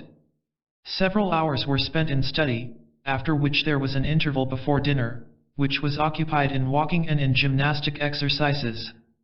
The meals consisted principally of bread and honey. Although we do not find any direct connection between the school of Pythagoras and the degrees of modern Masonry, yet the influence of Pythagoras upon our mysteries was profound, as Masons have always recognized. The tradition of the Pythagoreans passed into the Neoplatonic schools, and from thence much of the inner teaching came into Christian hands, and formed the basis of many of those schools of mystic instruction which enshrined in medieval times certain of the secrets now preserved in the higher degrees of Masonry. There is a succession of ideas as well as of sacramental power, and the school of Pythagoras may certainly be said to be one of the links in the chain of Masonic philosophy, even though today the greater part of that philosophy has faded from our rites. To Pythagoras is attributed the discovery of the 47th proposition of Euclid, which now forms the jewel of the IPM in English Masonry, and is the basis not only of a great portion of exoteric geometry but, in a mystical sense, of the whole system of the mysteries, and indeed of the universe itself. It is impossible exactly to estimate the influence of any given line of tradition. We cannot say more than that some of the Pythagorean teachings, probably transmitted along several mutually interacting lines of descent, became mingled with the Masonry of the Middle Ages and formed part of the inner instruction that was associated with the ceremonies handed down among the operative builders from Jewish sources. These were preserved under binding pledges of secrecy, and emerged in speculative Masonry after the Reformation, thus forming part of our present Masonic system. Other Greek mysteries. Another line of tradition is that of the mysteries of Dionysus, or as the Romans called him, Bacchus, which approached more closely to the Egyptian scheme of initiation than the Eleusinian rites. They were celebrated throughout Greece and Asia Minor, but principally at Athens. They were carried to Rome, and afterwards formed a link in the chain of Masonic descent. Their central legend deals with the slaying of Dionysus by the Titans and his subsequent resurrection. The mysteries commenced with the consecration of an egg, symbolizing the mundane egg from which all things came. The candidate was crowned with myrtle, clothed in the sacred robes, exhorted to have courage, and then led through dark caverns amid the howling of wild beasts and other fearful noises, while flashes of lightning revealed monstrous apparitions to his sight. After 3 days and nights of this kind of experience, he was laid on a couch in a solitary cell. There was a sudden crash of waters, typifying the deluge, and the murder of Dionysus was enacted, his limbs being scattered on the waters. Then, amid lamentations, commenced the search of Rhea for the remains of Dionysus, and the apartments were filled with shrieks and groans, accompanied by the frantic dances of the Corybants. Suddenly the body was found, the scene changed to one of joy, and the aspirant was released from his confinement. After that he descended into the infernal regions, where he saw the sufferings of the wicked and the rewards of the good, and afterwards became an epopt or seer, one who could look upon the world from above, see it as a whole, and therefore understand it. Among the followers of this Bacchic form of the mysteries were the celebrated Dionysian artificers, a secret society, bound by the most rigid pledges never to reveal their S&PW, and employing emblems adopted from the building trade. These wandering bands of workmen built temples all over Syria and Asia Minor, just as the bands of Freemasons afterwards built churches in Europe. Brother Ward writes of them. They appear to have reached Asia Minor from the southeast, and, according to Strabo, could be traced through Syria and Phoenicia via Persia and India. Apparently they reached Phoenicia about 50 years before the building of K.SS Temple, and it is their presence which alone explains how that temple came to be built. Indeed, the Bible itself makes it abundantly clear that the temple was not built by Jews, who at that time were an agricultural race, quite incapable of undertaking the task of building such an elaborate edifice. From the same source we learn that the chief architects and men came from Phoenicia, and Phoenician letters have been found on what are believed to be the foundations of the first temple. From Phoenicia they spread first into Asia Minor, and thence into Greece, from which country Greek colonists no doubt in the course of time carried members of the guild to Magna Graecia, which was the early name for South Italy. It is said that this cult of Dionysus survived up to 1908 in Thrace, in a slightly modified form at Visa, and may still exist. In the same land of Phoenicia, the mysteries of Adonis or Tammuz were celebrated at Byblos or Gibel, where lived the Gybalim or stone squarers, deriving their name from that of the town. The legend of these mysteries is an interesting combination of those of Egypt and Eleusis, the death and resurrection of Adonis being interwoven with a theme upon his exile and return for 6 months of the year, which reminds us of the fate of Persephone. This cult appears in many forms, some of them savage and sanguinary, evidently derived from the dark and debased delusions of prehistoric and even cannibal tribes. The mysteries of Attis and Cybele in Phrygia had many points in common with the last named, the death and resurrection of Attis being the central myth. Other mystery cults existed also, all teaching similar ideas. That of the Kbeiroi in Samothrace, which was held in great honor in the ancient world, is thought by some scholars to be the oldest of them all, a theory which is supported by the barbarous names of the deities involved. But even these are myths of death and resurrection, the god being in this case called Kasmilos. It seems probable that when Virgil, in the 6th book of the Aeneid, depicted the descent of Aeneas into hell, he intended to give a representation of what happened in some of these mysteries. 6. The Mithraic Mysteries. Zarathustra and Mithraism. The mysteries of Mithra were in many ways similar to those of Greece, but they always had certain characteristics which were especially their own, and the line of succession which they transmitted was distinct from that of the 3 degrees of Blue Masonry. Some of the more important features of its rituals seem to have passed over into the 18 degrees. There was a strong military flavor about them, and they demanded from their devotees a purity of life which was almost ascetic. Just as the mysteries of Egypt and Greece arose respectively from the incarnations of the world teacher as Thoth and Orpheus, so did the Mithraic scheme arise from his incarnation as the first Zarathustra about 29,700 BC in Persia. It taught of Mithra, captain of the hosts of the god of light and savior of mankind. Mithraism among the Romans. It is said that Mithraism was first transmitted to the Roman world during the 1st century BC by the Seleucian pirates captured by Pompey, but, as we have already seen, it was before that time in the possession of the Essene communities in Palestine. For nearly 2 centuries it attained no great importance in Rome, and it was not until the end of the 1st century AD that it began to attract serious attention. Towards the close of the 2nd century, the cult had spread rapidly through the army, the mercantile class and the slaves, all of which classes were largely composed of Asiatics. It throve especially at the military posts, and in the track of trade, where its monuments have been discovered in greatest abundance. Some 20 of the Mithraic temples still remain, and they show certain points of resemblance to our Masonic lodges. The temple was rectangular, with a raised platform at the east end, often apsidal in form. Continuous benches ran along its walls on the longer sides for the accommodation of the brethren, and the ceiling was made to symbolize the firmament. Jerome, Epist. Kii, tells us that the system consisted of 7 degrees, Corax, the raven, so called not only because the raven was the servant of the sun in Mithraic mythology, but because the raven can only imitate speech and not originate ideas for himself. 1 PREFACE, the Occult, a degree in the taking of which the mystic was perhaps hidden from others in the sanctuary by a veil, the removal of which was a solemn ceremonial. Miles, the soldier, signifying the holy warfare against evil in the service of the god. Leo, the lion, symbolic of the element of fire, which played so great a part in the Persian faith. Perses, the Persian, clad in Asiatic costume, a reminiscence of the ancient origin of the religion. Heliodromus, the courier of the sun, with whom Mithra was identified, and Pater, the father, a degree bringing the mystic among those who had the general direction of the cult for the rest of their lives.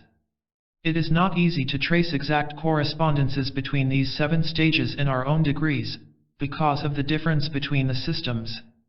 The Corax is fairly parallel with the EA, and the Preface and Miles with the FC, the latter being distinguished from the former by additional knowledge which may not inaptly be compared with that of the marked degree. These 3 classes together were regarded to some extent as servitors. The next stage, Leo, was the first whose members were called participants and admitted to the Mithraic sacrament. We may consider the 3 stages of Leo, Perses, and Heliodromus as divisions of the degree. The first gave access to the full fellowship of the Mithraic brotherhood. The second passed him who received it through a most impressive ceremony in the course of which he was symbolically slain and raised to life in honor of Mithra, and the third put him in possession of additional knowledge equivalent to that which is supposed to be given to us in the Holy Royal Arch, for only when he had that knowledge of the name and qualities of the deity was he fitted to go forth as a messenger of the sun to bear his strength and life through the world. The Pater corresponded to our IM, who alone can confer the various degrees and pass on the succession to posterity. The Mithraic rites. The Mithraic cult was essentially a religion of soldiers, a veritable brotherhood of arms. Women were never admitted to their rites of initiation, although it seems probable that in earlier times there were separate degrees for them. The power flowing through the rites gave especially courage and purity, and the demands upon the candidates in both these respects were exceedingly high. There was an intensity of brotherly feeling between the initiates of Mithra which is rarely realized in our lodges today. They were pledged to fight for the right, and they stood shoulder to shoulder against all foes. The Mithraic sacrament consisted of bread and wine and salt, and was consecrated at a solemn ceremony in the mysteries, being linked to that aspect of the deity which was represented by Mithra, and intensely charged with force along the characteristic lines of purity, courage, and brotherhood, helping to bind the brethren together into a body corporate as soldiers of light and truth. This same Eucharist has been transmitted to us today through the Culti line of tradition, in the ceremonial of the Rose Croix of Heredom, but the forces flowing through it have been modified to some extent, so that instead of a brotherhood of arms we have now a brotherhood of love. The power of love takes the place of the military influence of courage, although the method of consecration in the higher worlds is the same. This is due to a blending with the Egyptian line of tradition. The analogies between Mithraism and Christianity are very close. They are well summarized thus in the Encyclopaedia Britannica. The fraternal and democratic spirit of the first communities, and their humble origin, the identification of the object of adoration with light and the sun, the legends of the shepherds with their gifts and adoration, the flood and the ark, the representation in art of the fiery chariot, the drawing of water from the rock, the use of bell and candle, holy water, and the communion, the sanctification of Sunday and of the 25th of December, the insistence on moral conduct, the emphasis placed upon abstinence and self-control, the doctrine of heaven and hell, of primitive revelation, of the mediation of the logos emanating from the divine, the atoning sacrifice, the constant warfare between good and evil and the final triumph of the former, the immortality of the soul, the last judgment, the resurrection of the flesh and the fiery destruction of the universe. These are some of the resemblances. At their root lay a common Eastern origin rather than any borrowing. The great powers behind evolution appear at one time to have thought seriously of making Mithraism the religion of the fifth subrace instead of the maimed Christianity which had rejected its own gnosis and put aside its mysteries. But the ideal of Mithraic purity was so high that it would probably have been impossible for men to follow it during the Dark Ages, and another very serious objection to the system was that it absolutely excluded women. Mithraism was allowed therefore to sink into the background and finally to pass out of sight of the outer world.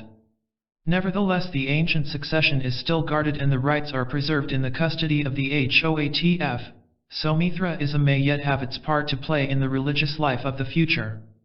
In addition to the mysteries of Mithra, there was an Atlantean tradition of the mysteries, that to which we have already referred as the Chaldean line of succession.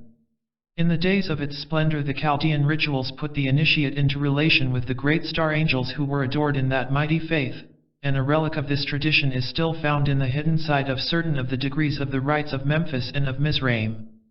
The Chaldean method of seating the principal officers of a lodge is still preserved in continental Masonry, and has passed also into certain of the higher degrees. The Roman Collegia. We may now return to the main line of Masonic descent, that of the three craft degrees. We have already seen how the Jewish mysteries handed down the essentials of our Masonic rites. It remains for us to trace their transmission to our modern lodges. The next link in the chain is the Roman Collegia, in which the transition from speculative to operative Masonry took place. We have seen that the science of architecture was always closely connected with the mysteries, and that our Masonic craft ritual, when properly worked, is designed to build a superphysical temple of the Ionic order of architecture, which was chosen because it is the vehicle of the special type of force which flows through craft Masonry. Other forms are built by the higher degrees, belonging to different kinds of architecture, according to the influences which are to be radiated through them, so we see that we are in the presence of a science of spiritual building, of which material architecture is but the reflection in the dense matter of the physical plane. Each order of architecture expresses an idea and is the channel of certain types of influence associated with that idea, attracting the attention of certain kinds of angels who work along the lines of that idea in the invisible worlds. Each subrace has its own characteristic type of architecture as well as its own type of music, and these are often utilized by the great ones behind in order to impress upon the people certain characteristics which are necessary for their evolution. The principles of this inner science of building were taught in the ancient mysteries, and the temples of the different faiths were planned by the priests with full knowledge of the hidden side of what they were doing. It was for this reason that builders were always associated with temples and temple worship, and the secrets of building were carefully guarded as part of the teaching of the mysteries. Thus the confusion between speculative and operative, which was purposely effected at the breaking up of the Roman Empire, presented no difficulties to the powers behind, since those two aspects had always worked in close association, and it was merely a question of emphasizing the one, and of temporarily withdrawing the other into yet further silence and secrecy. No essential change was required. The Mork of King Numa. Plutarch tells us that the Roman collegia were originally founded by Numa, the second king of Rome, who lived during the 7th century BC. Numa is a half-legendary figure to our modern historians, but he was a very real personage, and the true founder of the Roman mysteries as well as of the trade guilds. Plutarch says of his character, "He was endued with a soul rarely tempered by nature and disposed to virtue, which he had yet more subdued by discipline, a severe life, and the study of philosophy. He banished all luxury and softness from his own home, and, while citizens alike and strangers found in him an incorruptible judge and counselor, in private he devoted himself not to amusement or lucre, but to the worship of the immortal gods, and the rational contemplation of their divine power and nature." Numa was deeply versed, so far as anyone could be in that age, in all law, divine and human. 6 says Livy, while Dio Cassius tells us that he shaped the political and peaceable institutions of Rome, as Romulus had determined its military career. In addition to all his external ability, he was far advanced on the path of holiness, and was a high initiate of the White Lodge. His especial work was laying down, at the very beginning of the Roman state, the inner foundation of Rome's future greatness. He molded both her outer religion and her inner mysteries, which in later days were to be the channel of that spiritual force which would make Rome mighty among the nations, one of the greatest empires that the world has ever known. Numa sent messengers to Egypt, to Greece, to Chaldea, to Palestine, and other lands, to study all existing systems of the mysteries, so that he might adopt in Rome those most suited to the development of his people. His high occult rank opened all doors, and like Pythagoras, an even greater initiate, who came later, he was enabled to synthesize many lines of tradition into one comprehensive whole. The system which appears to have been adopted in Rome was that of the mysteries of Dionysus or Bacchus, which, as we have already seen, closely corresponded to the Egyptian system, and here we have the first of the links with the Dionysian artificers of whom Masonic tradition so persistently speaks.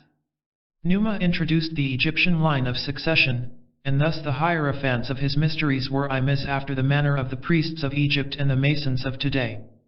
This succession appears to have been handed down in secret among the colleges of architects until the time when Christianity began to dominate the Roman world at the beginning of the 3rd century AD. The fortunes of the colleges or guilds which were thus formed were very varied.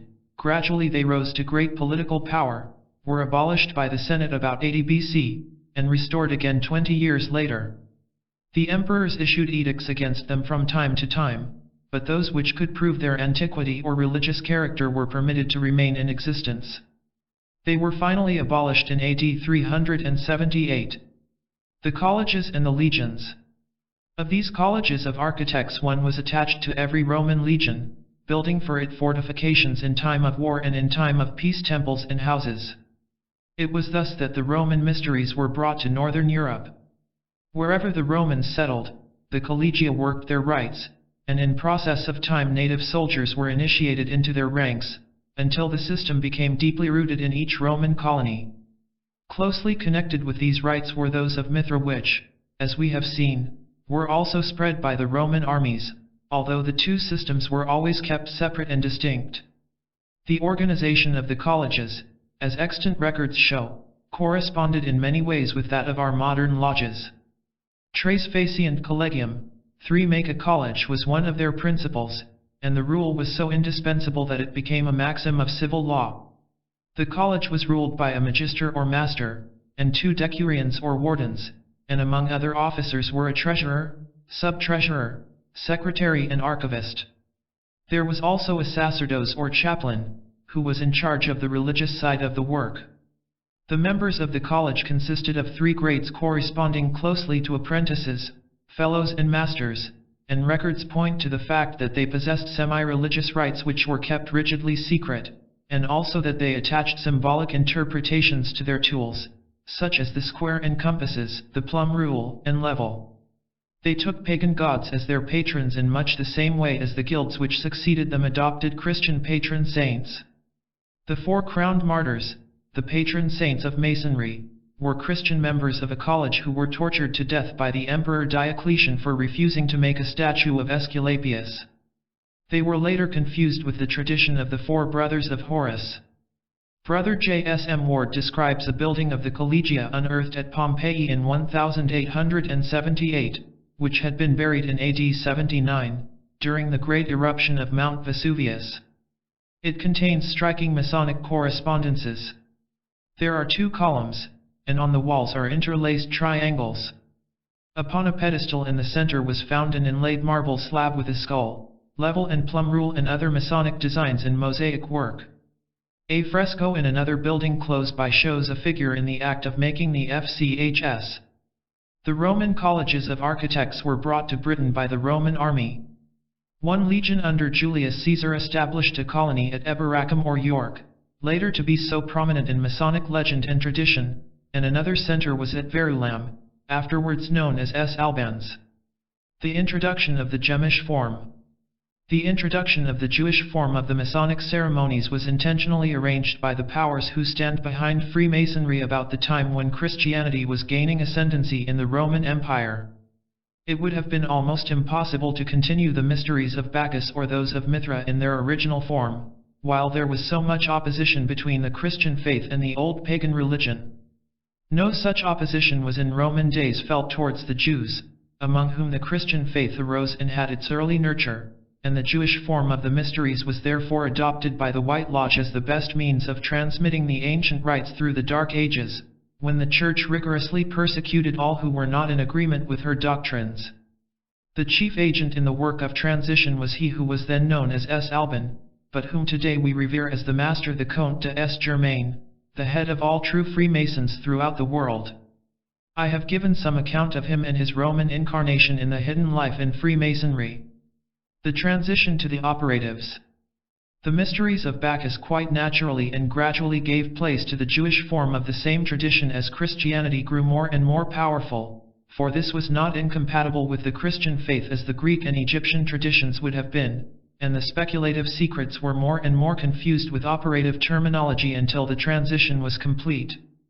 When the Roman Empire of the West was destroyed, political power came more and more into the hands of the Church, which grew very suspicious of secret societies, and suppressed them with great vigor. She did not, however, persecute the operative Masons, whom she regarded as a body of men wisely guarding the secrets of their trade, which she supposed to be concerned with the measurements of columns and arches, quantities for the mixing of mortar, and other such things. The masters of the White Lodge, therefore, intentionally confused the symbolical with the operative working and thus preserved blue masonry, but permitted the higher wisdom to sink for the time out of sight. Thus they provided for such of the egos born in Europe as could not develop under the cruder teaching which was miscalled Christianity. This effort to preserve the mysteries in the Dark Ages was successful because the speculative Masons adopted as much as they could of the operative Masons' terminology, and entrusted them with some of the secrets. The latter then faithfully carried on the forms without comprehending more than half of what they meant. Then those who held philosophical ideas of which the Church would not approve allied themselves with the operative Masons, became members of the fraternity, and attended their meetings. They did not come into the guilds as operative Masons, and therefore were not bound as apprentices, but were Freemasons accepted into the operative body, but not belonging to it by right of physical plain work. The tradition of the collegia passed into the lodges of the guilds, as we shall see in the next chapter, and the ancient succession of I.M.S., which we in Britain trace through St. Alban, was handed down unbroken from century to century. In consequence of this persecution, and the partial restoration of Masonry in different forms in different countries, its outward history had been obscured and confused in the greatest possible degree.